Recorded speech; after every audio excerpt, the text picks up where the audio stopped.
North American LCS. The shots just keep coming.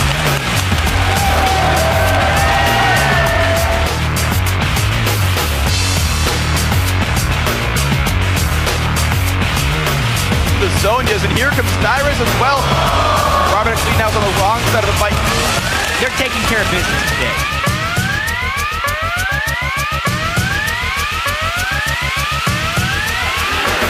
Yes! Blink taking gigantic damage.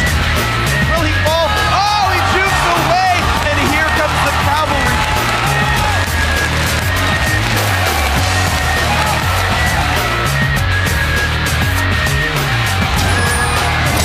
Scrub! He's gonna lose most of his health. Nice save by Shifter, who flashes the wall. Oh, wow! 2 kills for Dignitas. He doesn't make that a third. Big battle. And it was all crumbs right there.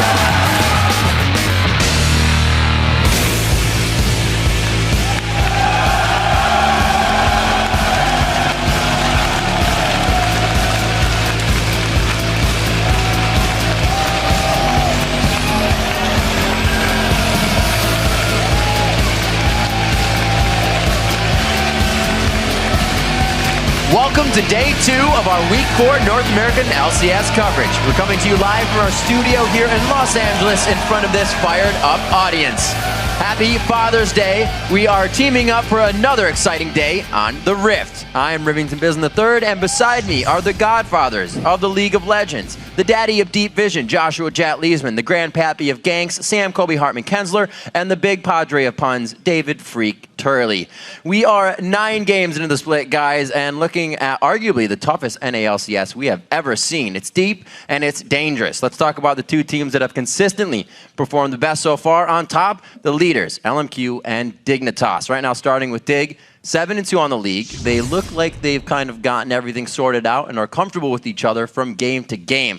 Kobe, what do you think? Yeah, especially after yesterday, their game against Curse, they turned one mistake of their opponents into several objectives. No problems with their decision-making there at all. The thing I really like about Dignitas is how Crumbs and Zion keep saying how constantly throughout the game, they're reiterating what the game plan is for the entire team. So everybody's on the same page. They're constantly updating each other with information as the game plays out. So they all know the exact same game plan and they're working towards the same goal. And honestly, it's worked so well for them. I think they had the best roster changes of all the teams here on the LCS, right? Everyone's gelling so quickly, and for some teams it's been a difficulty. For these guys, they immediately fit right into the crew. And the fact that also everyone just knows their role because they're so good individually. Like, there's no one micromanaging team fights to a large extent. It's like everyone knows their role, right? Kiwi Kid knows he's going to like pull guys back and stop the steals and whatnot. And like, everyone's really firing on all cylinders. I think one of the big things for Dignitas as well is just outside of the game, Scar being a full-time coach and then also having a full-time analyst for both macro and micro gameplay, I think are having a lot more impacts, especially early on in the season. But the one thing I'm hazarding against is we've seen Dignitas go on winning streaks before, and we've seen them start splits well, and they've pretty much always fallen off as they had historically lacked a lot of motivation and just sticking with it. So they have to worry about having that happen again. All right, that's Dig on the books. Let's switch gears over to LMQ, the real feel-good story right now. They're winning with class and teamwork and quickly becoming a fan favorite. Jet, we'll stick with you. What do you think? Yeah, I mean, these guys started the season absolutely fantastically. LMQ kind of just plays as a team better than most. Even when they're down in games, they are finding ways to win.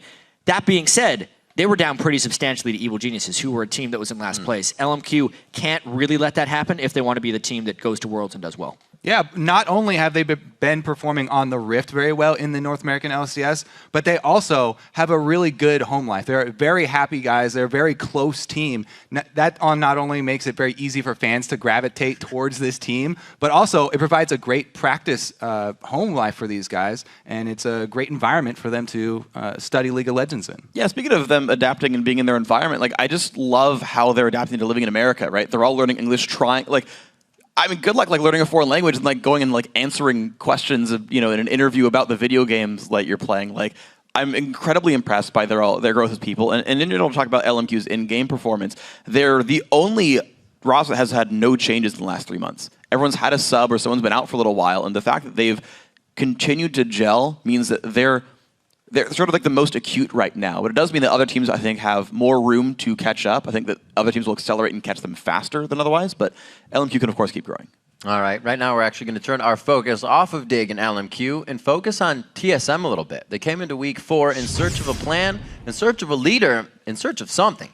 And they got a huge boost with a large dose of some El Loco Doco. So, Freak, do you think this worked out for him? I think it absolutely did. And you saw the results yesterday. TSM played really well. Loco Doco's been a great influence in the team. The fact that he comes from the Korean scene where they've done the pro gaming houses, they've done this sort of environment for a much longer time, and he's got that experience is going to help them train properly. And he's got a lot of top-level experience as well to help them get better at the game itself. And on top of that, though, you've got to realize that Cloud9 right now is not the best measuring stick. They're having a really off start to the season. Just saying you beat C9 doesn't necessarily mean as much. So you still have to see TSM beat other top teams to know if they're really up there. Right. Yeah. Well, beating C9 right now might not be the greatest litmus test for the new TSM. There are some very immediate changes that Loco has instituted that have had a positive effect on TSM. We could see them play with more confidence yesterday, maybe due to the social media blackout, maybe just due to the team having another person to talk to, an impartial third party. And then also the improvement in vision. Starting out with that Sightstone actually really helped them out, and Amazing was able to add a lot more utility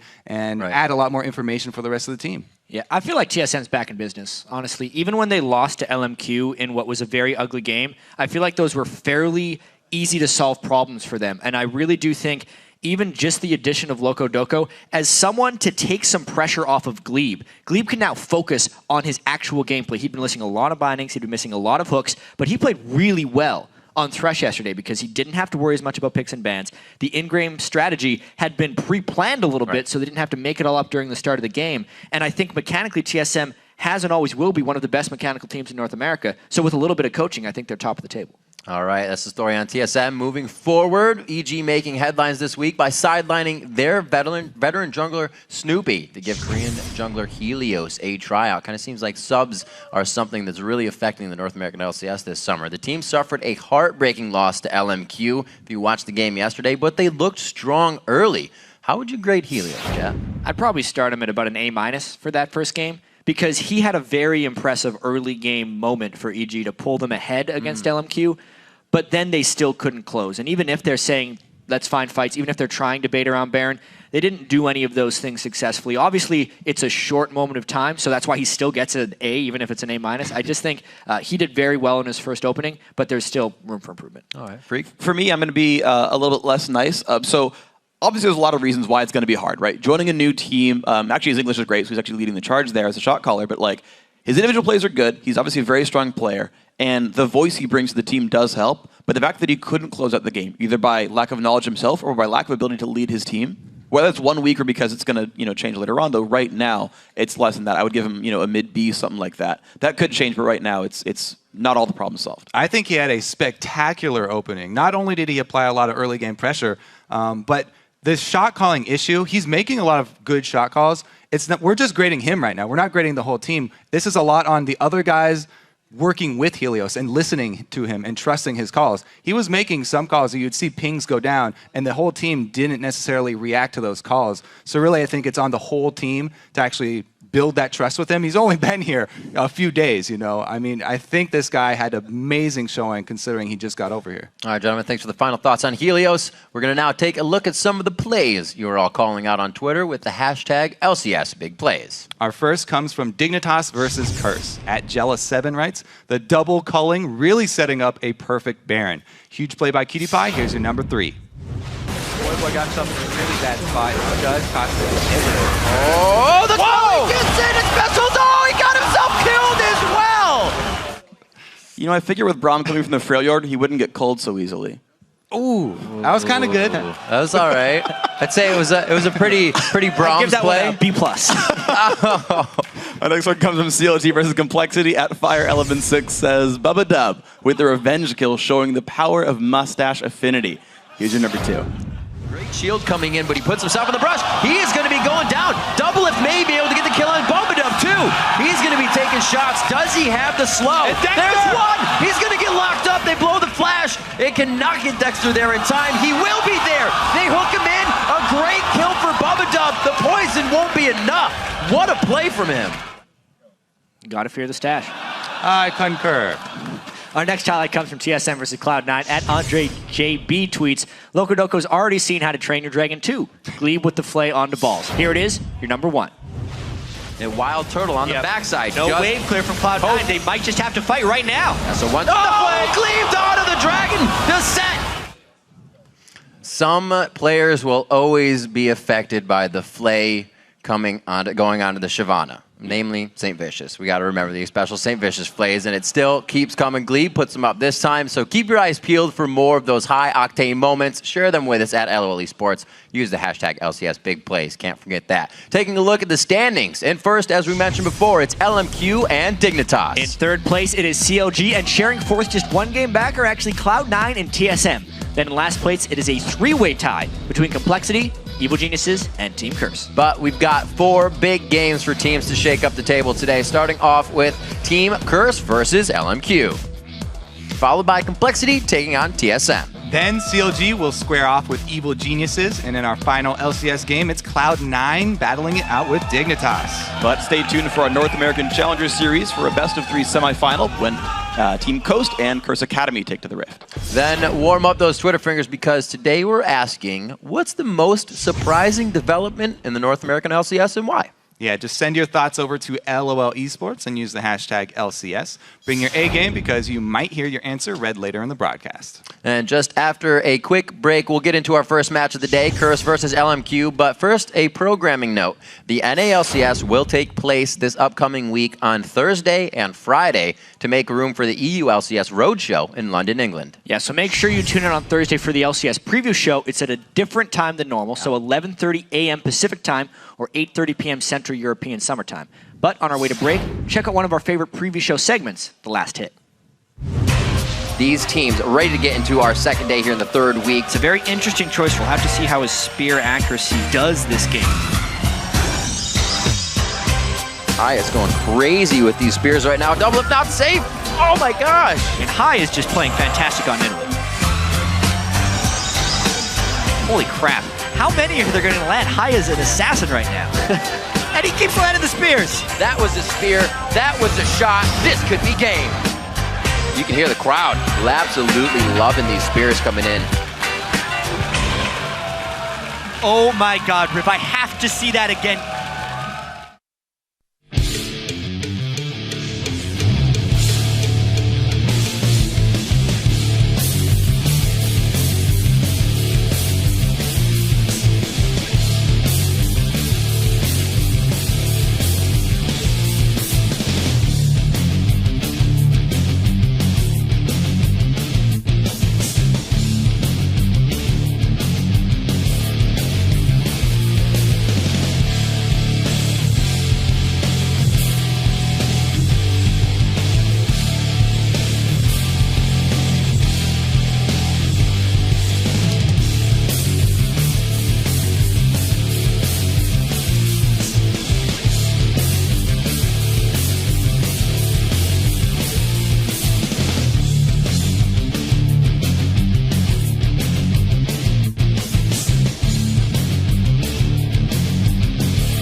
Welcome back to the North American LCS. We're going to remind you it's not too late to get started on fantasy LCS action. Yeah, just head over to fantasy.lolesports.com. There you can create your ultimate dream team made up of your favorite pro players from the North American and European LCS. Then compete against your friends, racking up points based on the actual LCS games. Fantasy League is your opportunity to play owner, so start building your franchise today.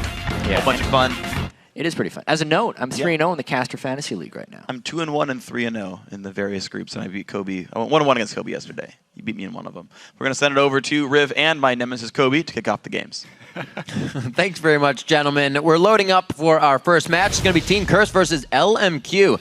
And LMQ are coming off a wild game against Evil Geniuses, if you remember, in which they pulled out a win in the League of Legends equivalent of a sudden death, the triple overtime, or the penalty kick shootout, the base race. Yeah, despite Evil Geniuses really taking control early of the game, LMQ continued to look really good. They showed that they can always keep their cool, even when playing from behind, and they continue to make plays with the team.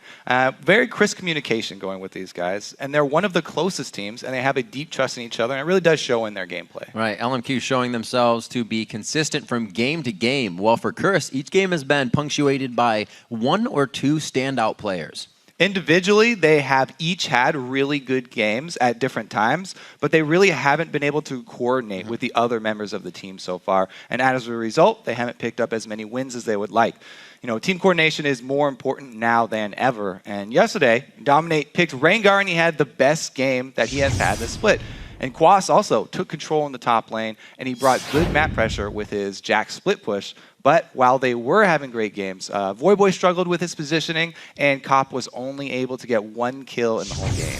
And facing off against the big bad LMQ the first time around, Curse say they let their nerves get the better of them. But this time, they'll be taking the gloves off. Our last game against LMQ, I think we played too scared and we just let them take control over the game. So we're definitely not going to make the same mistake this time. We're going to fight for the objectives and we're not going to let them get a lead slowly. 我觉得他们队伍的实力还是蛮强的，毕竟是说他们是赢了 DI 制，然后虽然说汉服其他队，但是他们每一局其实都是有优势的前置，所以说我觉得我们需要很认真的去对待他们。Curse 有了 X Battle 之后，他们的下路变得很可怕，所以他们会比之前厉害。Once you have a lead, or if we're slightly behind, we still need to push our advantage and just not be scared. We need to play aggressive, and you can't let them have the control of the game. I think it'll be a close game. Last time we played them, it got drawn out to like 50 minutes. The game was all decided by like one last team fight. And nothing happens there. Cop running for home. Dominate as well, looking for solace on the fountain, but it's not going to happen. I think we can perform well against them. We'll see what Curse can do. They were the first to crack open the base in an inhibitor versus LMQ, but LMQ was just too strong on the comeback there. We'll check out the starting lineups and see just how it goes in a few minutes. On the blue side, it is Curse. In the top lane is Quas, Dominate in the jungle, Voyboy in mid lane, Cop at AD carry, and Special getting a good stretch on support. And on the red side, it's LMQ. Up top, Ackerman. In the jungle, No Name, mid, Xiao, and AD carry Vasily, supporting more. We saw a lot of the Braum man yesterday. Both Xpecial and Moore played him. Moore with a little bit better. He had the win. Xpecial was not able to find that win, so it might be a little bit of a contested pick starting out the game. Yeah, that win, though, that was a very close game for them. It took a long time for them to pull that one off. It did. It did. It shows LMQ's kind of knowledge and perseverance when they know they're behind. They don't get themselves into bad situations, and they know things will take time. And they waited all of that time as well, down to the last second. It was one of those you're winning until you lose situations we hear so much about. Yeah, we had a lot of that yesterday, honestly. Yeah. There was a lot of split-pushing Jacks. Even though they got a good start, they weren't able to finish the game. So we'll have to see interesting changes to Champion Select on day 2. You're just talking a little bit about how Curse took the first inhib. We saw the game ending around 47 minutes. So with that first inhib taken, it only took 6 more minutes for LMQ to make their way back across the map and make it the final push. They got the first inhib, they got the win. So when LMQ gets that chance for a definitive win, they're going to take it. And we know them as a team to always pedal to the metal, even if things aren't working. Yeah, and they spent a lot of time also just waiting and stalling out until they could find that opening. We'll see how they do it this time. The stalling and waiting out was pushed away by a little bit of diving that they'd love to get back into. We'll see what the bans are here. It's not going to be in Italy for Xiaowei Xiao. 2 games in a row for him, 15-0 and 6 overall in the course of those 2 games. Very good on that. Xiaowei Xiao has just been amazing for his team. He's able to farm on pretty much any champion in the majority of matchups. There's only been a couple times where he hasn't been able to get a large CS lead over his opponents, and he has done a little bit of roaming in those games. See what LMQ decides to be the biggest threat coming out of the hands of Curse. Like we said, Dominate had that 4-0 Rengar game yesterday, but they ban out the Kale. Boyboy's been using that to quite an effect, as well as Kale seeing some top lane play lately. So they just get it out altogether. Yeah, a couple of AD carries focused here by Curse, banning out everything but Lucian, and then going for that first pick Lucian. So you can see definitely plan there to focus the bottom lane from Curse coming in. Taking out most of Vasili's favorite champions, definitely the top tier ones there. Yeah. Probably he can still rely on that Ezreal if he needs to. Haven't seen too much as, if any, coming in this season. Been a slow game for him. Jax looking to be locked in here for Ackerman. Something he can safely control his lane with and scale nicely into the late game, somewhere LMQ figures they may be going considering their play yesterday. See, it's going to be probably a Lee Sin for no name. The captain of the team and the shot caller with the mobility around the map's never going to hurt. So, seems like a lot of people this week. TSM even did it yesterday. First pick on the AD carry. Just to get that AD carry in a safe spot. Especially for Curse with Cop. In Curse's wins, Cop has always had the best scoreline for the team. Yeah. So they really do need him to feel comfortable on the champion, whatever champion he is using, because he is one of those more safe style AD carries. He really waits for an opponent to make a mistake and then he'll make a move. Rarely does he take the initiative to actually cause a confrontation. It's definitely a good pick for that Lucian. That's where they got their Dignitas win. His Lucian play was 7-0 and 4, so he'll try to replicate that, obviously. Let's see what they have locked in. See, Dominate could be going for the Elise. Something he's had in his pocket quite a few times, and Xpecial looks to grab up the Braum. Third pick in coming in on the blue side. We'll see if he's able to lock that one in. If not, I'm sure Moore would be more than happy to grab that one up. But yesterday we saw the sight stones coming out on some Elises as well. A little bit changed for the vision game. Everybody talking about that real early sight stone from Amazing before completing his jungle item for the gold income. But Curse also, they have actually been struggling with vision control as well. So maybe they will pick up on that new trend. A lot of early sight zones coming out. I know Jat is definitely happy about that. Could be the Corki for Vasily, making his way back in as well. Something that was denied yesterday in a few games, has taken a lot of priority in the position of AD carries lately. Talked a little bit about the Braum as well. Xpecials yesterday had a loss on Braum, Moore had a win. So they kind of just hover over him back and forth. Morgana saw a lot of bans yesterday with Braum going through. Today, both of them get through. Yeah. Morgana is good against Braum because she can Black Shield one of the stuns, but he can set up multiple different passive stuns. So she's not really a hard counter. Do like this lane though, Morgana plus Corki. Corki really has a strong mid-game power spike. And even in laning phase here, if you get hit with a binding, he can dump out a lot of magic damage, which is extremely effective in laning phase if they do go in a 2 vs 2 situation, because a lot of AD carries will not run full magic resist for their glyphs.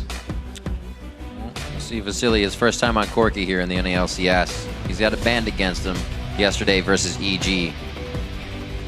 Now to lock in for Curse. The slow hovers for these guys. Everybody's kind of taking their time. Yesterday we saw some quite fast champion selects. And the slow wait here, looking for something to support Cop. Get him into safety. Give a top laner over to Quas.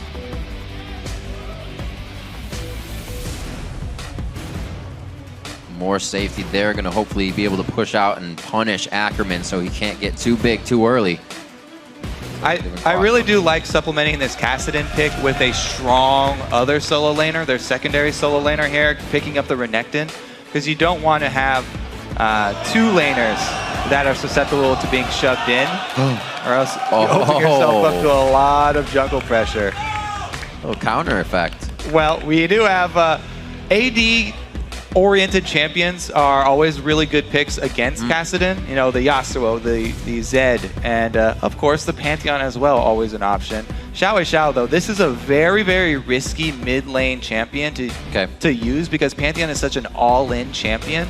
If he's going to go aggressive on Voyboy, he does need a lot of vision of where the enemy jungler is. You know, either wards on the side of the mid lane or have No Name invading the jungle and going to try and find Dominate to relieve that extra pressure so that Pantheon can actually go very aggressive on Kassadin. Well, very aggressive falls right in the line with LMQ, so we'll see how they play it. The game is taking shape, so let's see who you are predicting to win. According to LOLesports.com, LMQ leads with 84% of the vote. And you can keep on voting by tweeting either CRS win or LMQ win to @LOL Esports, and we'll be updating the poll throughout the game. So with that sort of pick, you know, are they going to be all right if they do scale the late game? They have the Jax in the top lane that's pretty good, but does Pantheon sort of fall off in that situation? Yeah, Pantheon and Lee Sin both not that great in the late game. However, the Jax, as you said, very, very good late game. However, those are also 3 melee carries for the team, so they will get clustered up fairly easily. Really, though, what we're looking at is this is not a farm-heavy champion. Pantheon's not a very farm-heavy champion for Xiao. So not the typical style that we have seen a lot from him. However, it opens up so many more possibilities because you can get Pantheon Grand Skyfalls from the mid lane. It's a great position for him to be in. He can go either top or bottom. He can also defend or attack enemy jungle objectives very, very easily. Well, we're about to jump on to the Rift. Week 4, Day 2. Curse versus LMQ. The fans are ready and pumped up for this game. The cheers are coming out as soon as the players walk onto the stage. They're getting 3 cheers from their fans, and they're going to use that momentum as they carry into the game. Seeing Voyboy on Kassadin.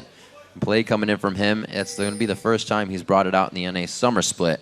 We'll see how he does here against Xiao's Pantheon. First NA Summer Split mid-pick. Welcome to Summoner's Rift. All right. I like this opening here because we might see some early action as they run into Renekton. Ackerman gets seen, though. Quas has been alerted. LMQ in their interview is always saying that they have something prepared for each team. They kind of get something ready. They'll be able to change it up. Leaving the Kassadin through here and the ban is not something we see ever coming from the red side, and this time it gets picked up by Voyboy, so we'll see if they can counter it. Maybe this is what they wanted to play into coming into this game as they make their way into the jungle. So red side invade, or blue side invade here for LMQ. Interesting because a lot of the time when you invade that top side, you're going to leave your duo of Corki and Morgana up top, and they're going to give up that really early dragon control to Curse voluntarily. It doesn't happen a lot for the red side team. Minions have spawned. A little bit of armor in the mid lane for Voyboy. Cloth and pots, going old school. He does not want to take pain. You can see Xiao on consumables as well. He feels he'll take a little bit of harass, but he'll be able to stay there as well. It'll be interesting, you said, to see what that CS really gets to at 10. Voyboy versus Xiao. That is 93 Xiao and 67 for Voyboy. So definitely a discrepancy there. Also, that mid lane, since we are going to have lane swaps, will be heavily influenced by the early roams. When we do see lane swaps, there are even more people roaming around early than usual. So Xiao can't go extremely aggressive because for the beginning of the game, he does not have vision on 2 of the champions now. Not just the jungler, but also that solo top laner that is buddy jungling with him. Yesterday we got more of the standard lane matchups. Back to the 2v none today, and we'll see how they coordinate. Cop hoping to farm it up real well, and again, just be a nuisance on that Lucian. Like we said, his last gameplay on Lucian was Dig at 7-0-4, so he definitely had a challenge. They're going to against LMQ again. Yeah, and as far as those duos are concerned, there's a little bit of an edge there for Moore when they do get to the turret. He's got the spell thieves. Here comes the early roam, though. It's LMQ pulling the trigger first. It's not a 3-man. This is going to be 4 people in mid. Let's see if Curse can get there in time to answer. Voyboy, though, playing very cautiously here. This is a whole lot of love. There's the dash. There's the dark ball. Just a little late on that one. Voyboy getting himself out, and he's going to call for that for mid, but he blows his flash. Voyboy got 2 flashes out of that, and he also got the Ignite from Xiao Xiao. So pretty big expenditure of summoner spells there for LMQ for this early aggressive move. As dangerous as it is, it's a little safer. Yeah, they do give up that dragon, though, that we talked about.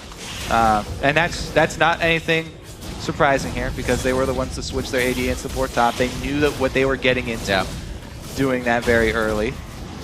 They should as well estimate the timer. That's something a lot of teams really should be looking to do when they give up these early dragons. Not giving up on mid here, though. No flash. Right on the backside, he hits it. The Dark Binding misses this time. Wait a minute. Voyboy, oh, he almost gets the Q shield to come up nicely, but he goes down. Xpecial could fall here as well. And they give up quite a bit for going for that dragon. Yeah. Especially with it not being worth that Xpecial much. looked really cool jumping in with the Superman save there from Braum, but they did not have enough people to back it up. And, you know, good intentions are great, but he just did not have the power to save Voyboy, so threw his life away there. Well, LMQ is definitely showing that they are playing the picks the way they should be played. They're trying to get the early aggression in. They're trying to get this started, so Curse has no time to ramp up. Yeah, they definitely had the game plan of focusing Voyboy early here. And they want to get Xiao Xiao to the point where he can freely roam, because if he puts down Voyboy early, then they gain so much map control. Even though Voyboy has teleport, if you pressure him enough, keep it on cooldown for long enough, there's no way he can answer Xiao Xiao gank for gank, because Pantheon's ulti has a lower cooldown than the Summoner spell. So he can make a lot more plays on the side lanes than Voyboy will be able to. And he gets to take a combat summoner of Ignite. Voyboy doing what he can, throws down 2 wards, and they're instantly being cleared out. Yeah, I talked about having vision in the mid lane and how important that was going to be for Xiao Xiao. 2 ping. They are taking this to a whole nother level. I didn't think they were going to put this much effort into the vision control around mid lane, but this whole game is revolving around mid. I like it. He called for action, Kobe, and we're getting a bit of it. Quas now entering the fray here. The AD carries are having a field day in the top and bottom lane. Oh, Quas!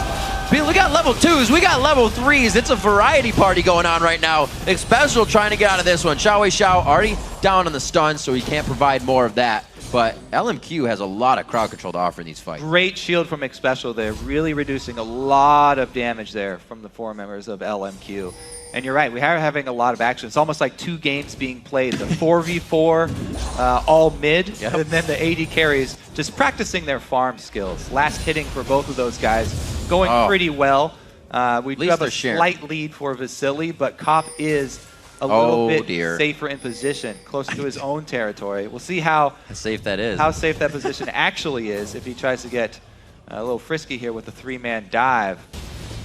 Well, this is interesting because it's going to try and be thwarted by Xpecial, and also trying to do it on the top side here. Vasily could find some problems. The other thing to note about what LMQ just did is they left a second layer of wards. So first layer had already run its full duration and expired. Now there will continue to have vision control down on this red side jungle. They can look for repeat invades. They can look for the second dragon. First dragon, not that big of a deal for a lot of teams to give up, but you don't want to let the chain of dragons really continue, or it does get out of hand, especially since Curse are running that teleport on Renekton. It's great for early dragons. Red side jungle control really going to pay off. Gosh. He has to flash over the wall to repel for safety. Does not need to. That would have been a dive under the turret for Ackerman. But LMQ keeping it safe while still getting the pressure on the jungle that they want. Yeah, they've just basically upped the game here. Yeah. You know, you guys really like the duo jungle. Why not triple jungle? Keep it going. Solo experience as well for Corki. I really like this. Corki is a very, very strong solo champion if he gets past that early spot there. He's now level, what is that, 6? Yeah, he's got his rockets Just now. hit 7. So he's got a huge power spike whenever he gets a level in those rockets. First level means a pretty big deal. Second level increases the damage a lot. So Corki, being that very mage-oriented AD carry, going to definitely benefit a lot from that solo experience lane. Same is definitely true of Lucian as well, just because he's a great all-around AD carry, but both these teams are really going to have 2 solos, and they're not coming from where you think they are. Well, keeping the farm up on both sides. We don't have the back from Cop yet. He is now just doing that. And Xiao pushing very hard into the mid lane. Right behind him is No Name making some calls. It looks like they will again call Xpecial up from the bottom. Him and Moore have just been kind of doing this circle roam around the entire map as we saw the party of 3. See how that affects them being so low. Sightstone already out on Moore. And like we said, the pink wards are still coming out in the mid lane on each side to shut down Voyboy. Yeah, that vision control around mid, extremely important for these guys, as you can see. Level 7 Xiao. Let's see. Blue buff on, so if he does go for one of the side lane ganks, very low cooldown on it as well. Renekton has gone to his standard lane. Bottom lane might shake out pretty soon into standard lanes. And with LMQ spending so much time down there, it does look like they want to get Vasily a pretty good lead, which is definitely expected considering how much emphasis Curse put on in picks and bans and shutting down Vasily. Yeah. You know, taking out his favorite champions and first picking Lucian. They actually really forced him onto that court. It seems like he'll be more than happy to play it. Definitely something he has under his belt of champions to play. Cop and Xpecial are going to return to that lane. We'll finally get a standard matchup between those two, but we just kind of looked and it was around 70 to 70. Now it's 92 to 78. So a surge there from Vasily as Cop did the lane change. We'll see if they can control that and make it work in their favor. It's a dangerous lane though that supports without ults and still very low. Yeah, it's so funny to see this giant level discrepancy between AD carries and supports. Usually when you're in a standard duo lane, you definitely want to focus that AD carry because they're the ones putting out so much damage. But when the support is level 3 to level 8 AD carries, they're also a very viable target. And here comes the second dragon that we talked about, stopping that chain with so much vision control being spent from LMQ on the bottom side of the map. Easy control there. Xiao, he is waiting. He's looking. Is it going to come in? That's the patient wait for the jump. Quas is pretty far up in the lane there, so definitely an option. However, with both of these teams running 2 globals, you know, either 2 summoner teleports or 1 summoner and the Grand Skyfall, a lot of jungle pressure usually oriented at attacking the source of those globals so that they can't join somebody else. Right. I like the idea of this as well. Xiao stays in mid. The ward coverage says Dominate's going to be wasting time as he heads towards the top lane. Ackerman just stays safe. LMQ knows they are ahead right now. They don't need to force anything with 2 kills and about 1,000 gold lead. Damage coming out from Cop. The BF swords to match and trade. Just a longsword actually on Cop's side for a little bit more damage. Vasily will be able to match that nicely with his rockets. Just waiting for these level 6s on Xpecial and Vasily. We might actually see some action. Or Xpecial and Moorish. Yeah, I like the side bush ward control for Moore here. Actually going to try and take advantage. Land one of those dark bindings on Cop from the Fog of War inside one of those bushes. Always makes it a lot easier. Xiao is back. Looking at that just over 10 minutes, it kind of sits true. Still on Pantheon, 93 to 67. In this last matchup at 10 minutes, it was 93 to 67. Exactly the CS, just a minute later. Things are keep going consistent for LMQ. It's one word we use quite a bit when we're talking about them. Consistency in all the lanes, and if it doesn't happen, they bring each other up. So they are back to that level of play. Yeah, definitely they're playing consistently, and that's true to the name. I think the biggest surprise has been the constant 4 pink wards set down around this mid area, which has really allowed them to make a lot of their plans originating from this mid lane. There's the binding that finally hit. Ooh, he throws up Unbreakable. Already got the stand behind me on, so there's the added armor for Cop, but they're going to throw back the culling. Can they get the concussive blows on? They cannot lock down Moore any further, and they're able to get out safely, but he is bleeding. He's going to have to go home and patch that up. Both summoners using the bot lane along with heal, so huge advantage to Chris here. So much trading going on. Bottom, Vasily trying to go ham on that one. Looks like they're going to get a jump in as well. Xiao's going to be all alone on the deep dive here. Right to the turret, Unbreakable for Xpecial. Throws down the Glacial Fissure. The Ignite is ticking. First blood to Xiao and the man drop. Voyboy cancels his teleport from mid as well. I was going to start talking about Not first blood. So much trading down bottom with 4 globals on the map for you know, each of these teams having 2. sooner or later, that powder keg was just going to explode, and it goes off for LMQ there. Vasily making the very aggressive move, valking forward, and only one teleport going to come in. Yep. Since Quasas is down, having to use it for laning. Same for Ackerman there, but the jump from Pantheon definitely shows. Yep. Much quicker than the reaction from Voyboy. Wasn't able to pull that off. Xiao's first kill. Get me so excited. It's the 3rd kill of the game. We're already in. Blood has been spilled. Blue buff over to him as he loves to get everyone. Actually was only able to get 2 blue buffs in the previous game against EG here as he fights in mid lane. Stand behind me from McSpecial. Almost gets there in time.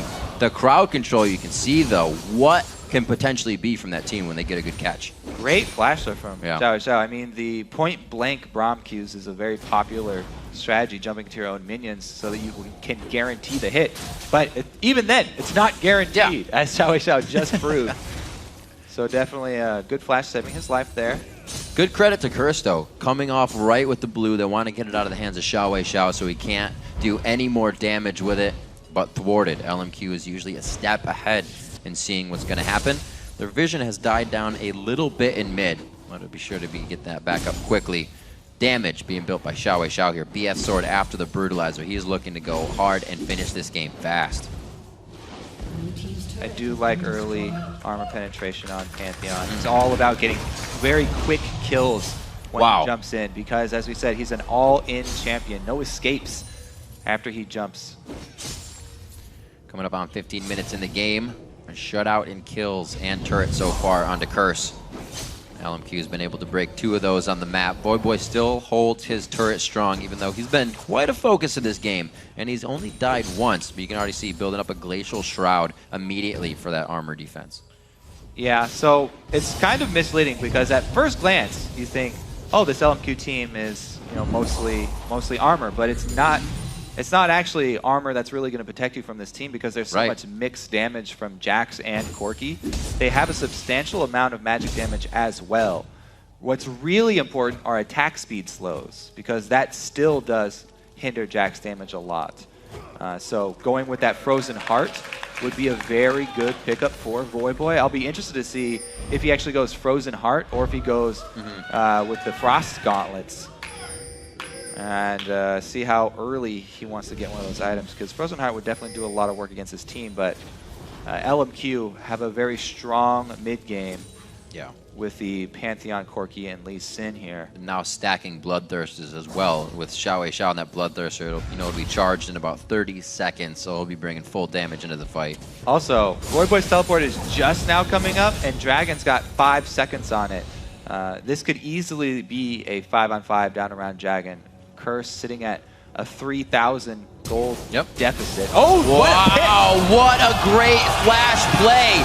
Dominate just hit one. They try it again. The Glacial Fissure knocks up more so they can get what they want out of this. And those are the plays that we remember Curse doing from behind in gold. Yep, and we were talking about Curse's confidence coming into this game. They've been a little bit hesitant to make decisive plays like that. Really, really big pickup for them right there. Props to Dominate. Yeah. Seeing the play, going for it at the perfect time as well. They know that Dragon's up. If they make one of these picks, at worst he's going to blow a flash. So at worst it will be a flash trade. 100% worth it to try and make that play right there. And not only do they get the kills, but Dragon boosts them right back into this game. That was definitely a situation of not fully respecting the team standing in front of you. Xiao just waltzing right in front of the entire Curse team. Dominate makes a great play when they start taking down turrets across the map. Curse gets their first turret out of this kind of scramble. They also lose one as well, so LMQ is keeping their gold up as well. Ooh, sneaky Xiao. This push hurts a lot. Quas trying to get out of the situation. He is 11-9, and it looks like he's going to walk right into more. The jump goes up, and it was to stop Quas, but they're going to be able to cycle back around on this one. Sonic Wave into Resonating Strike. And one last kick to the chin. Quas goes down 4-2, coming up on 18 minutes in the game. All right, so pick up there. Xiao gets an assist at least for all of his Bush troubles. And we always have to remember that LMQ, while the 4-man squad is really mid-game oriented, they do have this insurance plan of the Jax for the late game too, if it does go late. So Curse, we'll have to see if Voyboy can actually get going here, because LMQ are picking up more stray kills, and they're getting some pretty good vision down. It's not that deep in Curse's jungle, but all they need is a little bit of vision. Since all of the outer turrets are down, it's very easy to make a pick with those Pantheon ultis, even if you think you're in safe territory. Ackerman hasn't had to use his teleport, so they could easily join any small skirmish and turn it into a full 5-on-5 team fight. That map control window you're working with, all the teleports and the man drops you have to be worried about. Oh, Vasily turn around some phosphorus, still has good vision on it due to that effect. You get themselves out safe. So Voyboy did not go for the early Frozen Heart. He went with the Frostborn Gauntlets. Early Frozen Heart is definitely very, very defensive play. And we're not going to see a lot of Jax in the team fights this early, so he doesn't have to rush it. He could still get one, and it would work on the new Kassadin. But we'll see. Might be a bit delayed. Curse, be very careful here. Very low health, down by 2,000 gold to enter this fight. And it looks like just in items across all the lanes, LMQ is ready to bring this one home. 2-0-1 for No Name coming out of the jungle. He's been pretty much all over the map. We just saw him finalizing a kill in Quas in the bottom lane. Is he in the right place at the right time? Ackerman now going towards the bottom lane. His teleport is up, as we said. It looks like they're going to start pushing back Curse out of their own jungle. So yeah, so I like this new take here for LMQ on the split push Jax. They have their 4-man squad is not about, you know, poking, sieging up, and disengaging. Their 4-man squad is about creating fights inside the jungle. They're constantly going for invades. They're challenging Curse on every single objective. They're challenging them on any little bit of vision that Curse try and grab for themselves. And this whole while, they're still buying time for Ackerman to split push by creating pressure with the 4-man squad elsewhere. And it's really working out for them. We're going to hit that point very soon where he begins to overpower Quas. And the split push definitely will go in LMQ's favor. We'll have to see how the extra teleports and globals do change that matchup, though. Going to be a different situation, but Curse almost used to this, being able to get fight wins when they're down in gold. And then they kind of find themselves in a sore position, going for a little bit more once they got that, once their confidence gets built up too much. Hopefully they can kind of keep that part at bay where it goes awry. And they can keep it strong, trying for a quick play as they clear a ward. Voyboy still extending himself, making sure not to overextend. And you can just see how much LMQ can kind of resist and be resilient to these Curse attacks. Yeah, I don't know. How long can they resist, though? Because Kassadin is one of the best, if not the best champion at chasing people down, especially with the early Frostborn Gauntlet for Voyboy. So even though Ackerman, you know, he can bully Quas right now since Quas has gone Sunfire Cape and it's not the best dueling item, he has to always worry about, is Kassadin going to be teleporting in behind me? Is Kassadin going to come chase me down? So he can't be completely aggressive and push this matchup to its limits. This Voyboy, the threat is always there, and he's keeping a lot of this extra LMQ aggression in check here. Because if anybody gets out of position, they can really capitalize on any sort of chase. Sweepers are up right now, so looking at LMQ's side of the map where they used to have all these pink wards, definitely not as much coverage. They've been warding a little bit less here coming into the game. A few pink wards still down for Vasily and more to keep the objective safe when they have the time to control them, but not as much vision as usual. Yeah, I mean, look at how well Curse have been fighting back. They've got their 3 sweepers as well. They're definitely trying their best, and they get another pick. Really? The Glacial Fissure as well, and that's the Piercing Light from Cop coming in. Xpecial throws up the Unbreakable for a bit of movement speed, giving up a good shield, another kill. No, that one going over to Voyboy. Gold that he very much needed. And look at the timing of these picks. Once again, LMQ venture into Curse's territory, trying to get that vision game back. 10 seconds now left on Dragon. Perfect timing for Curse to grab another objective. However, during this whole time, Jack's still getting more farm down bottom. He is going to pressure the bottom turret. We'll see if Curse can both get the Dragon and collapse down onto Jax. That would be the best case scenario for them. However, they don't want to spread themselves too thin. Pantheon could join the fight. Xiao Xiao is farming Wraiths, though, so he won't be able to save Ackerman here. Uh-oh. LQ try and rotate. Flash. Throws down the Q, gets a nice Winter's Bite down, but is it going to be enough? This is enough time for the team to run in. Here is the man drop coming in. A very low Ackerman, the piercing light from Cop. Cop going so deep in the fight with Void Boy right now. They cannot get enough damage onto No Name, but they already clear Xiaowei Xiao out of the fight. Turn it around onto Moore as well. A 3 for nothing, and Curse is just taking a 2,000 gold lead. I don't know, even though Curse had great vision control around the back dragon, they did enter from a lane. So Ackerman's got to know he's in trouble down there. Yeah. And the rest of LMQ didn't really make an early move to swing down and protect him. Xiao Xiao was farming grapes at the very beginning there. So they come in a little bit late, and Curse really snowballing that one pick into Dragon, plus another pick. Whole bunch of kills for the team. Really good collapse and chase there from Curse. So this is them. They've been chasing Ackerman for a while. LMQ finally arrives, and it's going to be the jump in from Xiao Xiao. He does get a pretty good stun here, but Void Boy Rift walks right when the stun went in. So he actually closed that distance, and they were able to finish off Ackerman without any casualties. Great timing right there for that Rift walk. Really fantastic play around the board. Cop getting himself into some dangerous spots. 3-0-3. We said the last game for him on Lucian was a 7-0-4. He's looking to do a repeat of the history on that. 25 minutes into the game, Curse starts to turn the tables. And here's those attack speed slows coming in from Curse. Oh, well, they're going to chase one more down here. Gets the stun on. The shield comes up for Void Boy, mitigating quite a bit of damage. Dominate just wants a little bit. He does finally get the assist on the outside. And Curse is finding everything they want, and with the composition LMQ has, it's looking very grim now. Right. People always talk about the reason you ban Kassadin away is because off of just a couple kills, he can snowball so quickly. And Curse have done that. They got 2 really key picks in the fight over Vision, where Dominate was always in a very good position. They land the pick, and they get the kill very quickly, with Xpecial following up with Braum so much CC. Yeah. But yeah, they've been able to snowball this Kassadin now. He's gotten those kills. Void Boy should be off to a very good start. And those attack speed slows that I was mentioning, all coming in 3s here. 3 Randuins in the process of being built for Curse. Right.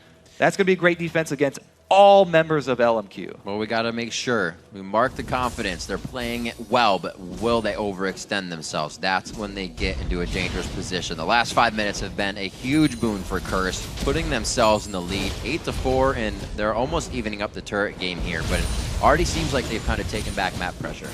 Yeah, we'll see how well they can actually end out the game, because this has really been key for a lot of the teams. Yep. So many teams can get early leads, but the ability to finish without a team comp that's obviously Siege, without a team that's obviously great at poke like Nidalee or something like this, a lot of teams have been struggling with these more team fight oriented groups of champions.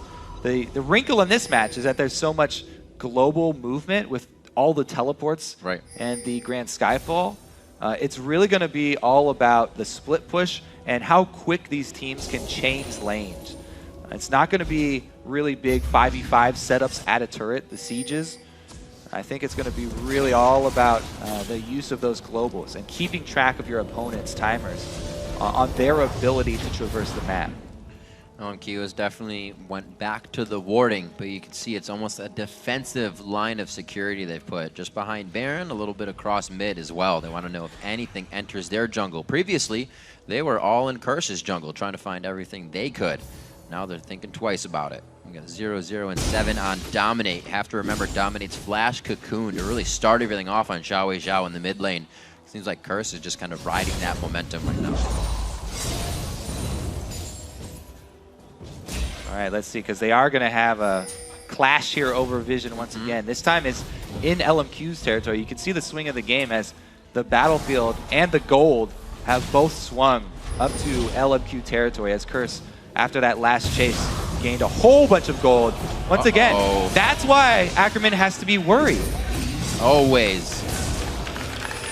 They're going to the source of the teleport. Yeah, that's the threat I'm talking about. Even though he's got, you know, a pretty good handle on Quas and he can continue to pressure him, this Void Boy Kassadin, he didn't even have to use his teleport to get in behind Ackerman. Look at the vision for Ackerman down in bottom lane. Non-existent. No. And Void Boy's able to sneak right in there. Great job by him, making use of the very mobile assassin Kassadin there, and he actually gets the Frozen Heart instead of Randuin, so I'm happy with that pickup. Well, it's something that LMQ seems they usually could do with having such a lead in the game. You know, they might be able to be a little lackluster on wards. This time, it's really biting them in the butt. Not able to get any of the engagements they want, have been getting engaged down for the past 10 minutes. 34 seconds on Dragon, and Curse probably has this in mind already. Yeah, I think the main story of the game are those few moments where LMQ were looking to get more wards down, and they just get caught out. Right. The multiple picks. First, Xiao coming up mid and not respecting the flash cocoon from Dominate, and then as well inside their own red jungle. More a little bit too aggressive. Yeah. Not putting on his black shield when he goes to face check and put a ward. Those two small mistakes, though, you have to give credit for Curse. They were able to capitalize.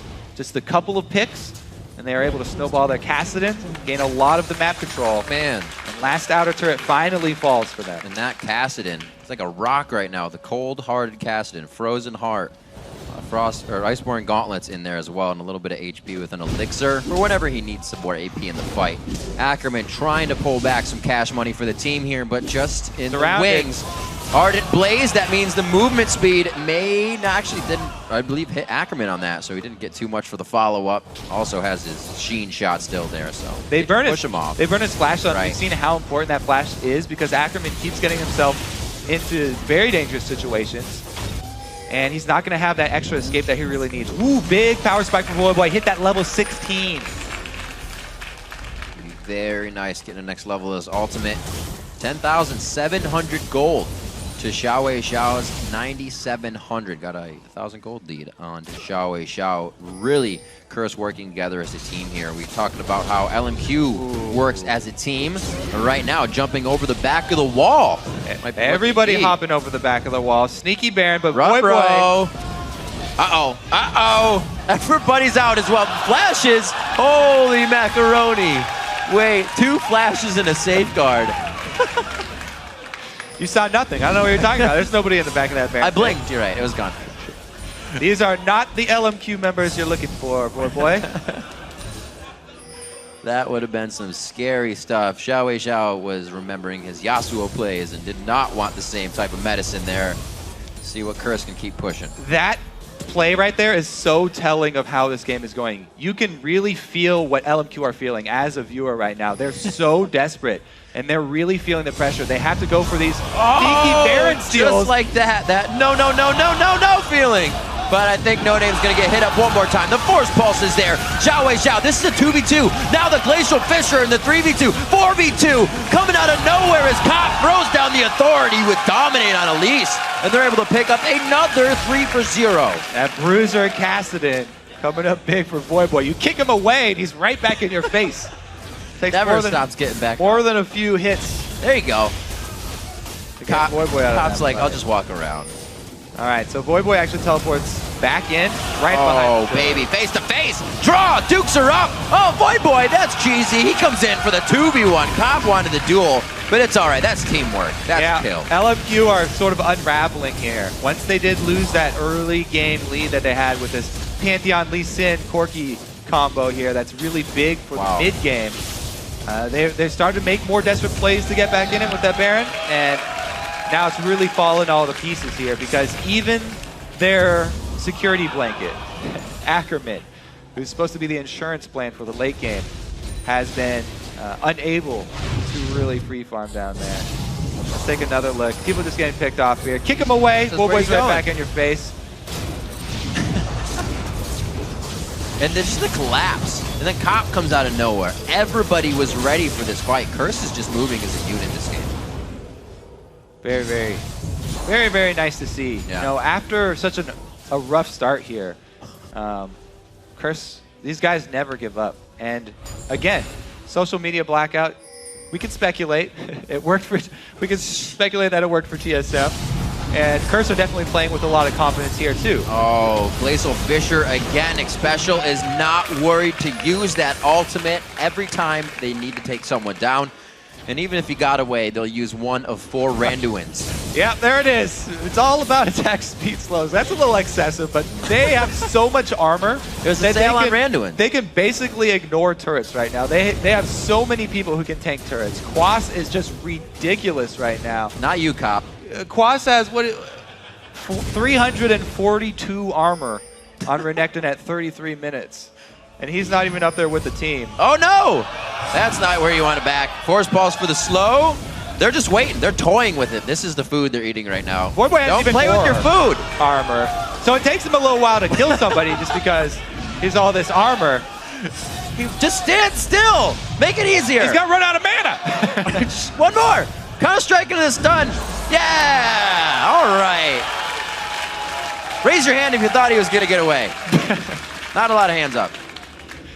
10K in the lead. They're just under 10K, but they'll get there. The turret inhibitor is going to go down. Curse going for the inhibitor, and they're going to get it. No real pressure from LMQ on this one. 34 minutes in. Curse is going to make it out safely. They're feeling extremely confident. They don't have to press their advantage right now either. They don't have to overextend. Special does get caught though. Rom shield up. Oh, Xiao tries to go in. Thinking the team was in, everybody was actually on the exit.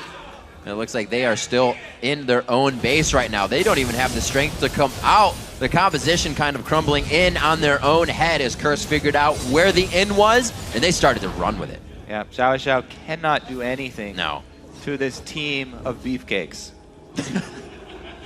It's basically... It's true. 4 giant armor walls and then caught behind them. It was one of the safest AD carries. Voidboy on the backside. Nobody can even do anything to him right now. No Name gets here with a piercing light from the backside. He's getting hit up. Voidboy finishes the kill. Safe enough to get out there. Cop is very low, but he gets out alive. Great peel from the team and just body blocking. A complete ace. We need some gurneys in the base. Curse is bleeding out as they take the game. Swag teleport there from Wow. Quas super teleports That in. teleport did not suck. That was for style point. 20-4, first game here coming into day 2, week 4. Curse takes down LMQ.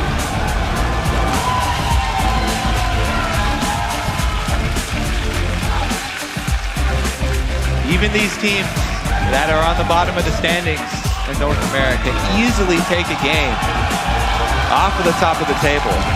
Kobe, we said that Curse would always have someone that played well, and then the other team couldn't follow up. Everybody played well this game. That's what happens when Curse comes together as a team. They take the W.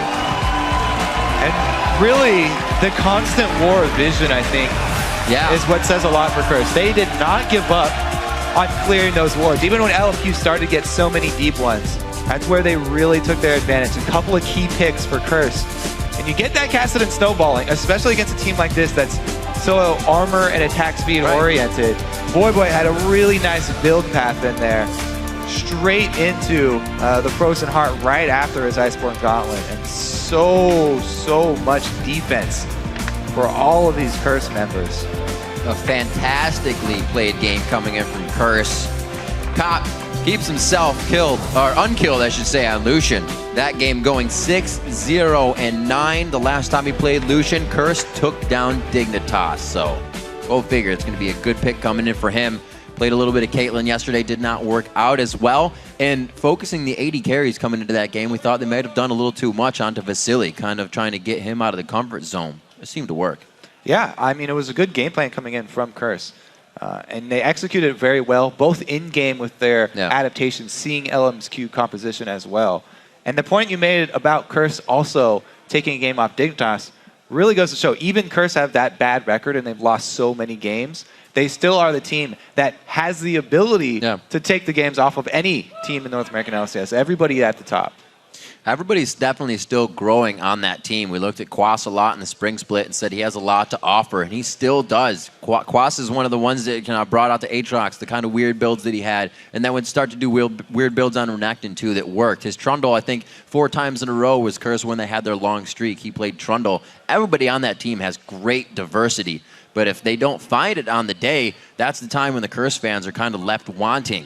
Days like this definitely have a bright future for Curse if they can keep that teamwork together. Yeah, Quas is really solid today. Even though he's going up against that Jax, who was starting to get an edge on him, he just played it safe. Yeah. He cleared the wave at his turret, went to farm his jungle, came back, he stayed up. He was definitely still relevant later in the game when the rest of Curse needed him, when they were making these chases and these collapse on all the picks that they were getting. Definitely some crazy stuff coming out of picks and bans. LMQ looking to absolutely try something new here. Xiao breaking out the Pantheon in mid to kind of counter the Kassadin pick. And they were on red side. Usually you see that cast ban come out from them. So maybe that kind of was what they had in mind. We'll just straight counter and try to get that win right through the front door. And that's what I really like to see from teams that are at the top right now, pushing their boundaries, not going back to the same old things over and over that are continuing to work, trying out the new strategies, seeing what else they can get away with right now, really. So true. Seeing the games like this, especially Voyboy to start stepping up as well. The team said that Voyboy was playing well, but the fans kind of didn't see it. The internet didn't really see it. The whole team is something that needed to step up. And I think Special played a lot better on Braum today. We kind of have criticism on Braum players yesterday. The shields were backwards, this and that. Didn't see any of that this game. So it looks like some things got refined overnight between the supports. Yeah, he might have got a little carried away with the amount of power that he had to protect people. Jumping in to save Voyboy there. Fishers left and right. Yeah, it's not going to block everything. But yeah, he had some very, very strong plays. And he was a big part of making sure that these cocoons turned into kills. Because Braum has such great chase potential as well. The slow and then the passive stun as well. He made those things work very, very well for the team. All right, right now we're going to throw it over to Freak and Jat, who are joined by 2 members of the Victorious Curse. Thank you very much, Riv. What's up, guys? I want to welcome Voyboy and Dominant to the desk. Guys, congratulations on the win. This is now, you've now beaten both the top 2 teams now, Dig and LMQ. You guys are freaking awesome. Like, what keeps you guys from just like winning all the rest of the games? Because you can clearly beat the top. I don't know, man. Like, our record's like 3-7 or something right now. Yeah. I think, except for like one game versus Cloud9, all our games have been relatively close. Like there's games where we'll have a lead. It seems like we're doing really well, and then we'll just do something really silly, like just throw it in one instance, like versus Dig yesterday.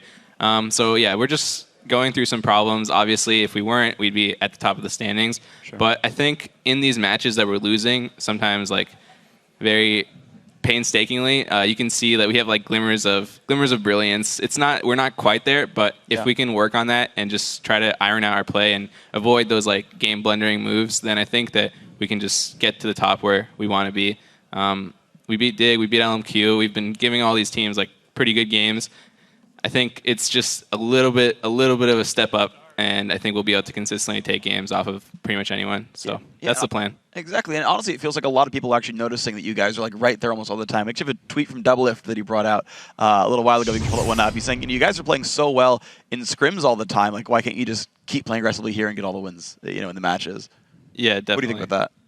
I definitely think it's just like a mindset thing. Like at LCS, if there's like a 50-50, we're just normally like on the passive side of it. Where in scrims, if there's a 50-50, we're always trying to push our limits, trying to go for it. And we just need to play with more of that mindset in LCS, and I think everything will go better. Yeah, I agree with that. Speaking of your mindset, coming into picks and bans in this game, you guys seem to get a fair bit of stuff. Braum has been 100% pick ban in LCS, and you got the first pick Lucian. Were you surprised you were able to get the Kassadin and the Braum and the Lucian all on the same team? Well, yesterday Kassadin was left through and just not even picked or banned in 2 of the games, and we kind of figured LMQ might have a counter pick ready, but we didn't first pick it because we still valued Lucian over it, especially because we banned out 2 of Vasily's main AD carries, so just put him on something he's a little bit less comfortable on. And then, Kassadin is something that I played forever. I knew he'd probably be countering it. I was kind of guessing it might be a Pantheon. And early game, after like those few 4-man roam squads, I was a bit behind, but still managed to get back to the point where Kassadin can become relevant, and we're able to clean the game up. Yeah, and kind of the beginning of you guys getting relevant, we have a replay from the mid lane fight where you finally started to get going. Let's pull this up on the screen actually right now, and Voyboy kind of walk me through. You guys are down 3-0 at this point, but you guys find a window. So we knew Pantheon's flash was down. We were calling it. We saw him on the ward coming through, and Dom was just like, this guy's flash down. Like, I can get it. I can get the flash cocoon. He goes for it. We nailed the kill. We just insta-burst him, and then Moore was also getting stunned. He used his shield on Pantheon to save him, but we just killed him, and then we got another free stun on Moore. So I TP'd in just in case they tried to commit fully to the fight, but we just ended up getting 2 free kills, getting Dragon, and just taking control of the map after that point. Was that kind of the game plan then when you guys are behind, like against this roaming squad and a pretty early game focused team? Was it turtle it out, look for the picks at some point, they're going to get too aggressive, and just wait for that moment? Yeah, definitely. Yeah, I definitely think that like our comp outscaled theirs. Yeah, sorry for cutting you off, boy, but unacceptable. comp outscales them, especially with Cassinan. Cassinan's able to like build a lot of armor items and still do a decent amount of damage and have a chase potential. So if you look at Voi's build at the end of the game, he had Frozen Heart, Frozen Fist, Randuins, and Tabby. So we knew that if it got into a late game scenario, we'd be able to pressure them. We'd all be able to like stack armor, and they wouldn't be able to hold us. So eventually, if we just got through the early game, we'd be able to outscale. And some of their champions are actually kind of mixed damage champs, right? You've got Corki on one side, Jax over there as well, maybe even Morgana to a certain extent. Was there any concern it's like, well, we got to make sure we keep these guys down, or was it like we just know with like a bunch of randoms we'll be okay? I definitely think that we knew that we'd be fine because with the Frozen Heart, you are kind of able to mitigate some of that damage, even if it is magic damage from like Jax's Empower and his ultimate. You still are able to mitigate that with the Frozen Heart, the attack speed slow. Also, we had 3 Randuins at the end of the game, so even though they do have magic damage, it's kind of besides for Corki, it's kind of like auto attack based. So we thought that we'd be fine if we just stack armor and we just are able to get into a fight that's like 5v5. Yeah, and speaking of the 5v5 fight, we have the bot lane kill on Ackerman that exploded into a big team fight. It was really when you guys took control of the game. We can pull this clip up on the screen. Dom, actually, walk me through this one. Of course, it says Voiboy's initiating, but go for it. So Voi's going in here, and he's calling, I can slow him forever. I have got a Frozen Fist. Just chase him down. So we're like, okay, everyone start collapsing because we know that this could turn into a fight. We know Pantheon is ulti. So we chase him down. We start going on Jax. It's kind of hard to kill for us at this point. And once we see the Pantheon ult, we call that Pantheon is extremely squishy at this point. He has full damage. So I cocoon him, and we immediately turn to Pantheon. We try to kill him. We get a Braum stun on him. He's able to get off next to no damage in the fight. Then we're able to snowball that into 3 more kills and then Dragon. So you guys did like a phenomenal job of just kind of saying, okay, we feel like we're strong enough now and turning it on.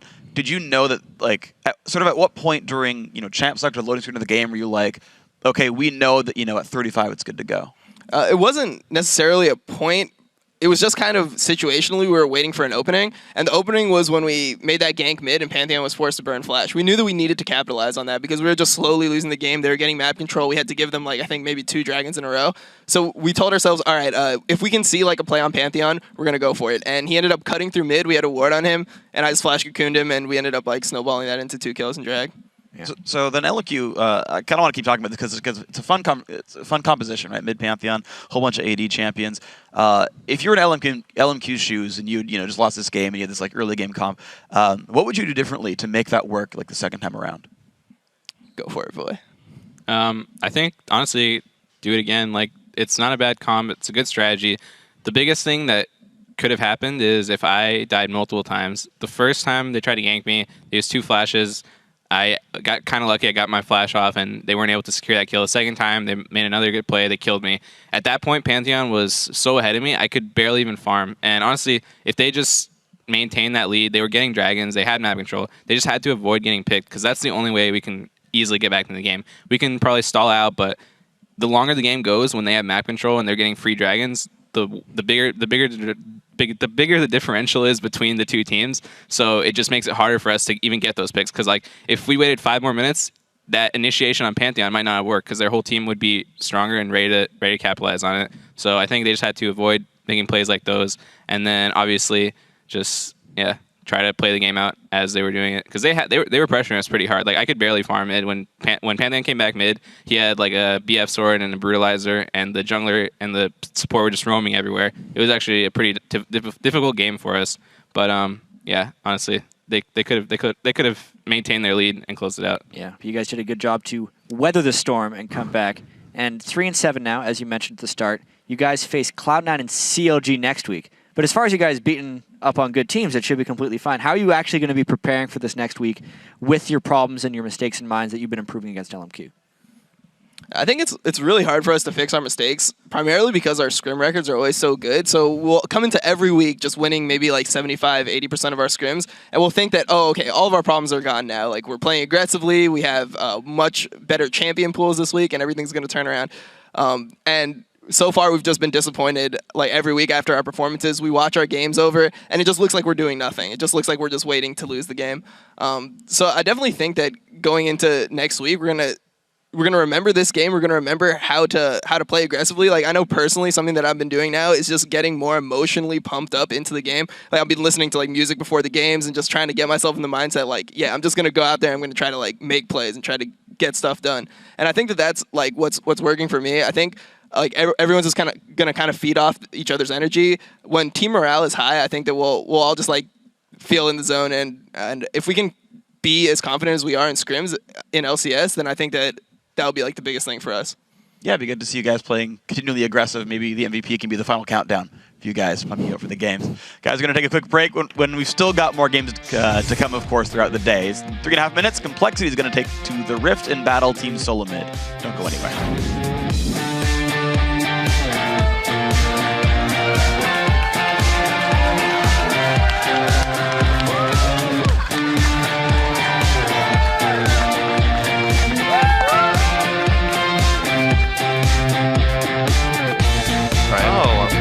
Play a lane.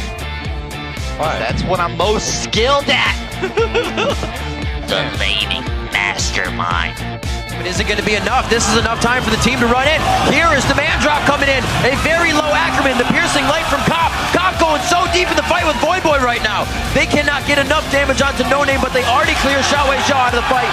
But I think No Name's going to get hit up one more time. The Force Pulse is there. Xiaowei Xiao. This is a 2v2. Now the Glacial Fisher in the 3v2. 4v2. Coming out of nowhere as Cop throws down the authority. I got the cocoon on Vasily. Okay, yeah. Vasily. I'm on No Name. Yep, No Name. Ackerman in the back. Jackson in the back. Jackson in the back. I got the cocoon on him. Yeah, I can send him more. Really nice. We can end the game. That's it, baby.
Welcome back to the North American Summer Split. And in honor of Thai-loving, barbecuing dads who encourage their kids to play video games, we caught up with the pros to talk about their real-life champions. My dad's really cool. He's a cool guy. He gave birth to me. Well, he didn't give birth to me, but yeah. A champion in game that I could compare my dad to. I think my dad's kind of like Alistar. He's willing to give the headbutt to just push me, but at the same time, you don't want to mess up the horns. 因为他平常就比较严肃，然后对我管理就是比较严格一点，所以我觉得应该是这个。I'd say my dad's like Pantheon. He always talks about how he's gonna like stop being an engineer and like open up a restaurant. Now that I think of it, I've always wanted to be a baker. My dad, he's probably most likely like Braum. You know, he's always helping people. He's a big shield with him too.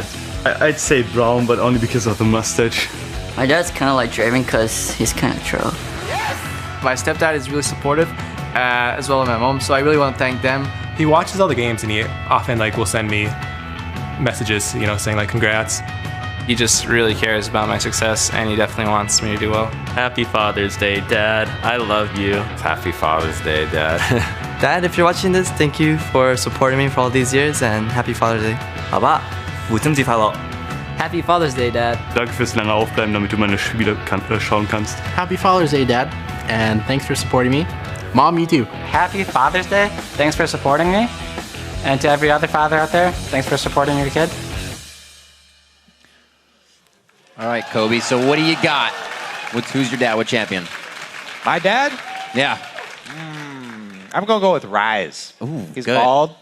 He's bald. I'd go with Zillion. I would really like him to play one of the Blue Men group for Halloween or something. I think that would work really well. I hope he's watching. That's the gift you needed right there. All right, it's time for our second Rumble on the Rift. Complexity versus Team Solo Mid. After their commanding win over Cloud9 yesterday, it's looking like TSM may have gotten the ship back on course. I mean, you got to say, Loco Doco has had an instant effect on the team, if nothing else. I mean, it's not very often that you're able to see something like that, where somebody comes in and instantly the team changes. But that looks to be the case here. The team was playing with a renewed focus, and they came into Champion Select with a clear plan. For example, Amazing rushed right into that Sightstone on Elise that we keep harping on.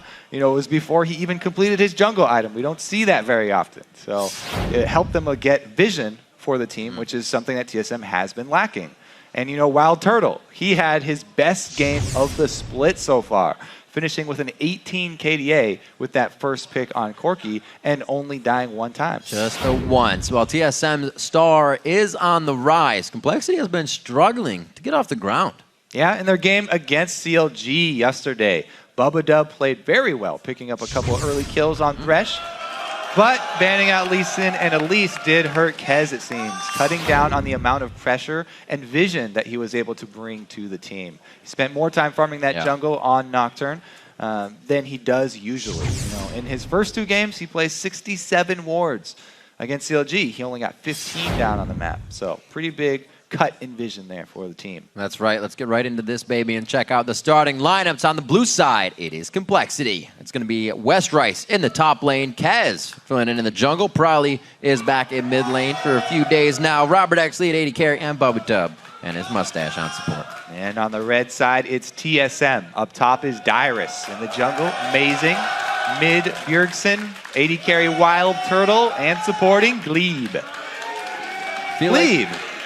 Gotta say, he had some really good plays yesterday, and people were giving him flack for skill shots. He had great timing on those. Those are hard to pull off. Well, not only the dragon. You get flack first, and then you get hashtag LCS big plays. It's all it's in the due cycle time. of the LCS. Exactly. You just gotta wait a little little bit. You get flamed, and then you get the plays. praised. Yeah, absolutely. So with those, hopefully you can carry that play back or into this next game with so many supports now being loved. The Thresh plays from him. Now Brahm's kind of out there. We haven't seen Glebe's play on Brahm, and he's also the one that's kind of like Kiwi Kid and others brought out the Zyra, brought out the Nami. Really has a diverse champion pool he's not afraid to help TSM play with on the field. Yeah, I really like the addition to Braum because now there's someone else. There's more than just Leon and Alistar if you want to play a frontline tanky support champion. He is definitely a very viable tank for your team just coming from the support spot, so you don't have to use your top laner or jungler for that role. Also helps if you get Glebe on someone like Braum, then the voice is right in the middle of the fight too, calling some of those shots. So it works even better. Nidalee's going to get thrown out of the mix right away. It's just kind of putting too much of a hurting on kind of mid-game, late game for too many people. Yeah, Nidalee, I think one of the biggest impacts that she has had on the game is that it's very clear to all the players what you're supposed to do when you have Nidalee. Some of these other team comps that are harder to pull off, a lot of the teams have been sort of floundering in that mid and late game stage. But when you have Nidalee, you know exactly what you want to do.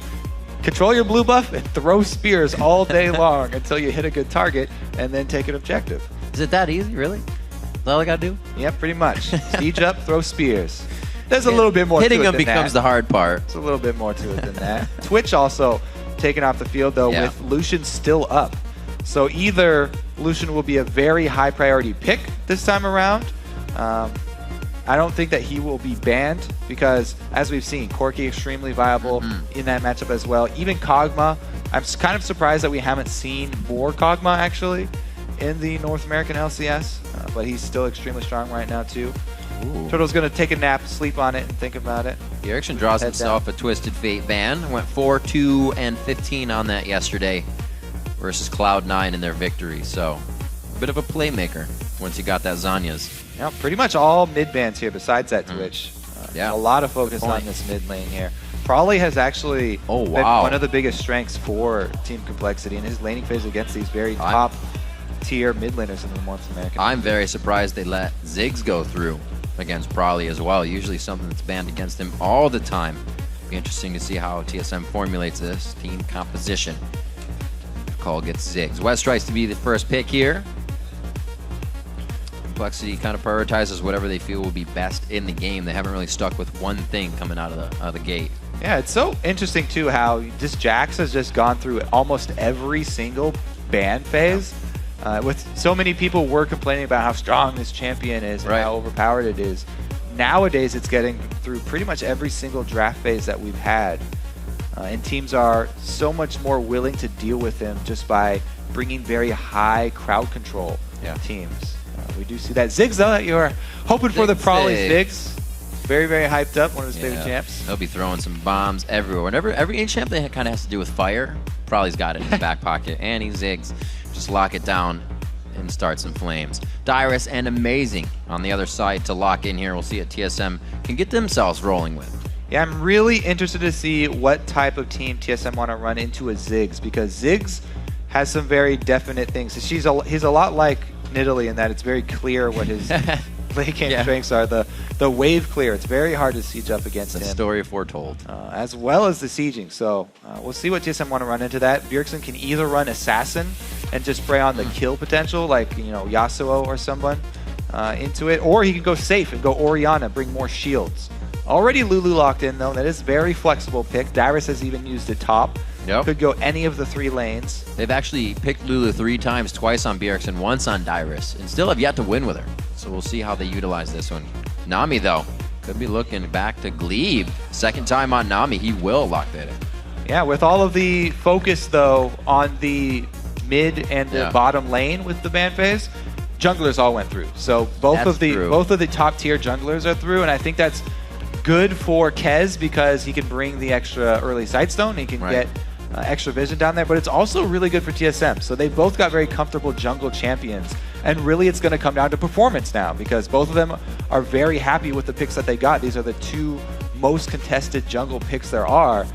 I really want to see, given their best tools, what kind of game plan can they come out with, because Amazing has not come into these games with a lot of forethought and a lot of planning before them. We'll see if Loco has changed that up. Looks like the AD carries will once again match up the same. Lucian for Wild Turtle and Corki for Robert Exley was the same exact AD carries on the same sides they played in this first matchup. So we'll get a bit of that replication. Bubba locking in Renekton for West Rice in the top lane. Safe play for him. And now we got to round out. Is that Dyrus's, or are we actually going to get a Lulu in the mid lane and something else for Dyrus? Yeah, could even be a top lane Lee Sin. Switch around, pick a different jungler. Oh, man. I really doubt that one, but the possibility is there. Amazing's like, please no. Yeah, so that Corki, though, I think that is pretty good to highlight because Robert really likes it, but also Turtle picking it over even Twitch last time around. So Lucian always the go-to pick there, though, for AD carries. All right. And he goes the assassin route. He does go the assassin route. Yasuo was played in week 3 versus LMQ for Team Solo Mid at the effect of a loss. 4-4-0 for Bjergsen. We'll see if he can turn around on this game. A lot of potential for them to stay alive in the engagements that they want.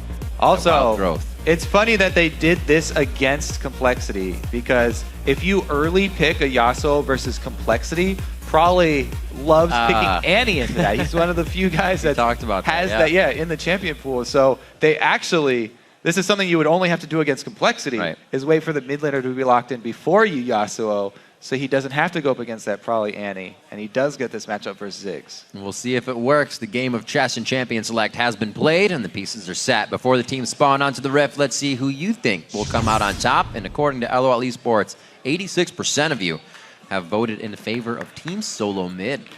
Wow, pretty big. But if you feel a momentum shift, you can change your vote by tweeting us at LO Esports and using the hashtag COLWin or TSMWin.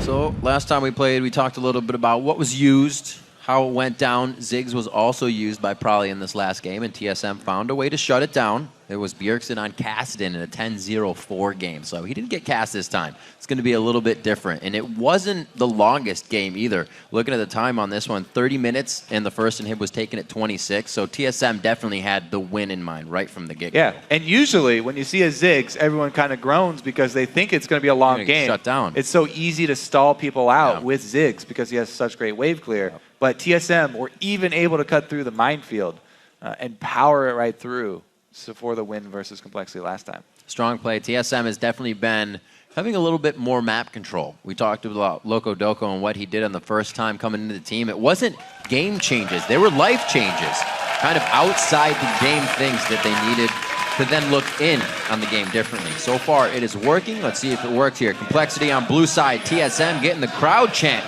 to start off as they make their way out of red. Some stragglers. They're new to the chant, just like there's new TSM members. There are new TSM fans. Right. It's kind of complicated. It's hard to get down. Get the rhythm. Yeah. Line of scrimmage set up for TSM, though. Defensive ward's going down. Moving out quick. So they're all seen. Looks like we're trading both sides. We're going to get privy knowledge to what's going on inside the jungle. Oh, wait a minute. All right. Cut back, but they don't know they're cutting back right over a ward. Yeah, it's a regular start here. We'll see how many wards TSM can actually lay down. Looks like Dyrus wants to get that lane matchup finding ward, the very deep one.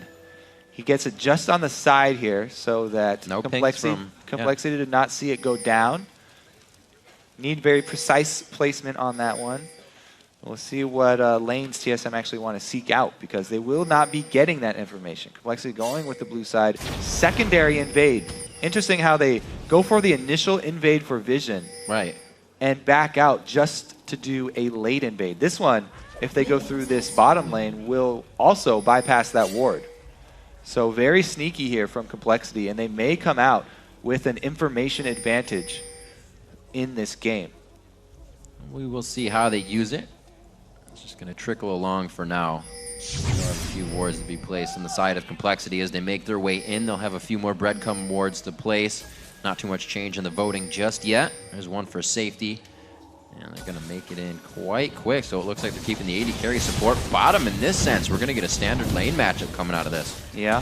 Dyrus is going to be first to his lane as well, and he doesn't have to use teleport. So TSM going the very safe start here, a very normal start. Now, when they finally see the teleport come in and the duo go bottom, that will trigger Amazing to go steal blue instead of just going to his own, even though they didn't have wards on it. Now he knows, and he'll go right over there for his second buff. Pretty good start for both these guys. Also, big thing coming out of this level 1, I think, is the fact that Dyrus got to shove in the lane. Anytime you have a range versus melee matchup, even if it's versus Renekton, who is the scariest melee to go up against, or one of the scariest. Yeah, that early. If you get early time in the lane to shove that wave, it's a really good start for Dyrus. And you can see he expended a lot of mana doing that, spamming Glitter Lance. But Prolly in mid, under kill pressure. Oh, he gets it! The Lee Syndrome and the safeguard to safety. Beautiful job by Amazing. That is the Amazing that TSM fans were hoping to see all split long. He showed up pretty big here with the early gank. I talked about the two options with going up against Ziggs, and Bjergsen going with that kill pressure route. Definitely paid off there. No hesitation once again from Amazing, flashing right in for that, and then nice Q after to follow up for the first blood. Kez is just a little bit too late, not able to answer. And Q, the pink wards already from Bjergsen, something that last split he didn't buy for at least 10 games in. He was the only one on the team who didn't buy pink wards. Everybody's putting in the pot though. Yeah, and you know, Riv, make a very bold prediction this game. Uh-oh. Double Sightstone for TSM. You think? Put some money on. Very real possibility here. All right, so Elisa's going to head down bottom, though. We didn't talk about this bottom lane matchup too much, but both of them actually have very good gank setup, especially if you can control side lane bushes. I really, really emphasize that a lot in with these two supports, but it makes it so much easier for you to pull off one of these. And there we go. How about that bush pressure? Being able to come out with all the aggression there. The repel still. You gotta love the Elise Thresh combination. The cocoon after to give them the lane presence. A flash and a summoner heal burnt on that one. Yep. Also a very favorable trade, too. Almost no damage exchanged back on Robert or Bubba. So pretty good jump in lead there for the bottom lane. However, this mid lane, after that first kill, Bjergsen is really not giving Prawley any breathing room. He's really using his dash very well to kind of dodge out all the Q bombs. And then you just leave Prawley kind of sitting without anything. Yeah, he's actually going that Void Boy route where he maxes the dash first. Already 2 points in it. Let's see if this gank can work out for Amazing. Number 2 here. That's Westrice. Oh, he misses. Oh, help pick was on. Westrice, leave They that. want it. Amazing. You made your escape. What are you doing? Amazing second turret dive here. He's not going to be able to get the Sonic Wave to connect for the resonating strike, but save plays. Kez comes up to soak up whatever experience could be lost into the turret. Yeah, good jukes there from Westrice. Playing the mind games. Amazing was holding onto his Q to the last second. He wanted to get the slow down first to line up an easy Q, but Westrice too slippery. He Little does get out for him though. Alive. His flash is down. He can teleport back soon. Yeah, he'll be able to teleport back up, but he's going to walk it out. Knowing that it is also back from Dyrus. We've seen action in just about every lane so far. Bjergsen once again just down the wall. Pretty close, but it's still with the whiff. Gonna knock it out. Probably just walks right through that wall of wind. Not a substantial wall. All right. 35 to 35. Probably's actually, I should say Bjergsen keeping up on the CS there. Taking out Prawley. Oh, another grab from Glebe. Always making the plays on Thresh. Glebe actually the fastest stash in the West with his first blood on Afromu the other day. That's the fastest first blood this summer. Actually, that's Bubba Dub. Or Bubba Dub. I said Glebe. Damn. Bad. On the other side. They have two of the most confusing names, though.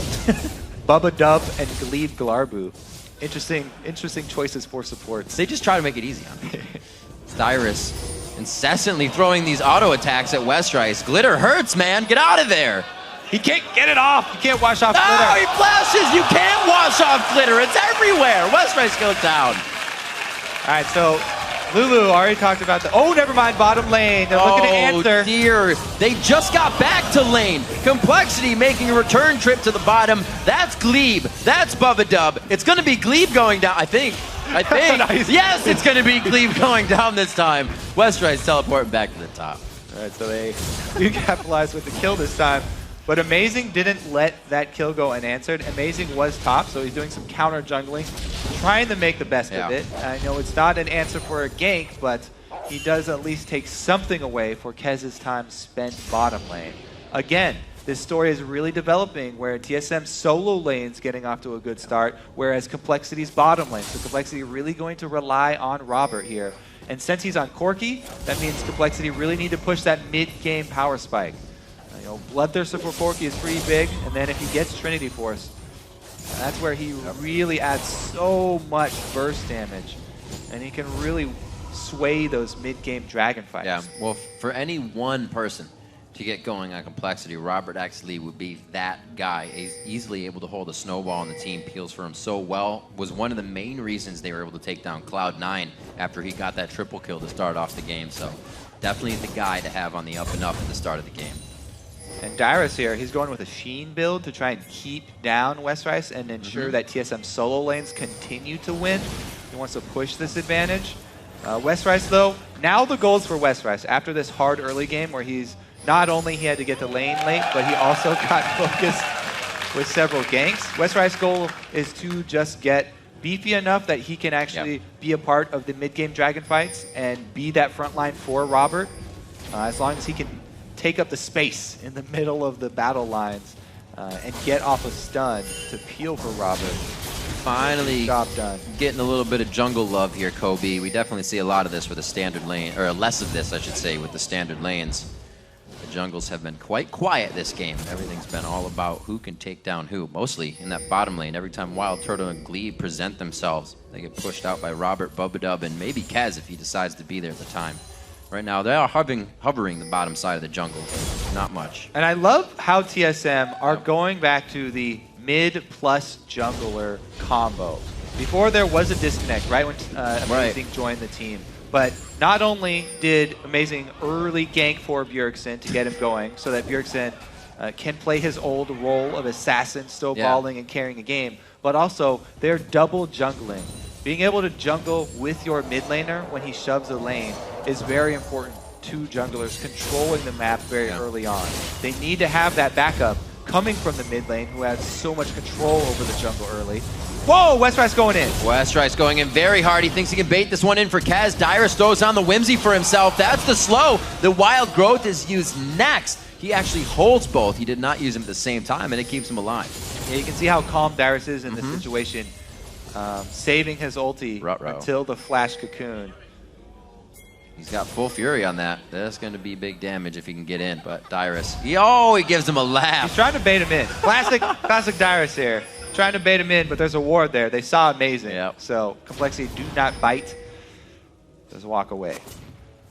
Walk away very slowly. Mentioning earlier, the Bjergsen and Amazing, it's kind of refilling the shoes of the Reginald Oddwin, being in the back pocket, always having the jungler around your mid lane. Yeah, Amazing. You've already counter jungled that. Now he goes back. He clears it out just before Kez gets there. So not only did he counter jungle, delay the respawn, but he doesn't even let Kez get the little blue wolves either. And Amazing still hovering around mid so much. The reason that he had to clear out the own camp that he counter jungled is because he's been spending so much time around mid, hovering around mid, waiting for some action so that he can back up Bjergsen. But since nothing's happening, end up having just to kill a couple small ones. They go for the second one here. Very Pink nice. ward seen by Bjergsen, but can't go for it because it's even 2-on-2 right now. Like the little cheeky pull-out they did. Amazing being closer to the buff. Pulls the aggro up, but they're not in position to get it with Complexity hovering over the left side. He does deny a bit of experience to Probably in mid. It's already 103 to 85, so Probably would love to be soaking this up at the right time. Gets back for it. Yeah, he's very happy with that blue buff. He's been able to CS decently, spamming out his abilities. Bubadub is on fire, by the way. These death sentences are just on point from him. But yeah, he's very happy with that blue buff because he's been struggling since the early pressure onto the mid lane. Has to always constantly be worried about the kill pressure from Bjergsen, and having the blue buff just enables him to CS from further away without having to run dry on mana. Great zone control here by Complexity in the bottom lane. Not too much else was grabbed after that kill, but Wild Turtle and Glebe have been forced to play safe. Turret finally falls, the first one of the game at 12 minutes in exactly. Might get a little bit of roaming now, and the power of Complexity is going to start shifting around the map. Such a great setup by Complexity as well. They waited and they denied as many minions as possible with that turret so that the wave was not pushing because they have Elise coming in. And TSM have to venture into the Fog of War to try and get vision down around here. So pretty big advantage right now for Complexity on the bottom side. Kez does get seen though, so they lose out on this little window where they had complete vision control over bottom and no bottom turret. Would have been really, really great for them if they could have pulled off a move by Kez on the duo lane to just completely snowball Robert for the mid. Oh, Bjergsen looking to get a little dragon pressure here. Keeps himself safe with the wall, but he might have got himself into trouble unless he can return to dragon with the team. Probably gets hurt quite bad in that one, and they got some summoner spells. Actually, his Ignite out. A great wall there from Bjergsen, saving his own life with the walk away. Still going to be dangerous. Probably still has his ultimate here. And Complexity is going to start Dragon. Looks like they still gain pressure and control. Might even have some damage on mid-turret. Dyrus cannot interrupt Westrice teleport while Westrice is under his turret. If Dyrus flashes under the turret to try and use his ulti and interrupt that teleport, then he'll probably lose his life. Oh, going in. A few more shots. The heal comes out. The speed for Wild Turtle. He's safe, but both summoner spells were used here. Right now, TSM is on their heels and actually disengaging with summoner spells, so it's only getting worse. They're going to be going for blue, so Complexity, they feel like they can get the bag of chips and Dragon on this. Yeah, big price to pay there. Double summoners from Wild Turtle. They do get hit by the tidal wave, though. Glebe on the outside, able to pull safety to him. TSM has closed in on this fight very awkwardly. Prolly has been left on the backside. May Bjergsen gets out. Does the flow keep him alive? Robert actually huffs a rocket over the wall. Amazing is now going to go on a rampage. Kez has already used his repel. Can't get the Tempest and Cripple down. Robert X. Lee is now the focus. Valkyrie is up. He tries to get himself to safety, but Amazing is going to be there capitalized to kill. And we actually saw in the top lane the teleport was not used, but they 1v1 quite hard. Dyrus stopped his. Yeah, Dyrus is able to... locked up. It's actually Westrice flashing under the turret here. He's the one who takes the turret shot to try and stop the teleport. Said it one way, but it was also true the other. And he's going to pay for it here. Westrice just slowly dying to the damage over time. Ouch. Dyrus. The glitter lamp. How do you make it so far in the end? Oh, all right. It was a he died over there. Valiant attempt on the escape there. He was zigging and zagging, trying to dodge that glitter lance. But not able tripped over his own feet in the end. It happens when you have to dodge that much. 22,000 to 20,000 gold. 2-1 in turrets as TSM is getting themselves a pretty nice lead here. Whoa. Dyrus just picked up a I was going to say, large piecing rod. together a recipe of things. He was like, forget about these little baby items. I want the biggest one of each. What do you got? Bjergsen keeping 125. Finally crested by Prolly, back to 131 as Zig should be out farming that. Yes. I have to say that was beautiful CSing under turret and avoiding all harass while doing it. Yeah. Great wind wall to block 2 bouncing bombs and pick up every single CS under that turret for Bjergsen there. Static Shiv finished for him right after that Cutlass, so he's at a very, very strong power spike for himself as well. He just wanted to get the lifesteal and slow from the Cutlass. Everybody really does value the Blade of the Ruin King early on Yasuo now as well, because he scales so well with attack speed. Right. So he'll probably just go ahead and upgrade that next. Getting everything he needs. You see Westrice come down to clean up a bit with his teleport up. He heads to the top lane.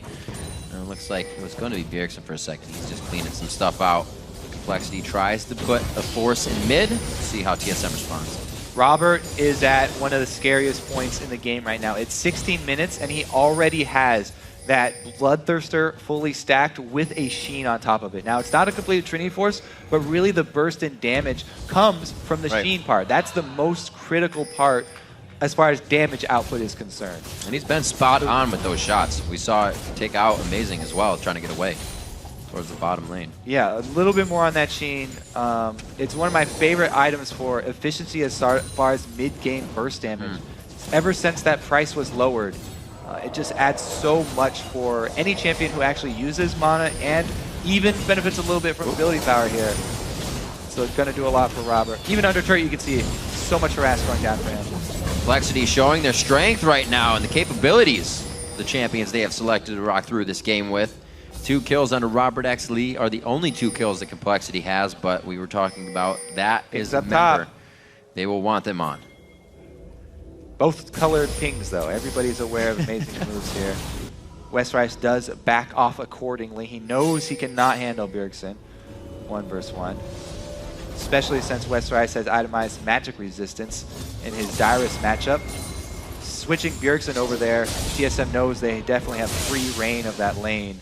And Westrice has to play very defensively. Nothing there for Amazing to capitalize on, though. He spent so much time in this Complexity blue side jungle. TSM keeping 2K up. The rotation now to mid as they drop all 3 outer turrets. Looking quite good. CS is up in quite a few lanes by just a little bit. So the laning phase going very well, as well as Team Solo Mid's map control. Bubba a little too caught out on that one. Thought he had the upper hand, a false sense of security. But wait, Westrice teleports in. The first slice does not provide a dice, and it looks like they're going to be forced out of this. He turns back, thinking the team was ready for the initiation, and that's going to be an error. Gets himself killed. Complexity starts to lose ground here in their own jungle. Yeah, what a great flash there from Glebe. Kind of baited Westrice in. He was able to escape the stun, and Westrice really wanted to use that stun charge. Bjergsen is really deep in enemy territory, though. He's trying to get to the minion line. Now he's safe. He's going down the line, coast to coast. Bjergsen keeps himself safe.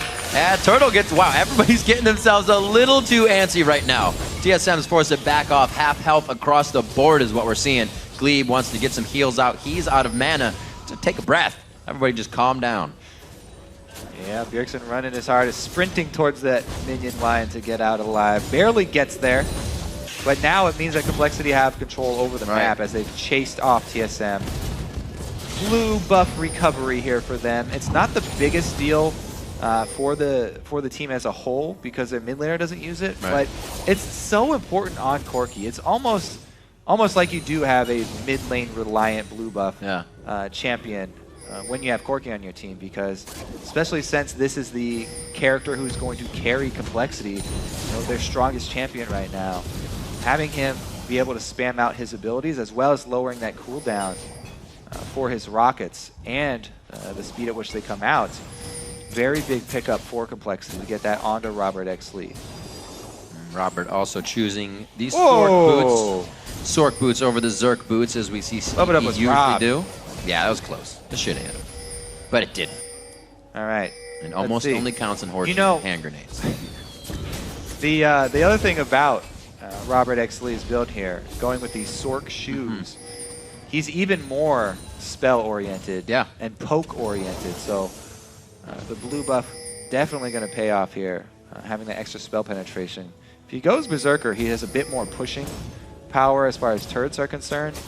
But he's all about the team fight damage. He just wants to dump out as much damage as he possibly can in this mid-game dragon fight here. Oh, it's tagged. Good Sonic Wave. Pure vision. All the way to the bottom lane. It's going to be cleaned up by Robert X. Lee. TSM should be able to get a great push on this mid wave. They don't have the vision to know that Complexity isn't really moving for it. Probably can clear a wave with his ulti, even though he is bottom. Let's see if he does use it here. Because Westprice is going to have a real hard time hanging onto this turret by himself. Rest of the team does come in. Half health turret and still Ziggs ulti available, so they can use it in a team fight if they need. Dragon is still up, so definitely is going to be the next point of contention here. TSM have full vision control of it. Not the quickest turret to go down. Looking at Wild Turtle 20 minutes in here. He's not got that Sheen or Phage.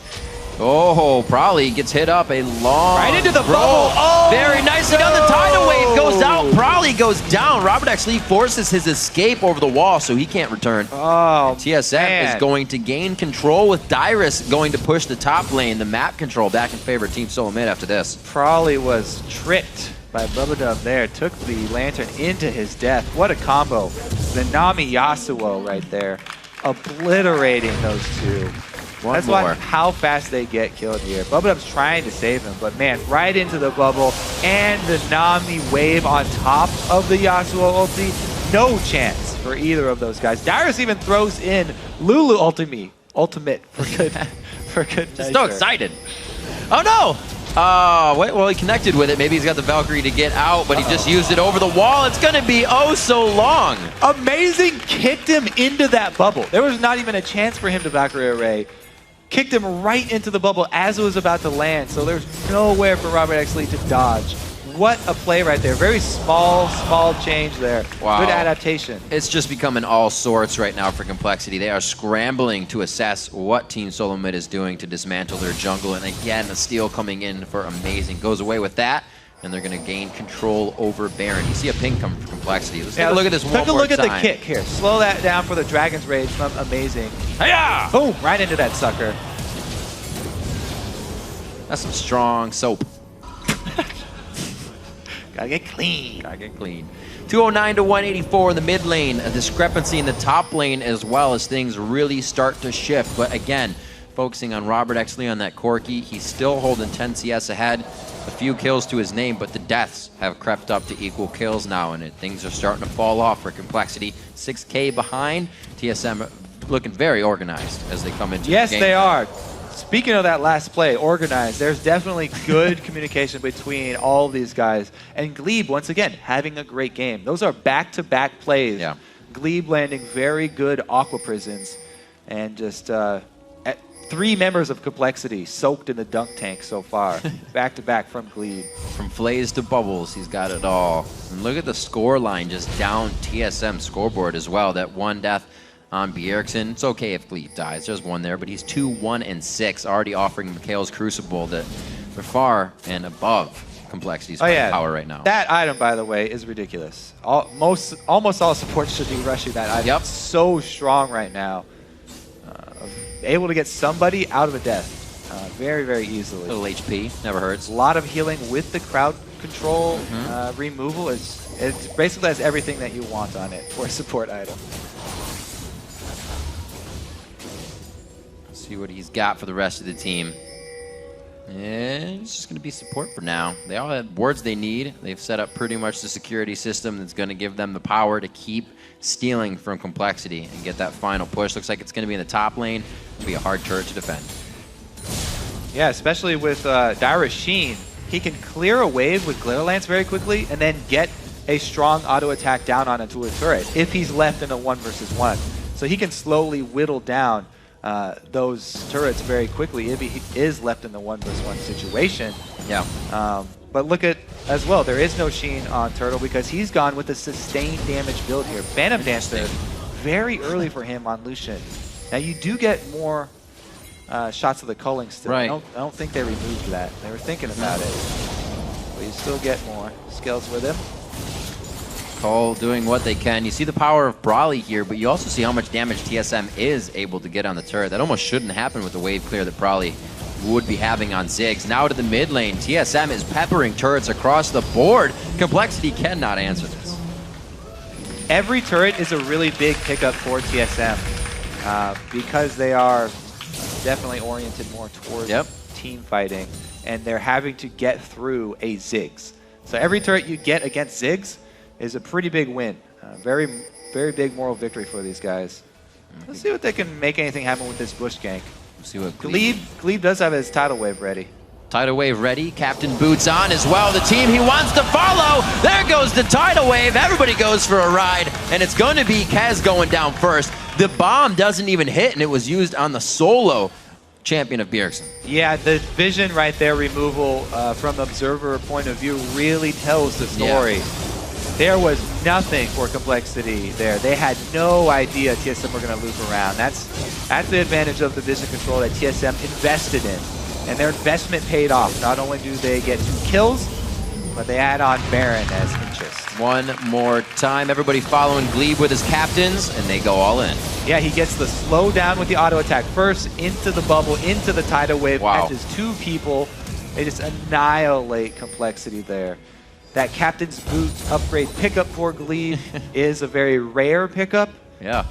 It does enable the team, since he's usually going to be behind the team, enables them to retreat if they do get into a bad position. But as well, if he's leading the charge. Like that, It's going to get everybody right into the fight as well. Swimming upstream, made that one work. 40 seconds on the clock. Dragon's going to be worth quite a bit. Not its max amount right now, but it would be very good if Complexity could grab those little tidbits as this game goes on. 10,000 gold behind right now, and everybody playing very up to par by Team Solo Mid. We kind of wondered yesterday if it was really the change of Loco Doko, and they're kind of solidifying that question now. Well, they had defeated every team that was ranked lower than prior to bringing in Loco. Right. So we can credit Loco with a lot of things, and we can say, yeah, that Sight Zone was definitely Loco when first game Amazing came out with Elise getting it early, but they were able to defeat all the teams below them in the standings. That's one way in which TSM have been very consistent this LCS split. So we could contribute a lot of things to Loco, but not everything. Moving in. Amazing, and the rest of the team setting up what could be some final wards here as they just litter the entire jungle. Whether the wards are 2 inches or 2 feet from each other, they want that vision. Turrets going down in the bottom lane as it's Bjergsen working the split push in the top. Westrice has been having a tough time with focus on him in the game. Dyrus alone sits 3,000 gold above his cash flow, so you can see just how tough it is for Complexity right now. Yeah, it's very hard for them. What they really need now are Death Sentence and Cocoons to land on people who are out of position. Here we go, though. 2 versus 1 up top on Bjergsen. Switchy target. They might be able to capitalize. Oh, he goes back in. Oh, my gosh. Yeah, he goes back in. The healing's going to be there. Will he actually be able to rock this out? The double kill. This shouldn't kill him, and he makes it out alive. I like his use of the active from Blade of the Ruin King right after he does his ult. Really good thinking from Bjergsen there. Able to go back in and grab the double in the 2 versus 1 situation. Uh-oh. Able to bait them in and go for the burst. Very well played. Oh, soloed out with a little bit of help on the shield coming in from Wild Turtle. Gonna be a turret going down as well. TSM making their way into the base, and they're gonna start wreaking havoc on their first inhibitor and inhibitor turret. Could be just going down to the bottom lane after this. Amazing, taking 3v1 in an amount of damage right now, but he's still all right to fight in the game, which just shows TSM really knowing their limits here inside the base. 30 minutes in, it looks like they might be able to try to finalize the game with the amount of damage they're trading back during a retreat. Now Complexity's looking for solace under their tower. The culling comes out with a tidal wave, and they both just ride along. Probably gets taken down as well. So much damage coming out of this Wild Turtle without the Triforce build. He's able to just put down the power, knows exactly what he's doing. TSM takes over Complexity's base. Oh, he wants more too. Boom, boom. Bang, bang. Bang, bang. You're dead. 2 bullets. There it is, Head. 4 down. Robert X. Lee outside the base right now. Can't even find safety within their own home base. 30 minutes into this one, 20-2, as Complexity looks for a bit more. Robert, KDA fantasy panic. points, Robert, fantasy points. He's saying, follow me, you don't want the Nexus. It's going to take a little bit longer. They are still hitting it up, and it's going to be a 30-minute win for Team Solo Mid. 2 solid wins for TSM this weekend. Getting off to a good start. Revitalized team here. Oh, this way. Oops. Let's go this way. Wrong door.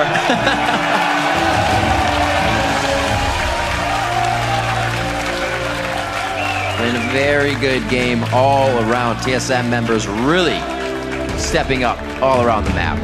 Great plays. We talked a little bit about how it seems like the mid lane jungle synergy is coming through that much more for Team Solo Mid. Bjergsen and amazing little buddy system this game.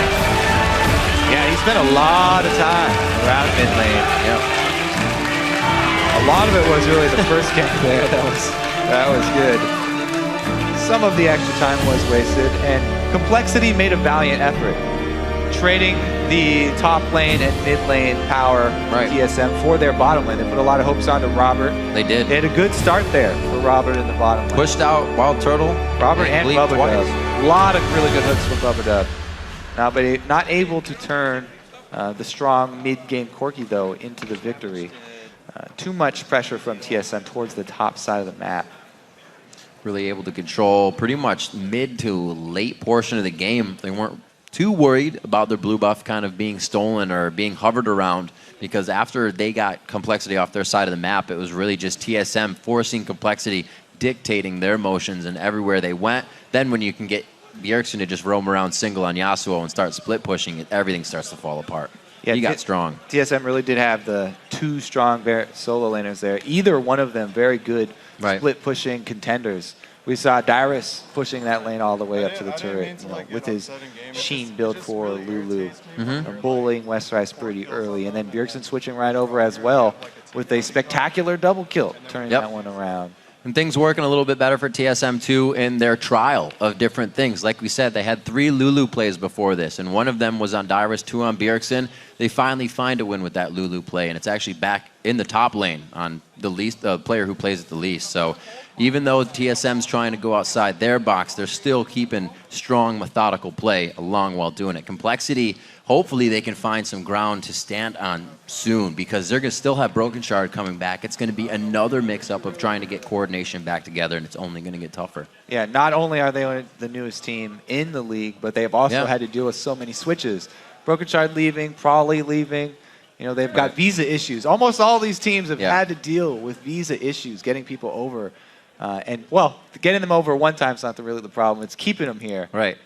And then getting the practice in. Kez does show promise with playing with the team. It's not like having a sub is going to hurt the team. They've already gotten some wins with it. But the transition of back and forth, especially starting the season without having the shot caller, probably, as we were just saying, kind of Complexity's trials and tribulations, they've made it hard on themselves without having a chance. So it's been hard on them, I should say, then, that coming into the season when they are now getting back into the LCS, that they've had to deal with all of that. It's really been a hard road. Hopefully they can kind of even everything out and not have to worry about this as the second part of the split comes through. Yeah, a lot of things for that team to deal with. TSM, though, they seem to be dealing with their issues pretty well so far. Absolutely. Came up with a win over Complexity there. So right now we're going to throw it over to Freak at the analyst desk to hear what Team Solo Mid have to say about their 2-0 week. Thank you very much, Riv. What's up, guys? We're joined by Glebe and Bjergsen, two of the newer players of TSM, although I guess the entire roster is pretty new at this point. So, Glebe, first question to you. You guys came into this week looking kind of worse than in the spring split, but you guys 2-0'd this week. You guys look a whole lot better. What were your expectations coming in? My expectations coming this week were pretty high. Practice was going really well, but even with that, I knew that like Cloud9 and Complexity are both still really good teams. So even if we've been doing well in practice, like a few mistakes on LAN can easily lead to losing. But I knew that if we played well and played the stuff we practiced, we could win both our games. And we actually talked to Curse about 40 minutes ago, and they were saying that scrims went really well for them, but it would always fall apart in the actual matches on the LCS stage. Do you guys feel a difference in how you play in LCS compared to scrims? People play a lot safer at LCS. In scrims, there's a lot more early kills and early fights because there's a lot less at stake. But when it actually comes to LCS, where the games really matter, people tend to just play a lot safer and not go for aggressive plays they usually would go for in scrims. Does that tend to make it like kind of improper practice where like certain champions that are going to be lane dominant are actually much weaker because you don't get those plays anymore? A little bit, and also just practicing late game like decision and rotations and things like that doesn't necessarily happen as much because if teams get behind, they'll often call the scrim early. They want to play a new game. They think it's a waste of their time, and usually you either like will win lane really hard or lose lane really hard. So there's a lot less to learn, I think, from like macro stuff because the games are just really like bloodthirsty from both sides. Okay, so then Bjergsen, I want to get you involved in the interview. You're facing up against this Ziggs here played by Prawley. You guys got like a really, really early kill in that one. What set you up to say, oh, hey, if you come gank mid, we're going to get rid of him? I noticed that he was pushing the lane from level 1 really early, so I kind of let him push out the wave, and then on the second wave I froze it, or I didn't quite freeze it, but I had it really close to my tower for a while, and him having Ignite sets him up a lot easier for ganks. You usually see them running like heal or something like that, but when he had Ignite, I said, okay, I'm going to hold the wave here, he has Ignite, you can come in after the blue and we can get a kill, and it sort of worked out. Yeah, that was actually really good individually, and throughout the game, you guys, I thought, did a really great job of closing out the game. You're facing a Ziggs, which is like really well known for like stalling out games and clearing waves. You guys played around that really well. So as a mid laner, how do you get around the infinite wave clear Ziggs?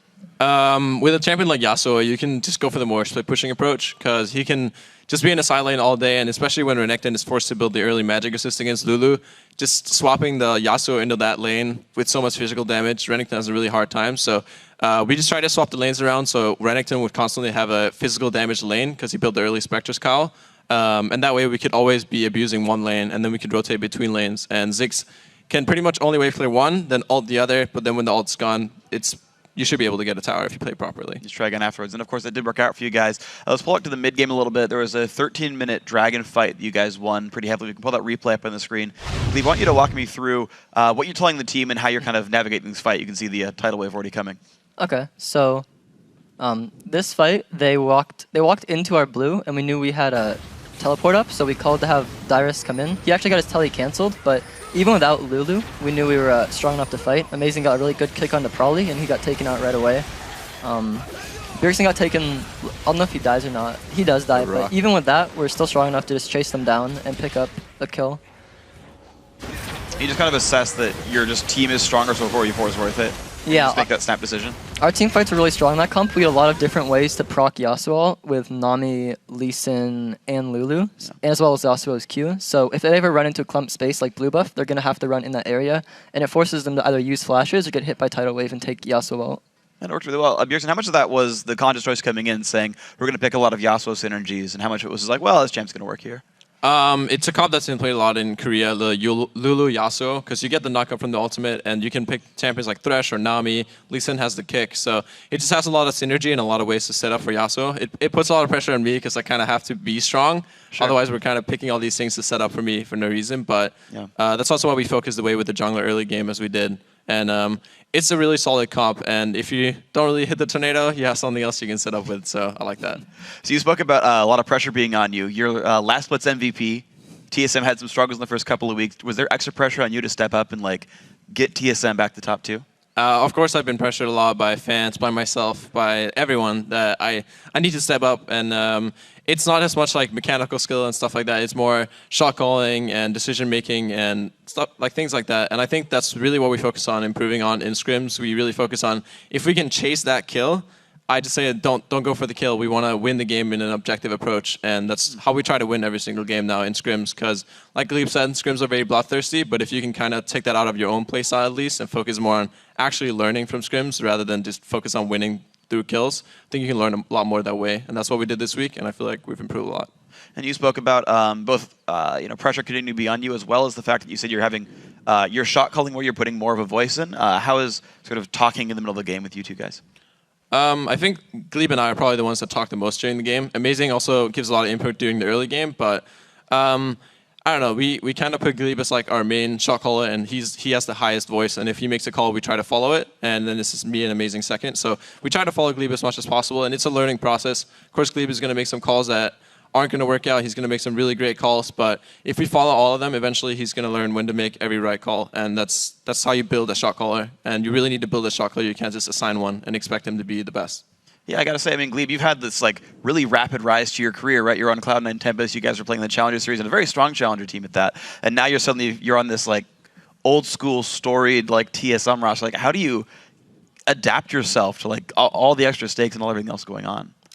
It's a pretty big change switching from playing like Challenger Series with C9T to LCS, but I've just been like doing everything I can to try to get as good as I can, because there's a big skill difference from playing games in the Challenger Series to playing games in the LCS. So I've just been using all the time I have available to either watch VODs, talk with Loco about things I don't know, or practice in solo queue, because there's a big gap that I like to try to cover and just catch up as soon as possible to make sure we can be like a top team.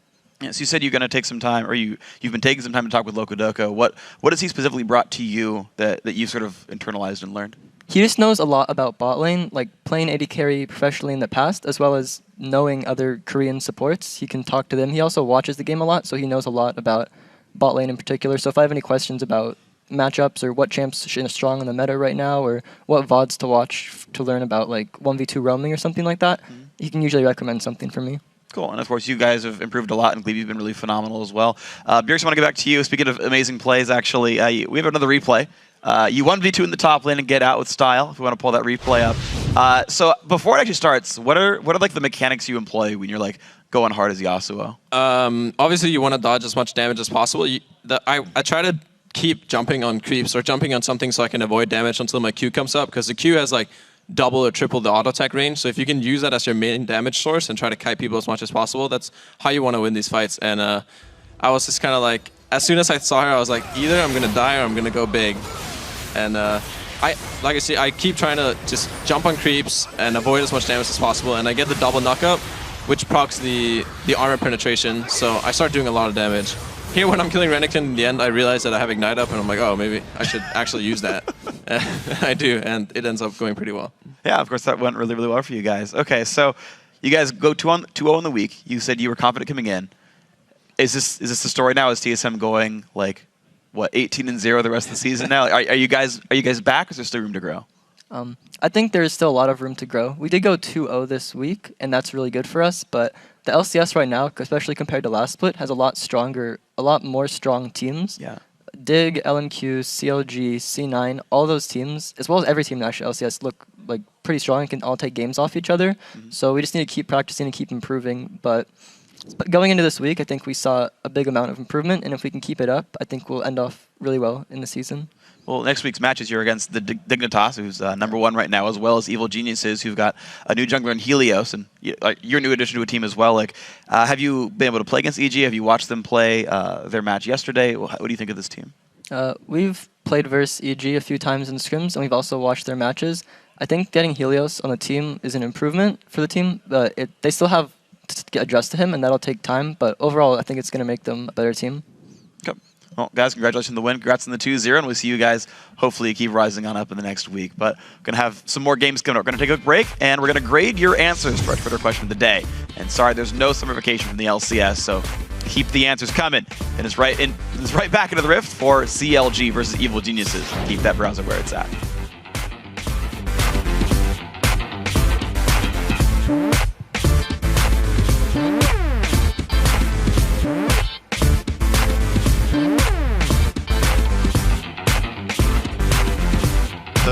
Lemonation mean emotional? But if you put down the letters, it's emotional. Lemonation. No, it's not. You got me good. Almost. Has been left on the backside. May Bjergsen gets out. Does the flow keep him alive? Robert actually huffs a rocket over the wall. Oh, probably gets hit up a long Right into the roll. bubble. Oh, very nicely done. The tidal wave goes out. Probably goes down. Here we go, though. 2 versus 1 up top on Bjergsen. Switching target. They might be able to capitalize. Oh, he goes back in. Oh my gosh. Yeah, he goes back in. The healing's going to be there. Will he actually be able to rock this out? The double kill.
Hey everyone, welcome back to our continuing coverage of the North American LCS, and now joining me at the analyst desk for our final 2 matches, Sam Kobe Hartman Kensler. I just moved over here to see if my Twitter response got picked. What's your screen name? Obi-Wan Kobe. Definitely not going to read your tweet. Even if it's there, I'm just going to pass right on by. So remind everyone, today we were asking you, what's the most surprising development in the North American LCS and why? Here's what you guys wrote in with. First up, at Raj Beard says the most surprising is the slump that Cloud9 has been in recently. Although it just shows that North America has been improving as a whole. I mean, it is surprising, but you account for all of the, the injury, also the time at All-Stars. a little less surprising there. Yeah. You expect them to have some sort of rocky comeback. Yeah, hopefully they can make it at the end, though, because they're looking a little bit shaky right now. Next up, Stevie JGTV says the most surprising development has been Dignitas's haircuts. The Kiwi Bowl and Cutie Pie Braid have been nothing short of breathtaking. I definitely agree with that one. You're not going to make your pun? So, what? I got nothing. No, I got nothing. Breathtaking? Talking about Cloud9 just wow, that's too soon. All right. I expected more from Freak. I'm sorry. Hey, what's the third one? It's from Obi-Wan Kobe. No, from Pascal Krupski, says Seraph and LMQ's English skills. They are continually learning and improving. I got to add Helios to that list as well. It was really surprising, especially the first interview with Xiao Xiao coming back with an answer in English while the translator was there. Everybody was very, very impressed. Yeah, it's good. I like seeing the growth of all those players. It's gonna keep being better and better. Next up, at Waddles Law says the effect of veteran coaches. Skara taking Dignitas to the top. Loco Doco bringing out the brand new Team Solamid. This is gonna be big. People were talking about coaches for a long time, and I always referenced infrastructure in Korea and stuff like that. And everyone was like, "Yeah, that's it helps the teams a lot. They are focused. They have analysts. They have coaches." Yeah. Yes, people are now getting all these coaches over here, and we're seeing very, very immediate results for a lot of these teams. Yeah, Coach Odoku has been really good for TSM, and they're going to keep their way probably going up for here. So anyway, thanks to everyone that wrote in. And if you're not already, be sure to follow us on Twitter. We are at LOL Esports.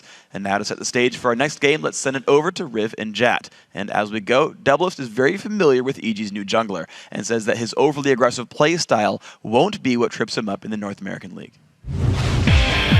I'm actually good friends with Helios because I lived in Korea and he was like one of the people I was closest with.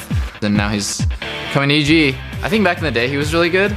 Super aggressive player, only ganks, never farms. In my experience with him, his English isn't like fluent. It's good enough to have a conversation with, but it's gonna have problems talking in game.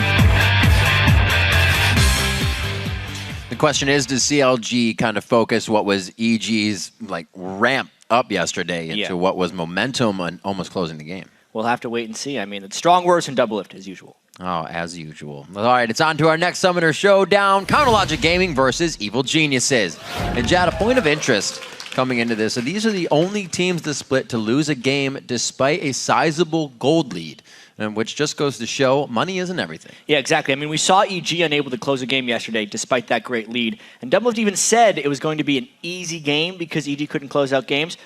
But he has a short memory. Last week against Cloud9, CLG also wasn't able to close out the game with an equally large gold lead. And yesterday in CLG's win over Complexity, it was a different story. We saw CLG once again just kind of flexing their muscles against Complexity. Doublelift and Aframu looked great in that game. They took control of the game. Despite actually Aframu giving up a few early deaths, he controlled with 11 assists. Afro's Braum was probably the best we saw out of the LCS supports yesterday. This is a true story. Meanwhile, we get our first look at EG's new jungler, Helios. Even with the addition of his aggressive shot calling, Evil Geniuses still struggled to close out the game. Yeah, EG came out and took a big early lead against LMQ, and there were a lot of positive things they did. They held Xiao Xiao to actually 2 blue buffs for the entire 47-minute match as Nidalee. But their momentum did stall, and for the second time this split, they actually underestimated an opponent that started rolling through their base. If we recall all the way back to week 1, the first time they played CLG, they had a similar problem. They were doing Baron as CLG decided to just go for their base, and it was Seraph who interrupted the majority of their recalls. So it's actually the second time EG has gotten their base destroyed while trying to do either an objective or taking other turrets. It's like EG has this great objective focus around blue buffs, as only having 2 blue buffs for Xiao Xiao, but they're not protecting their Nexus, the most important objective of all. So it's a little bit back to basics them. They need to continue to improve their objective control and just keep that in mind and hopefully not let it happen a third time this split. All right, let's check out the starting lineups. They'll get the chance right now. On the blue side, it's Counter Logic Gaming. Seraph in the top lane, Dexter in the jungle, Link in mid, Doublelift at AD carry, and Aframu on support. Yeah, and on the red side, it is Evil Geniuses with Inox in the top lane, Helios, second game in the jungle, Poe Belter in mid lane, Altec on AD carry, and a Crepo on support. And if you just saw, as Jat was talking over that replay, those Nexus turrets were falling at 27 minutes into the game. Yeah. So it was quite a quick one. CLG got their foot in the door and really did not let EG push them out. So we'll have to see if EG's, like we said, watching Helios here, is the aggression countered? How's Dexter or the team in general going to handle that aggression? I know, it's going to be a very interesting matchup here because both these junglers have a lot of international influence, especially on their teams. Yep. EG has, right there, Dexter came from Lemon Dogs. He's in the European scene. Seraph was with the Najin organization, and he does communicate a lot with the team. They have Monte Cristo as a coach. He casts the OGN as well as has a lot of experience with North America. These guys are very much international teams, so the types of games they're playing take various influence from pretty much every league at the moment, and it's going to probably lead to some really cool gameplay, especially if EG can keep leveling up with the acquisition of Helios. I think that's huge, the leveling up part, because they do bring so much in, but then where's that mismatch? Helios was very aggressive yesterday without the follow-up of EG, but then does he tone it down in EG matches, or how do they work that? And we'll see if that kind of chemistry can come to fruition. Jumping into the game now, if they're going to do it at any time, against CLG would be a great test of that chemistry. Yeah, and even the pick and ban phase is really, really interesting. I'm still fascinated by the way Braum is making his entry into the LCS because I feel like he is so good right now, and if people mastered him, would be 100% red side ban right now. But teams aren't very good at him. So they either don't value him as a ban or hope the other team picks him in hope of not playing that well. We saw a lot of backward shields from Braum yesterday. He takes a lot of getting used to and playing with and against him. So not too much priority put on him by either of these teams. I think if it's up for CLG, they'll take it. But I don't know if EG's going to end up throwing a ban out. Jungle focus onto Helios right off the bat. Also, Inox with the Lee Sin pick, so the two birds with one stone there. Really good picks for bans for CLG here. Actually, right here, if Elise is left up, if Evil Geniuses doesn't ban Elise, it's the first pick for CLG, 100%. Dexter has voiced that he loves his Elise.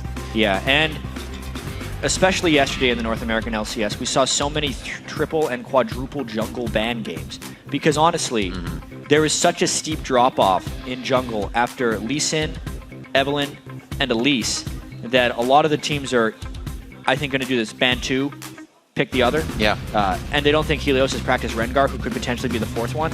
And they end up getting the Elise. Evil Geniuses doesn't value that nearly as much as the threat of the LeBlanc, so that's a really interesting choice. We'll see what Helios has to float on if the Elise does, in fact, get picked up here. Braum does get banned out, and the LeBlanc from Link. The last time these guys played, that LeBlanc was played by Pobelter, and Link played Kassadin, which he actually has the chance to do again in this matchup. Kassadin would be great against LeBlanc, but LeBlanc's banned away. That's right. Yeah. Kassadin also available, but it's dangerous to pick it blind. Oh, yeah.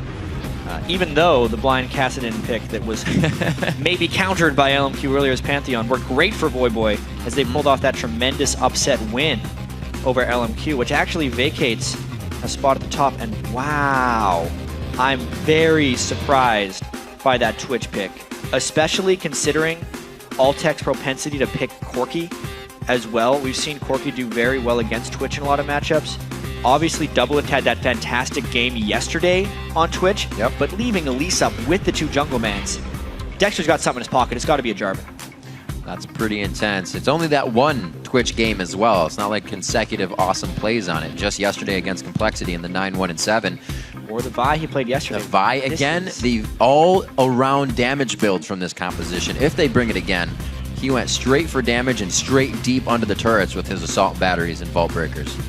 This Vi pick, while it worked for Dexter yesterday, definitely goes against the conventional jungle theory right now across most pro teams. CLG, they are counter logic gaming. They do like to think differently sometimes.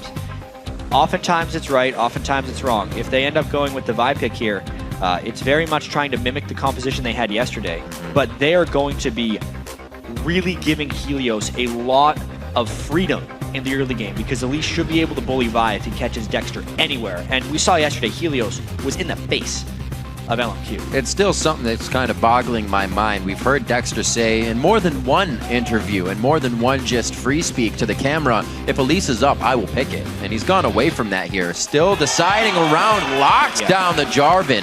Okay. It looks like they might have the Morgana as well to deny Crepo, but he already has a Thresh. The Jarvan makes sense. He can definitely compete as that fourth jungler if you have the hours on him. Right. Dexter does. It was his most played champion when he was on Lemon Dogs in the summer split of 2013. Saw it on the Battle of the Atlantic. Yeah, he only lost one game on it out of 11 tries when he played it way back then. So he's very, very good at Jarvan. He's actually lost with it once this split, but he's a practice Jarvan for sure. Gonna be some big plays. Have not seen Jarvan in a while. Looking at his composition, they all seem They have some pretty squirrely ways to get out of a Jarvan ultimate for right now, so it'll be pick and choose for him to be helping the team, as they say when you're a Jarvan. Looking at last picks, we did call out, you said Altec will be looking at that Corki, gets that in his pocket for himself, so he's going to feel comfortable in the laning phase and into that mid to late game in team fights.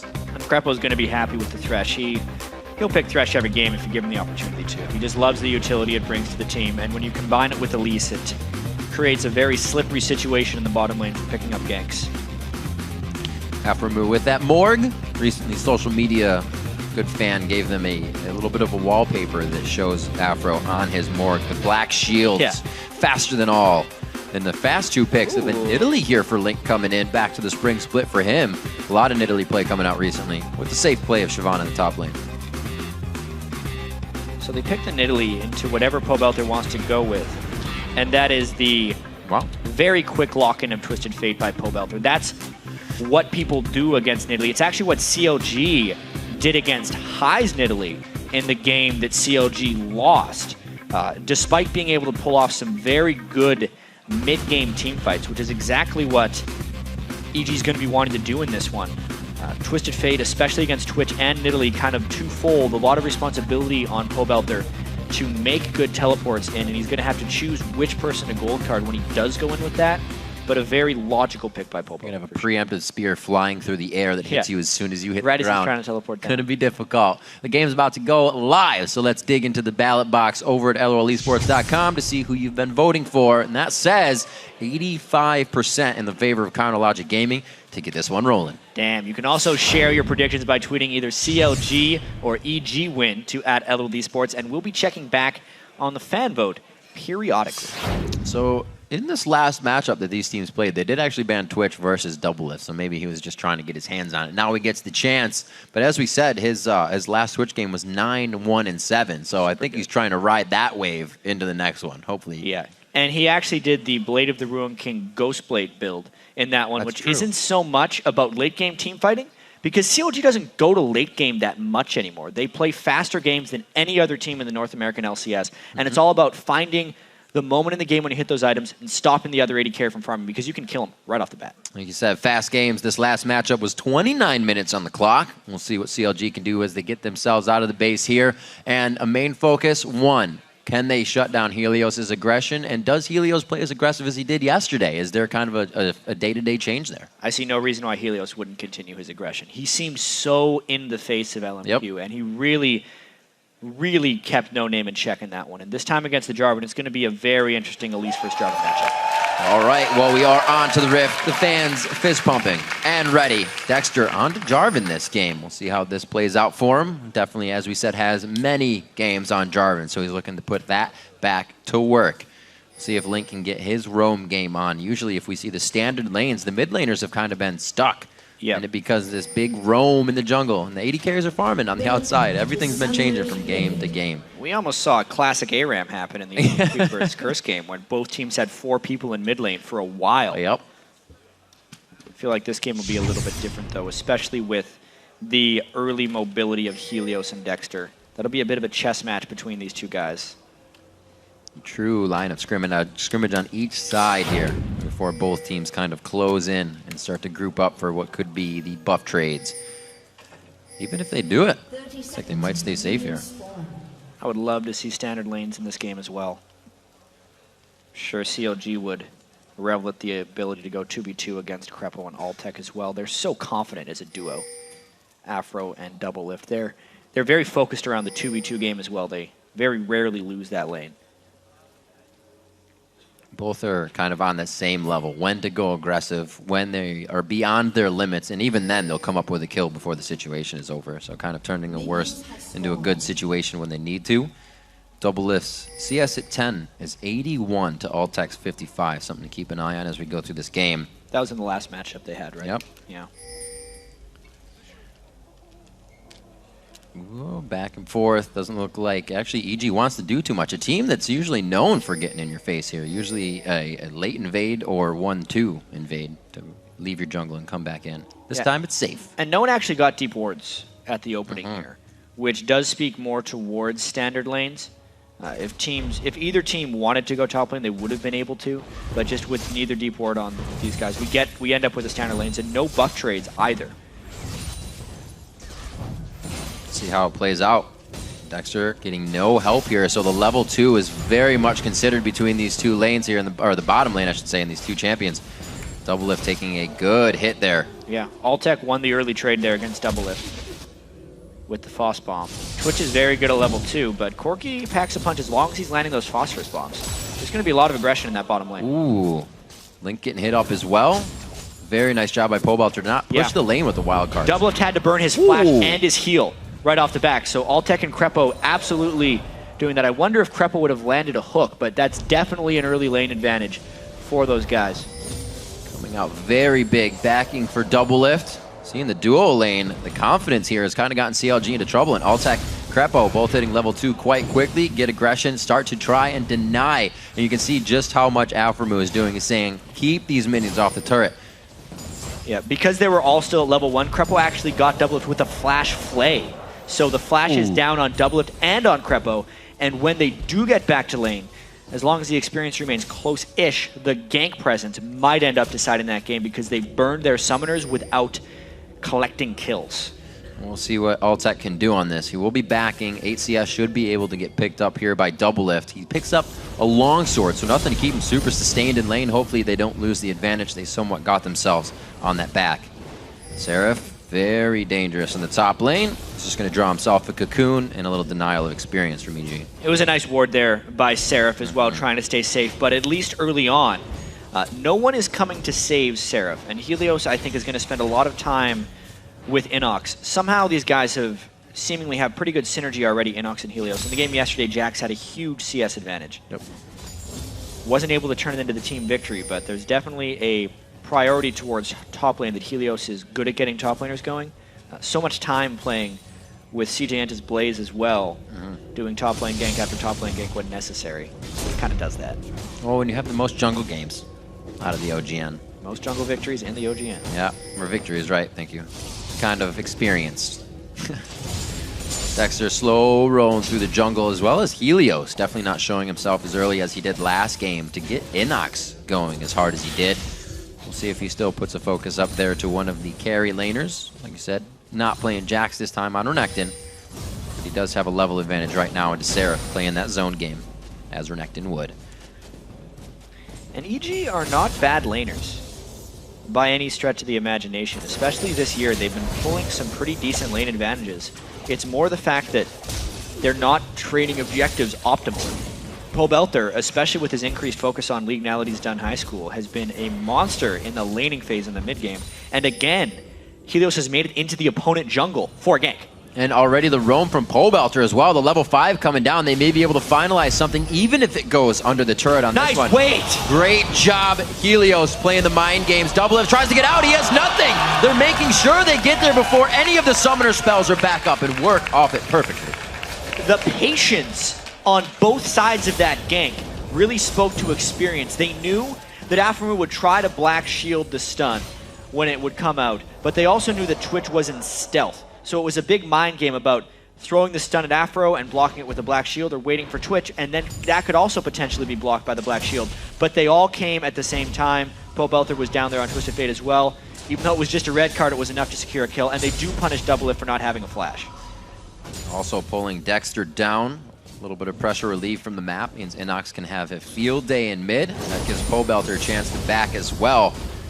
Everybody's having a field day on the side of Evil Geniuses. If Seraph doesn't get help, he's going to get dove here by Inox. Even without the Ignite. Yeah. He's got his ultimate. Just waiting it out, wait for that burnout to go off, so he's not taking as much damage once he starts taking turret hits. Still got his flash. Yeah, this is going to be TF rough. On the way. Wow, and a chance to just feed Pobelter full on that one. Very well played. EG is doing fantastic at the start of this game. Pobelter has been all over the map. Nidalee is not the best early laner and is vulnerable to getting shoved in. So while he is keeping his CS adequate with Pobelter, Pobelter's gotten 2 kills generated for EG by going to the bottom lane, hitting level 6, and then going up to the top lane. And because Helios has had so much control over the game, Link hasn't gotten anything back for it, except that one ward on the blue buff, which I don't even know if COD's in position to invade. Right. I figured he was just getting in range a little early to throw an extra spear out, but it doesn't look like he's going to have any ground on that now. Helios privy to the knowledge that Link getting some wards in, so they'll be extra safe at taking this as well in their positioning as the pings go out. And Link's going to try and still get that spear in.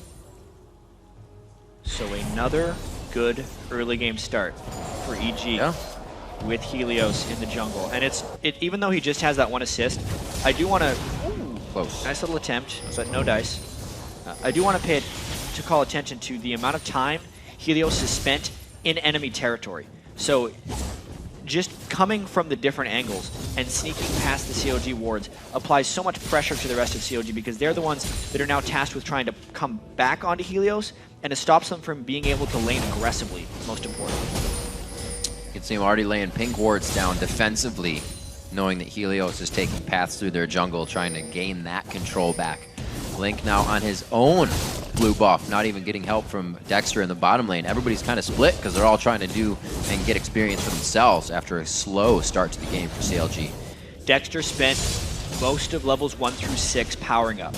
So he's going to have his level 6.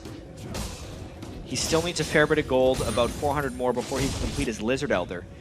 No boots yet. So really, they're at the mercy of what EG is doing right now. Flashes, but hits the binding, gets himself in range. They can't connect with any more.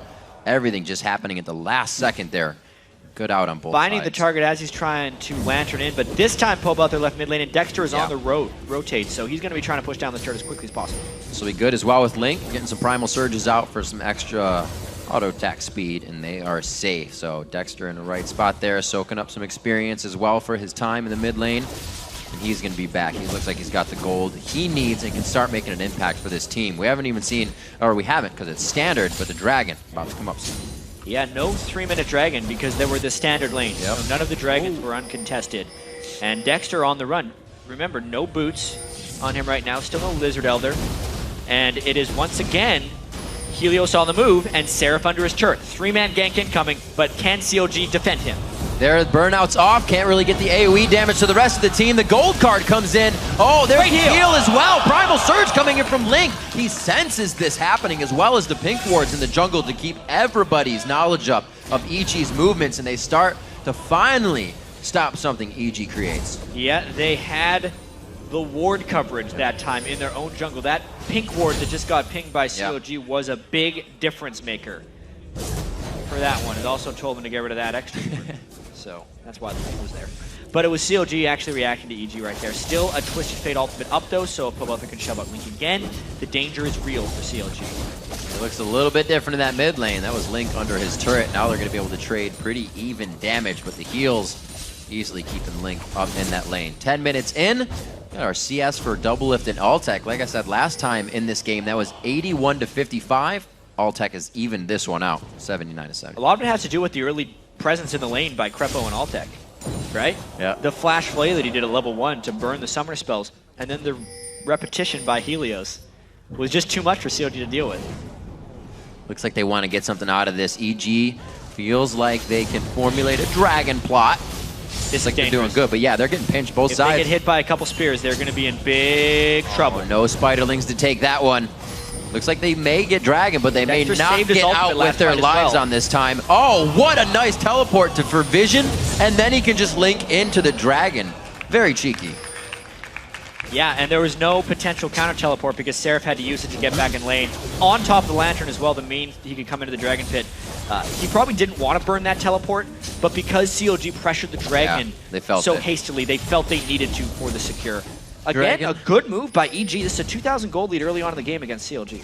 And Renekton not the slowest mover. Inox is able to make himself his way back to the top lane, and he'll be able to get all or most of that experience. Good job by Seraph to crash it into the turret. The lockdown flashes up for Pobother. He's biding his time here for Cataclysm to fall. Flashes in the end and then catches the spear as he goes behind the turret.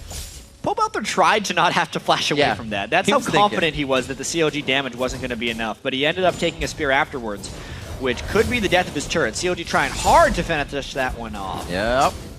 Be able to get a heal in here, but not enough. No minions there. It's going to make it a little more difficult to be taking that guy down. 2,000 gold in the favor of EG, and they're slowly working this one.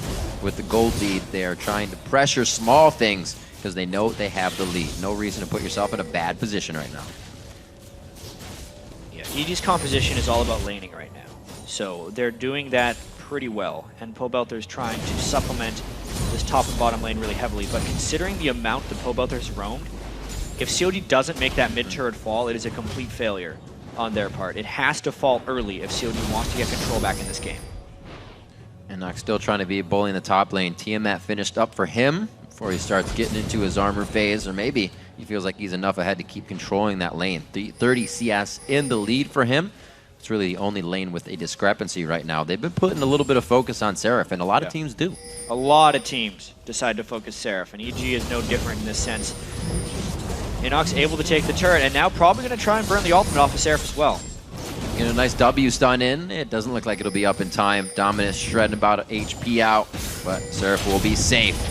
Hello. Right in the face of Dexter. Elio says, this is mine. Dexter is in there by himself. He actually cues it, flashes over the wall. That gets traded over to Altac, who now with the blue buff is going to be having a grand old time.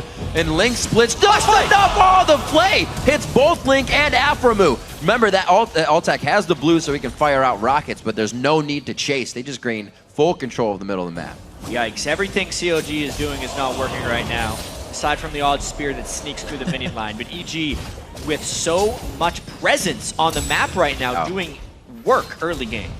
Getting the wards out. They also have the breadcrumb wards to get out of this safely with vision if they need it. They will not be pinched from either side. Really thinking about everything as they give themselves a 4,000 gold lead on this. And we haven't even seen NACS really leave the top lane except for the teleport he wasn't used for. So they're all doing this as a four-man squad, really. Yeah, and that's not to say they haven't spent a lot of time in the top lane with NACS as well. Right. It's just been kind of across-the-map pressure early on COG. One thing we do have to point out, though, is Doublelift's CS, despite the early pressure that was put up against him in lane, is still higher than what Altac has achieved. So gold-wise, it's not the same because Altac's picked up 2 kills. But Twitch absolutely scales better than Porky. COG might actually be needing to take this one a little bit more into the late game. I really do wonder if Doublelift's going to do the Ghostblade build once again, because that's more of a Twitch build typically for trying to jump ahead in the game. And I don't know if he's going to reach a power level where he can actually take Altac 1v1. If he can, though, it will be good for turning around the game. It's just a risky maneuver if Doublelift goes for it. Well, it'll be an awesome composition, like you said, if it happens. Having the Cataclysm lock everyone up and already a bit of shred there, you just rat-a-tat right through. Again, the 1v1 Noodle fight in the top lane. Looks like NACS Noodle. He didn't really hit it soft enough. It's hard. He's doing damage right now to Seraph. That Tiamat early is really wrecking Seraph. Seraph had to go full defense with that Chain Vest early. He's Tank Siobhan. It's a pretty common build, but definitely struggling in that way. Missing. Trying to steal everything they can from each other. A little tit-for-tat fight. Minute and 40 left on the Dragon. Last time this Dragon came around, we saw Pobelter just gold card and incessantly hit Link with abilities. I don't think he's going to get the chance that time. Link's firing out spears, blue buff in hand, and Pobelter's actually focused himself. Sork boots very fast as well in that build, so he's just going for all the damage he can right now. With the distortion upgrade early as well, definitely wanting his summoner spells to be a little bit empowered and coming back on shorter cooldowns. Against that Jarvan, it'll help. Rather important. Yeah. Something that actually happened to Distortion Boots, you don't see them purchase very often, but they've been changed since they entered the game. When he ghosts, he actually gets 40% movement speed instead of 27% right now, so a very fast TF.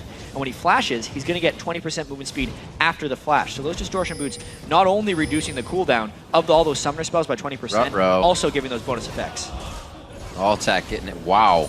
Doublelift already doing quite a bit of damage. That's just a Blade of the Rune King. He really didn't put too much venom. Use the active. Yeah. Oh, coming down. This is what EG has been doing, but the wards now that CLG places allows them to start counteracting this. Aframu walks right into the front. Black Shield is down, but there's Dexter as well. Holding onto the Cataclysm, waits for a nice shot.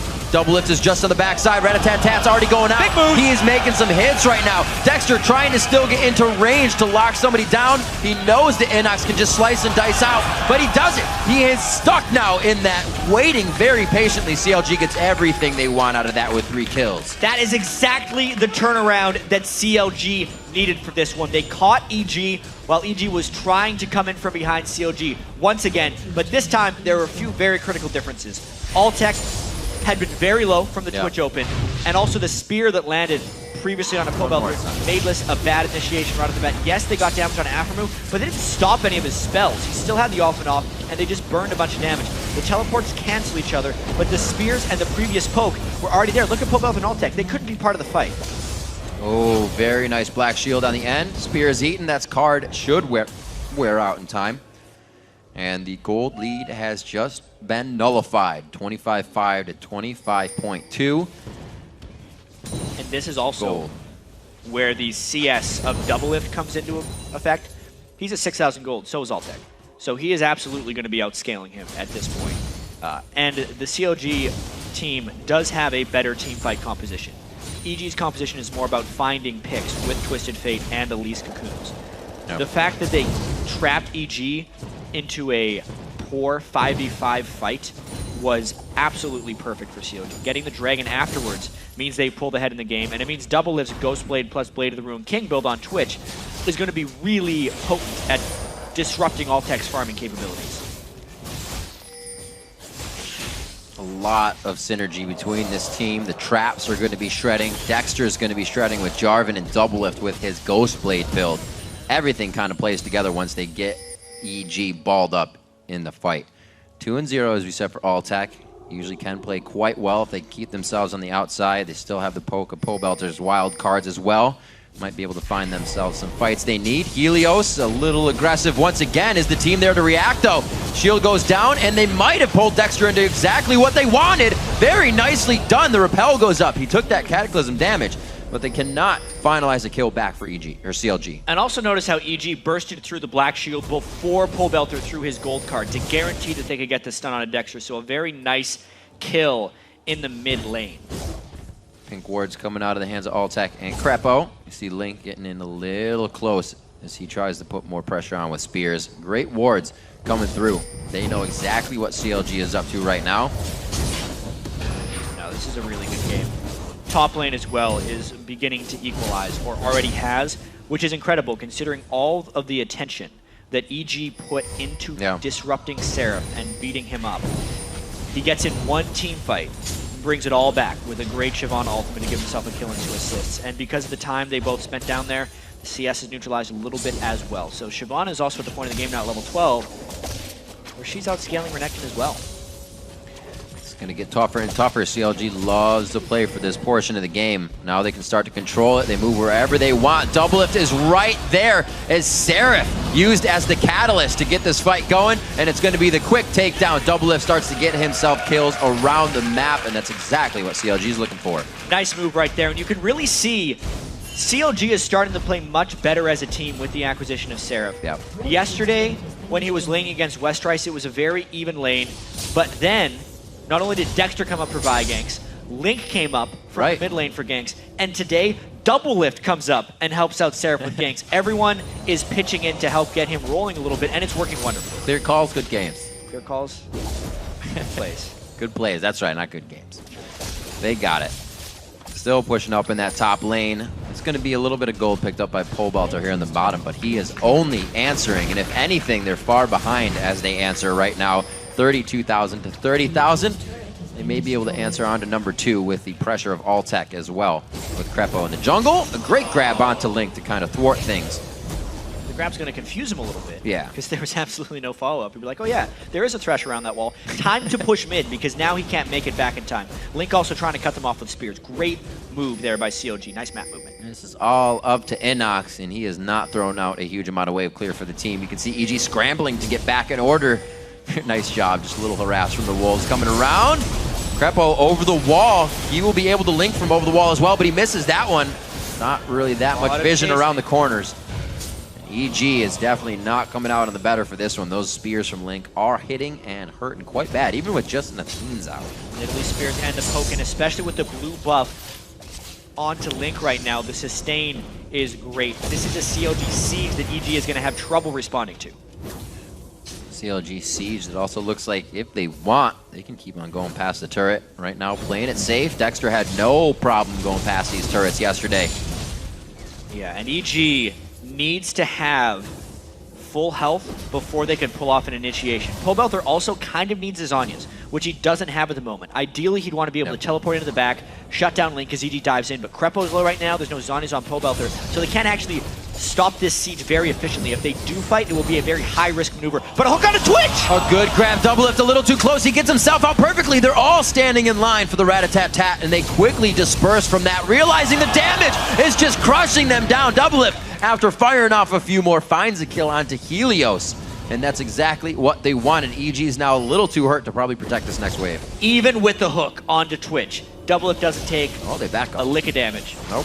And that just went to show you how difficult it would be for EG to actually start on that. Yes, they get the hook, but the Black Shield arrived immediately after to stop subsequent crowd control to go back. The flash was burned, and they end up getting a kill.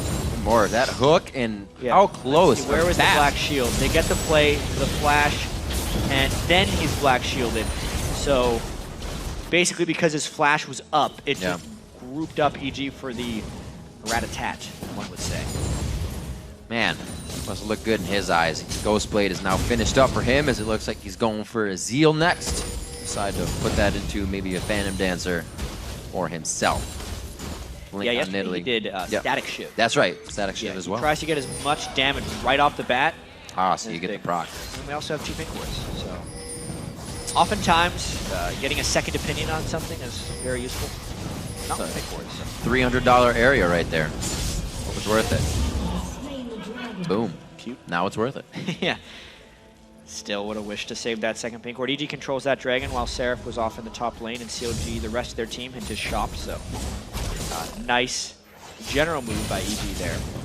But they're still looking rather inadequate in team fights, just based off the power of double lift at the moment, the potential of Link. The fact that Pobelter has completed his Zhonya's Hourglass will equalize these team fights a little bit. He could theoretically get on a Twitch at the right moment, but the upfront damage from that Twitch build is so catastrophic.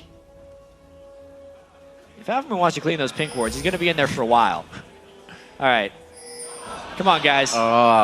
Nobody's got the guts to do it. He says, I'll get this one first. Well, they had to get the one in the There's pit. one. All right, how long is it going to take? We're at 22 seconds right now. They're afraid of taking They think it's the biggest trap in the world right now. And the blue buff is stolen. Oh, man. Oh, no! Good. He just finished the Zhonya's, actually. That is super helpful in the situation of death. Dexter is going to be getting the clear on Wraiths, making sure everything is safe on that side. So we can pretty much tell the team is soaking up everything there. They're probably all hovering top side. So if we need to escape, let's go down towards Seraph. Yeah, time to group up as a team right now. They have generally good control of the waves. Inox isn't split pushing in any way, shape, or form. And they can set up a 5-5 siege. As soon as Aphromu's done with this. Well, currently Morgana has 0.71 attack per second. You need to take a breather. The first 5 shots were just exhausting. So it takes roughly 15 seconds for him to clear it all. There we go. That was intense there at the last second. I thought the ward was going to heal up or something. As you can see, COG pulling a mid-game advantage back in this one. You can see from that sweet gold graph, they were down about 4,000 in 14 minutes, but now hold that 1,000 gold lead. This is such a great game across all lanes. 196, 198. I'm not going to go all the way through them, but just seeing that. Dexter, however, the early part of the game, you can see he was CSing quite hard, and he had to make up for death in a few lanes, so he picked up a little more than Helios. He's been diving right into the fights. But now he's got that block there on Solari. Yep. Really big, especially, surprisingly, against Corki missiles, which do a huge amount of magic damage. Having that magic damage aura, and specifically the active on the locket, if the big one tries to execute someone, it's really clutch to have it in those situations. If you use it. Dexter will use it. Gotta remember to hit it. I'm just kidding. I hope. Lizard Elder for him is that, locket becomes his second item in fear of all the damage that they're going to be getting from magic and the rockets.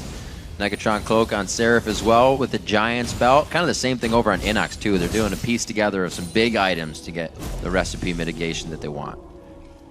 Time to set up a siege as well. Yeah. Yeah, you can see they're sweeping out the spots where Link wants to throw spears from.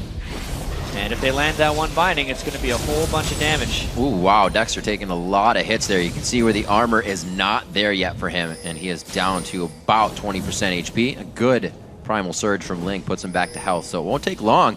Double lift, putting himself up front. a little scary. He wants to get the open.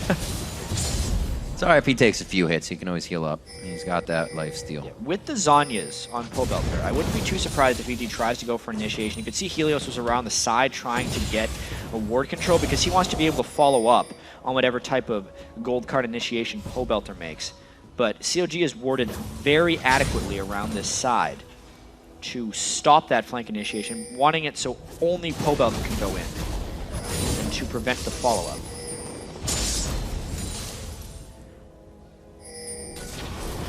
Both teams really considering the amount of power that's going to come out of this next fight. Both teams, if they are the first to dictate that power, could come out with a win. The hook being down, a little bit of a relaxed situation for CLG. Having that hook up is more of a danger. They don't have the minion wave to really do anything. This is just such a stalemate, the second tier turret.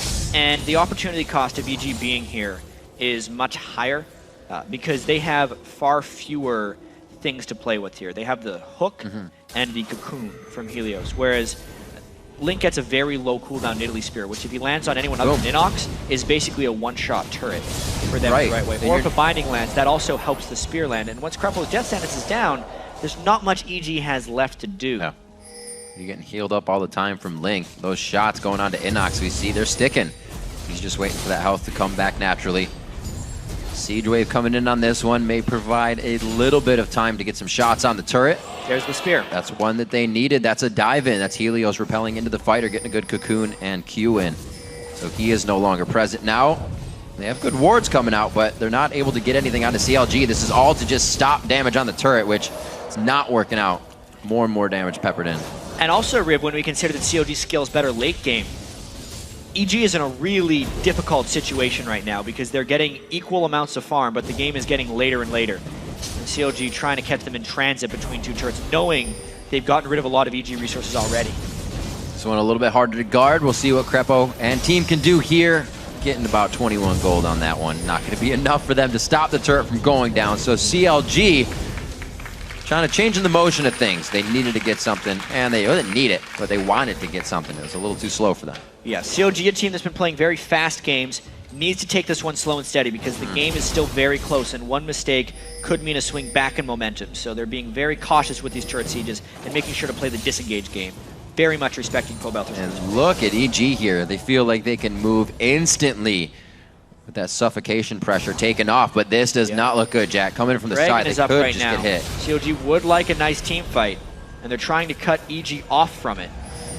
A minion wave in the top lane did quite a lot playing off the ball. It's like the sixth man here taking the top turret for the team. EG's going to come in, clean that one up. Pobelter kill steal on the turret from caster minion. Both these teams are playing very together as well. So that was a very clean move by EG, and they did a nice sweep right here. This runs the risk of double lift sneaking in. They have Krepo, you got big hips! Uh-oh, Pobelter gets caught as well! Oh god, Pobelter dodging out the spear. That's exactly what they needed. Nobody following in onto Dexter. They were waiting for that focus out of the Zanyas. Pobelter with a great flash, throws on Ghost, gives himself a bit of movement and mobility in the fight. Seraph, the spear almost coming over his shoulder and finishing out Pobelter. They're getting a little dragged into the pocket here that Krepo talks about. When they disengage is when you feel comfortable to go back in, and they feel comfortable. Now on to Seraph, and EG walks this one out to get the fight they want. Over the wall, Krepo comes up huge. Link is completely out of mana, so he tries to stay in Cougar form to get out, but it's no use. What a fight for EG right there. Doublelift could never get proper position for the ambush, and EG played the ward game perfectly right there. They knew there was low coverage because of the duration of the previous COG siege. So that was a great time to lay and wait for COG to come through, and they barely won out on that fight. They're all too low to actually go and get an objective. Would have been a great time with Nidalee being down as well, but too much on the low HP end of things. And we're going to see this one more time. What a chaotic fight. Yeah, once again, the Zanyas being huge, and Dexter gets baited into a fight. Seraph and Dexter couldn't go in together, and then Seraph couldn't make it in with the Dragon's Descent right there. And notice how Doublelift was low on mana, could never really find the position. His short amount of opening nearly cleaned EG out, but he was pushed back in the fight by the zone control of Pobelter. And yes, bindings landed. Yes, the spears landed, almost took him out, but it wasn't quite enough. And it was tit for tat. One hook for another spear. Krepa with a great max range shot. As the blue buff was spawning, by the way, so we had a millisecond to get that one in. They were able to close out for a double kill. What a close fight and close game. So back and forth, 200 gold, not even, as 600 and 700 are ticking on both sides of EG and CLG, so they are very close to each other. A lot of finalized items are bringing everybody to their peak fighting position, and right now EG is able to come out with the plays and map control so far on CLG. 4 turrets to 5, and EG has been able to gain map control back somehow. What an odd game, but what an awesome game. Momentum swinging back and forth. Really, EG, even though they haven't picked up a win with Helios yet, is looking very strong with such an experienced jungler right here. Also, a lot more coordinated early game presence he's been able to bring as well. 0-2-5, low CS, but EG definitely looking good so far. And something that I also have to point out about the supports, Aftermill and Krepa. Never mind. All right, we can still point out. The Mikhail's Crucible on both these guys. Yeah. This game is so much about who catches who when, but the first catch might actually not matter because the Mikhails can always come in. As W4D2 goes for Dragon on a ward, EG gets to bait for positioning. Once again, they do not get the hook.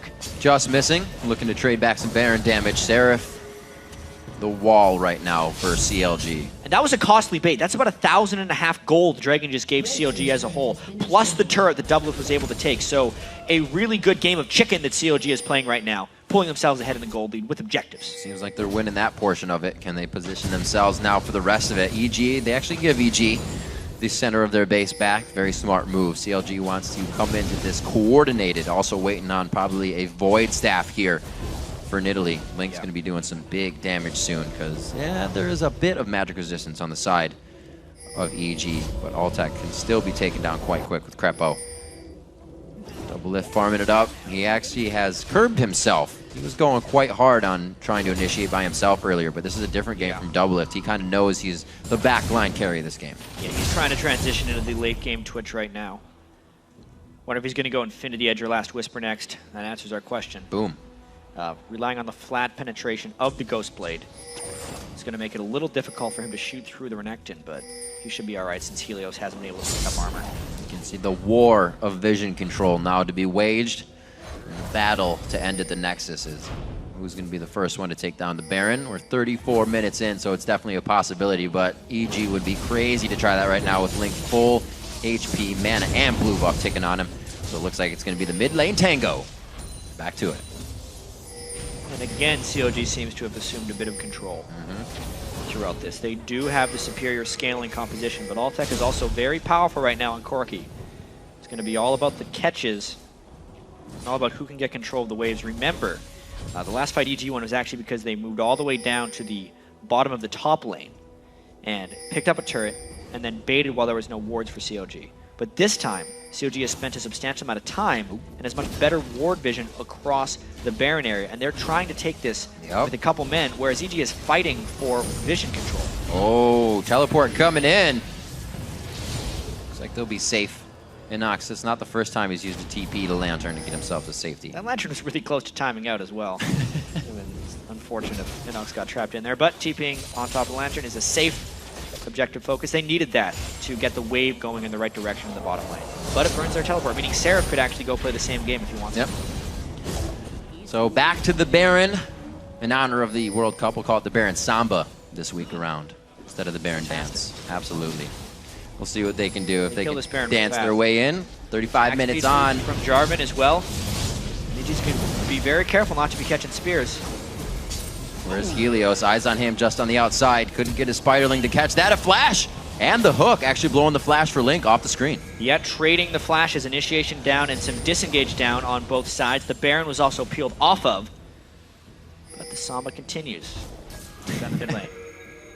Going round 2. This is actually good for EG. They get themselves into a position where they can get some pop shots on the turret. The teleport comes in, but was it too early? There's no Twitch yet. And no, it's not. W4D2 is still coming around the side. It's a perfect place to rat-a-tat-tat, but it's also a perfect place to get focused on. Pobelcher's going to come out and drop instantly. The triple kill right across the board. Is it going to be a W4D2 penta? It doesn't look like he can get in range, but the health bars, they are ready for him to be taken down. What a bunch of damage W4D2 just did to EG. That was the perfect Twitch open that people dream of when they pick Twitch and build Ghostblade at that point. Just opened his eyes or closed them. Seconds to go in. Here it is again. It was a really smart initiation by EG to go in because with the TF ult, they could see where Twitch was. But at this moment right now, they have to get out of there. They still see him when he's coming in stealth, so they should have known that it was coming at that point. The Cataclysm traps him in with the spray and pray or the rat-a-tat, depending on how you like to call it. It gives him a triple kill and a bear. 4, 0, and 3 for Altac, but a 6, 1, and 2 double it just takes off. He's still 40 CS behind, but he's making the kills count. Baron now on to double lift and the rest of his team, as we saw previously taken. So those stats are filling up their pockets with a little bit of gold. 8 to 8 is the kill score. Seems a lot bloodier than that, but the teams have matched in kills. It's going to be a 5,000 gold lead right now for CLG with 6 turrets to 4. And the map control, it's still going back and forth. That was on EG's kind of over pressure. So we'll see if EG or CLG now can answer back. These teams have really been matching each other strategically as well.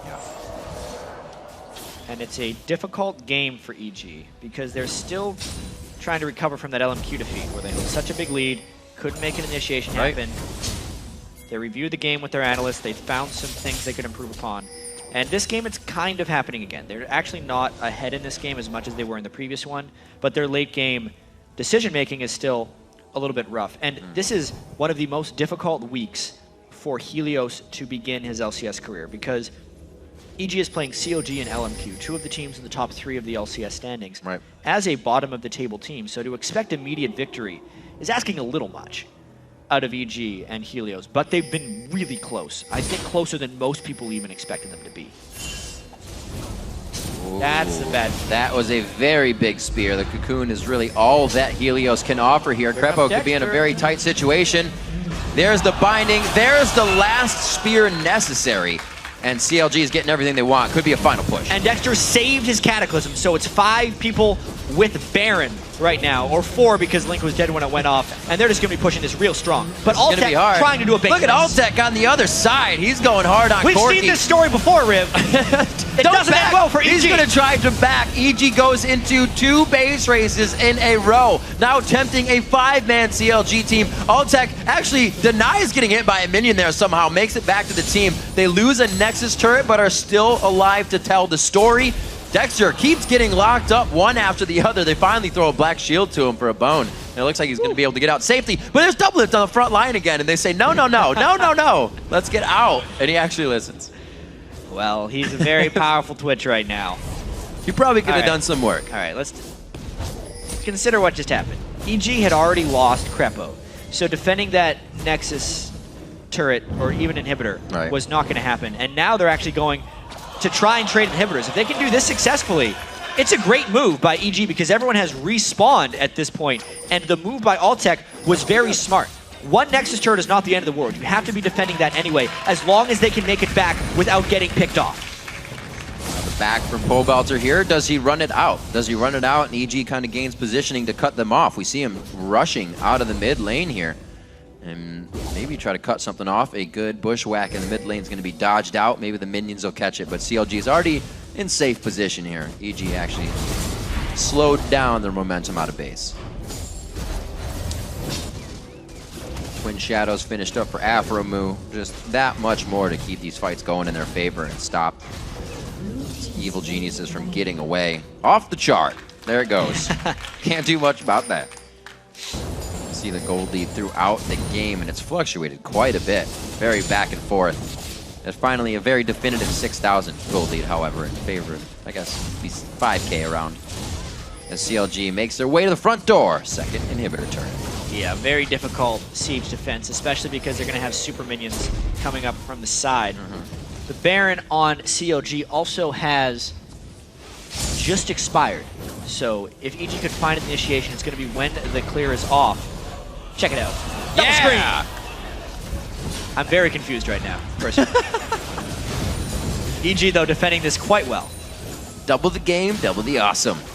We have almost a dark binding hitting there. The Cocoons. Oh, wait! That's the consecutive. He's a very crowd tanky man, and the one Nidalee heal you could see just got rid of all that poke, which is why this defense is so difficult for EG. They don't get to heal up if a Nidalee Spear lands, whereas if any poke lands from EG, COG gets a second chance. Every time they see Doublelift, he gets a bunch of shields and a bunch of heals because he takes some early damage. There's a flag toss in onto NACS just cuz. Oh my, Doublelift! That's not the damage you want to be taking. He actually ends up popping his ultimate, so that's the end of that siege. They cannot do that anymore, giving more time for EG to defend the inhibitor. So Doublelift trying to siege up the turret on Twitch. Not an easy thing. He's one of the worst turret killers as far as AD carries are concerned. No dash ability if he is to get closed on. So when he gets close, he risks taking the type of damage we saw there.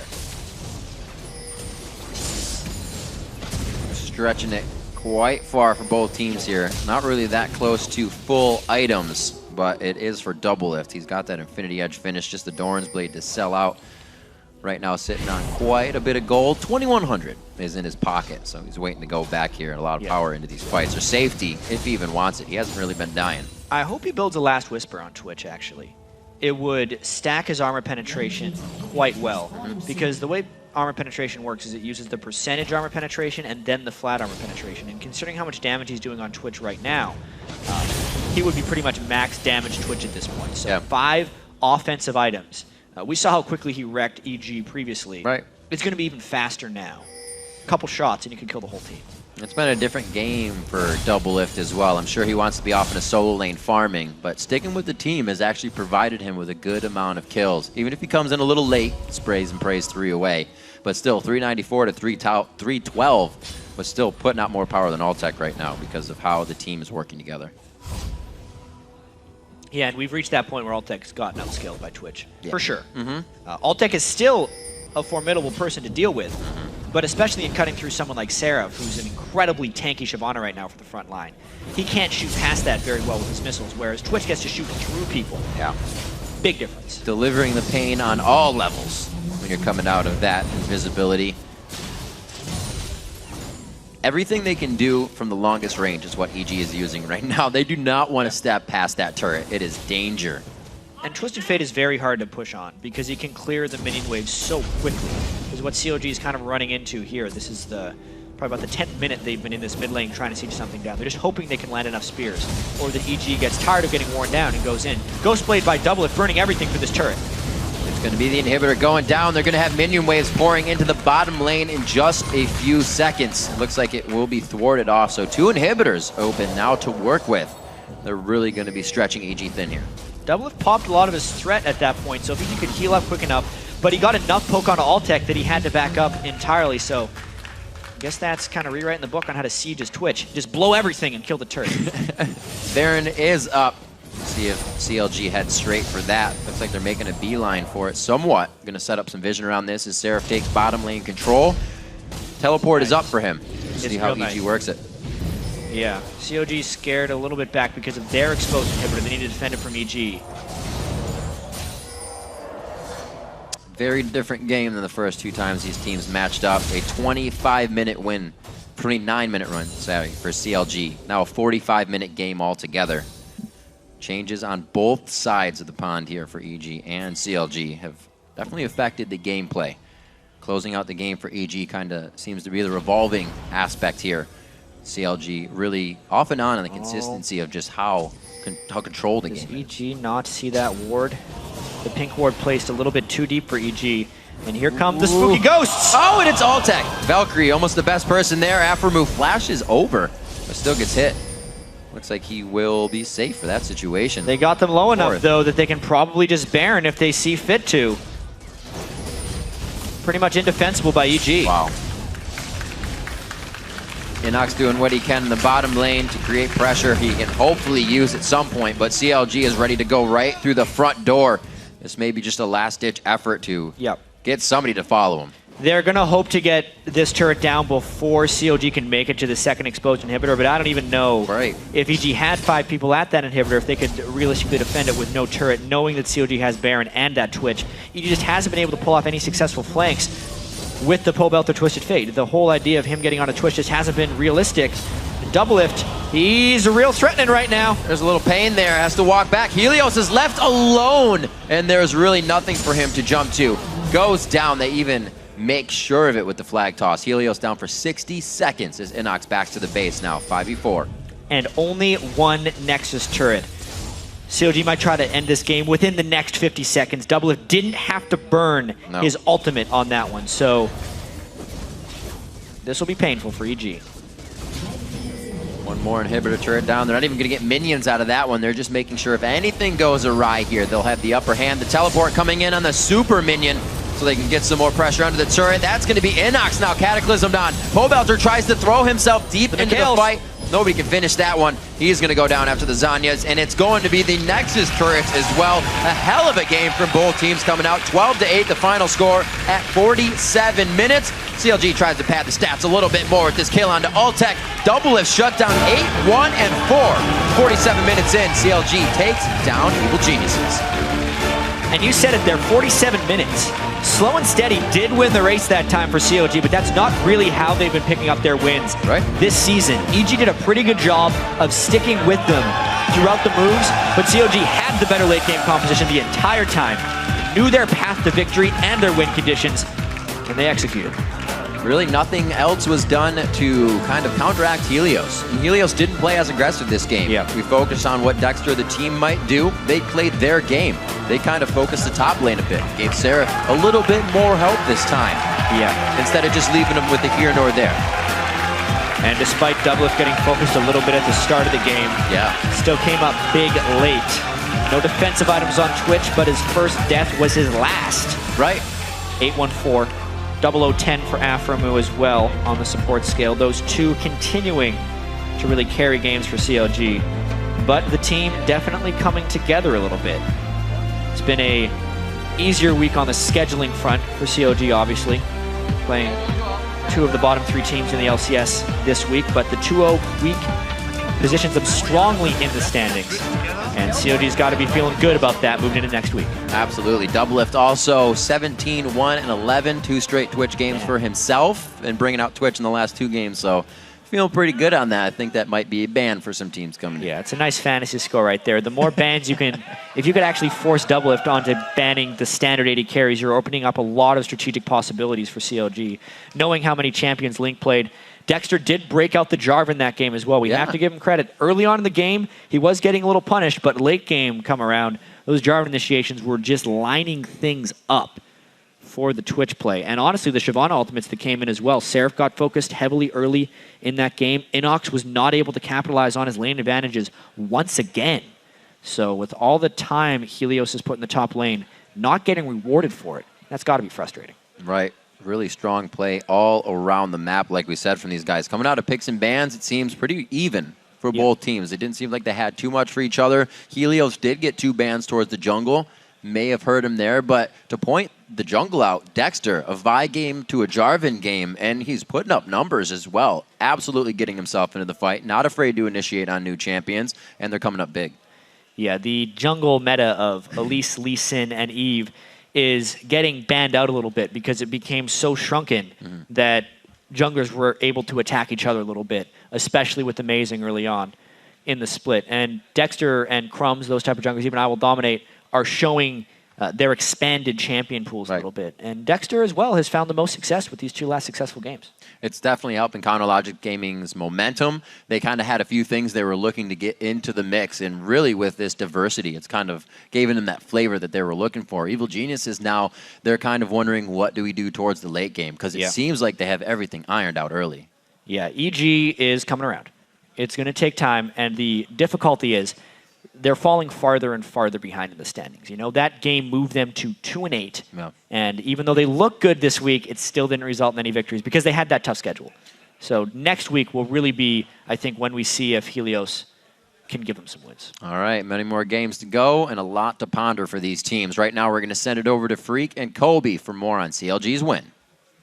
Thank you very much, Riv. We want to welcome Link and Dexter to the desk. Guys, congratulations on the win.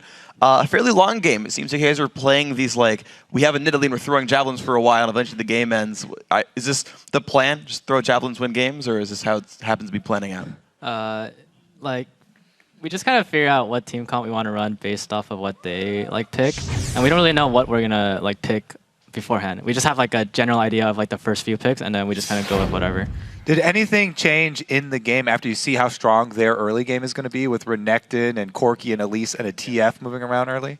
I think we picked ourselves in a really high disadvantage. I mean, the biggest problem is Jarvan. I played Jarvan, and the biggest problem with him is his early game. He's actually really weak. Like, people think, oh, level 2 gank, he can EQ, but it's not like this, you know? If I ever engage on them before and I get counter-ganked, I would just die.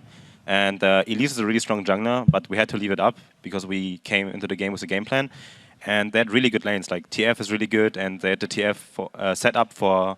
They had Renekton on the side lane and Thresh, which is pretty good for TF. So overall, we almost lost all lanes. And we knew that, okay, we just have to turtle it out. Nidalee has to get strong. And then again, even if you're in a good position to siege, Twitch can't take towers that good. And we had to blow ultimates to take the towers. But yeah, I think our combo is really weird. I think, I mean, I don't want to give too much away, but we had a different plan for Jarvan, so yeah. Yeah, I wanted to ask you specifically about jungling versus Helios, because he is very aggressive early, constantly going for ganks and trying to make early plays. What's your reaction in that situation when you are working with lanes that are inherently a little bit weaker? Well, it was pretty obvious that their plan was, okay, we have Elise Renekton, we're going to focus early game on Renekton. Like I told Seraph all the time, you have to ward now. Renekton will dive you with Elise 100%. It's going to happen, like 100%. There's no way that it's not going to happen. And we knew that, but at the same time, we picked ourselves in a disadvantage and we had to live with it.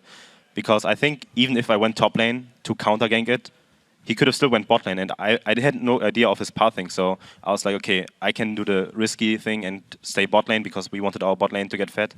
Because Twitch pretty much 1-on-5 the game. And we had to sacrifice a bit of farm on Shyvana. But yeah, I mean, Renekton, Elise is really strong. They can dive any top laner. And we knew when we went into that game. So I was really surprised that they didn't get a kill on top lane. So we just had to give up the tier 1 tower fairly early.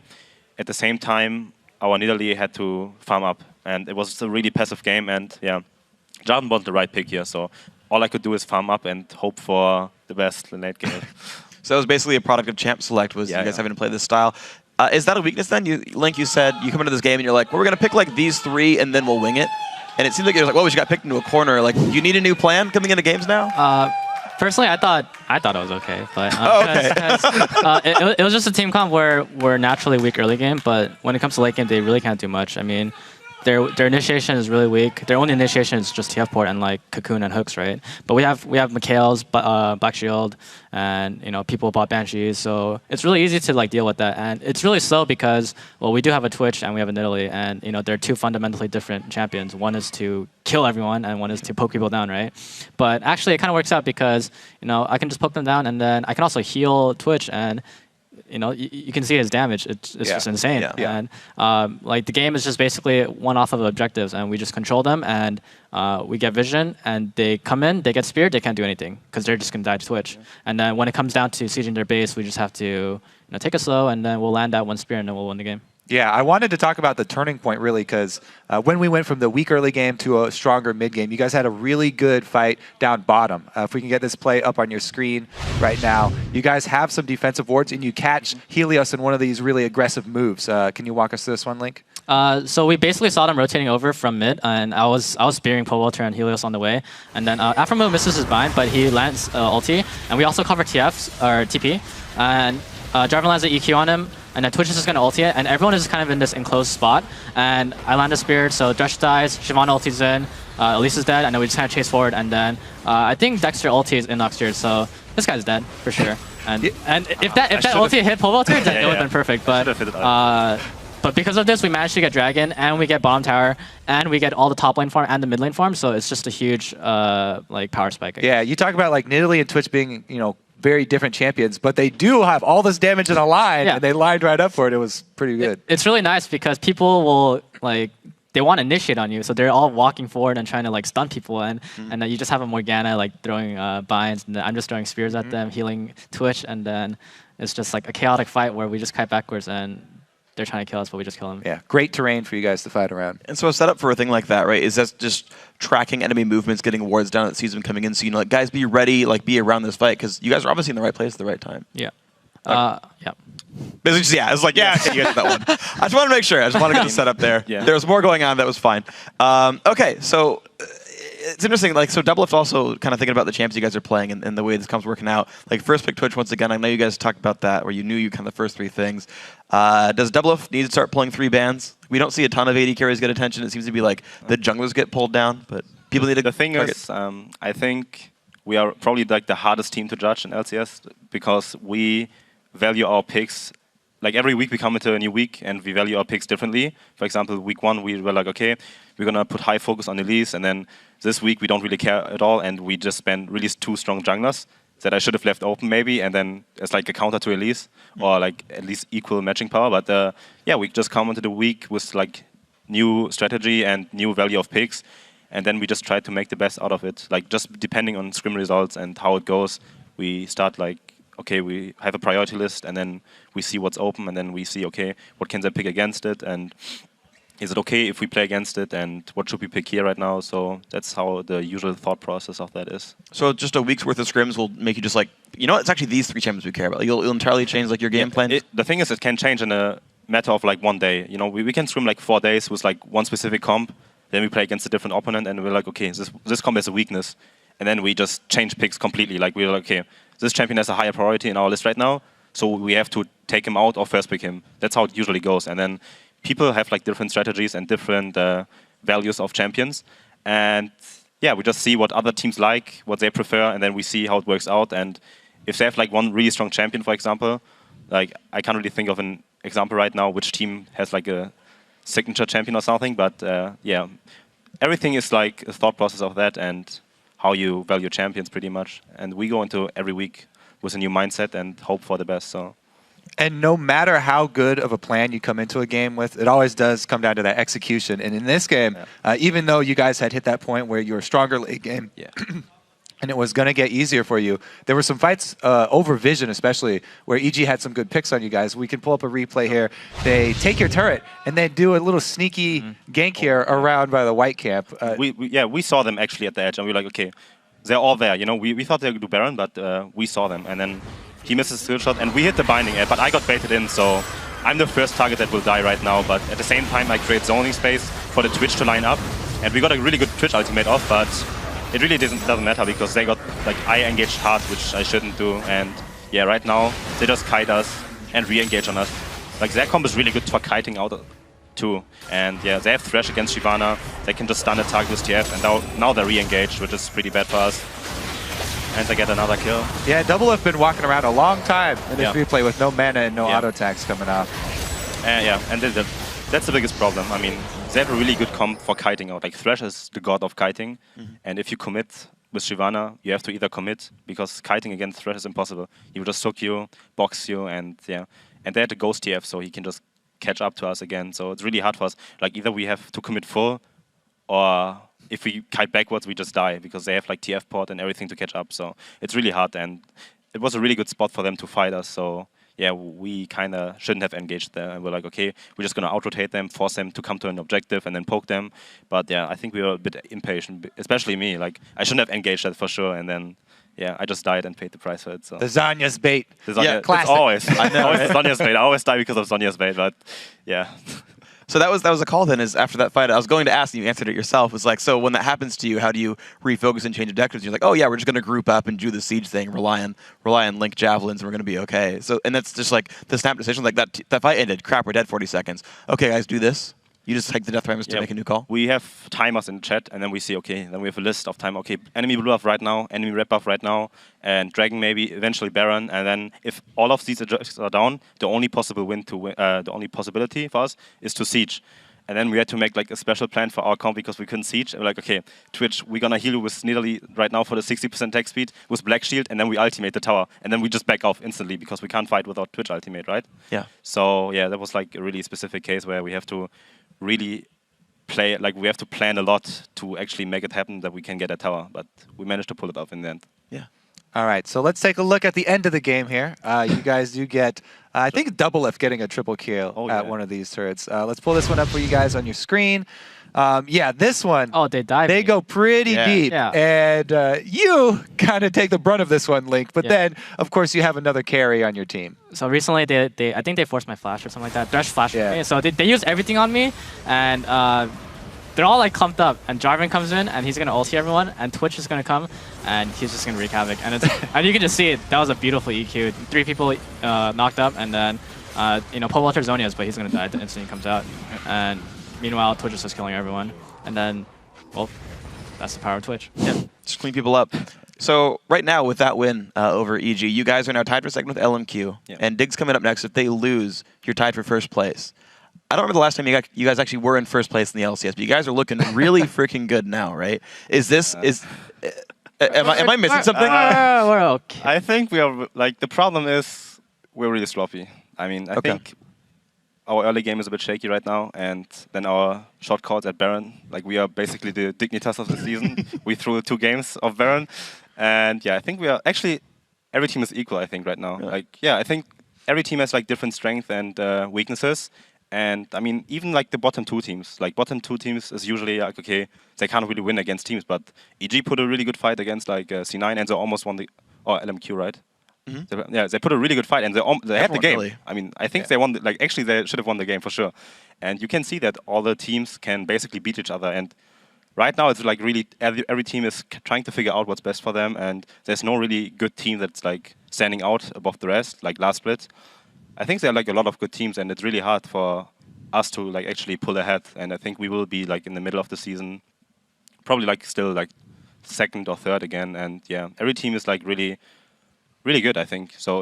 We have a lot of like I'm actually having a lot of like concerns about going to Worlds right now. So it's like yeah. What will it take for you guys to like solidify like we're the best? Like you said, you slop your early game, but like what does it take for CLG to be like we're NA's hope? We're gonna crush some Koreans.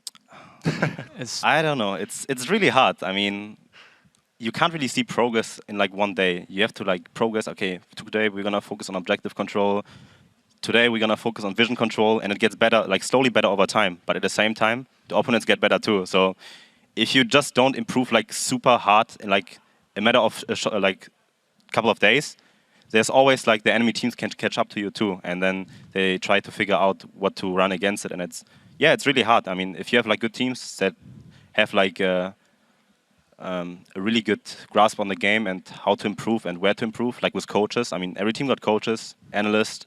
So yeah, I think it's really like a lot harder than last split right now to get better and to actually pull ahead. So yeah. Okay, well, good luck to you guys and congrats on the win. We'll see you guys next week, and you'll continue to move up towards the, I guess, the top 3 as you are right now. Yeah. Well, guys, going to go stealth for one final break before we launch into our last LCS game of the day, Cloud9 versus Team Dignitas. The North American LCS continues after this.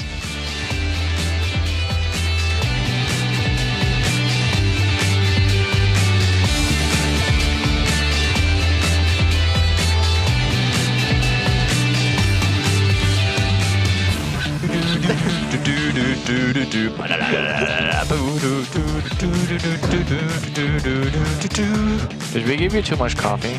Double lift is just on the backside. Rat-a-tat-tat's already going out. He is making some hits right now. Dexter trying to still get into range to lock somebody down. He knows the NACS can just slice and dice out, but he doesn't. He is stuck now. I'm fine. Oh, nid. Okay, stop. He's stunned. Nice flash. Go. Nice. Okay, Nash. Double lift is still coming around the side. It's a perfect place to rat-a-tat-tat, but it's also a perfect place to get focused on. Pole bouncer's gonna come out and drop instantly.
North American Summer Split, our final LCS match today. Who's ready for Cloud9 versus Dignitas?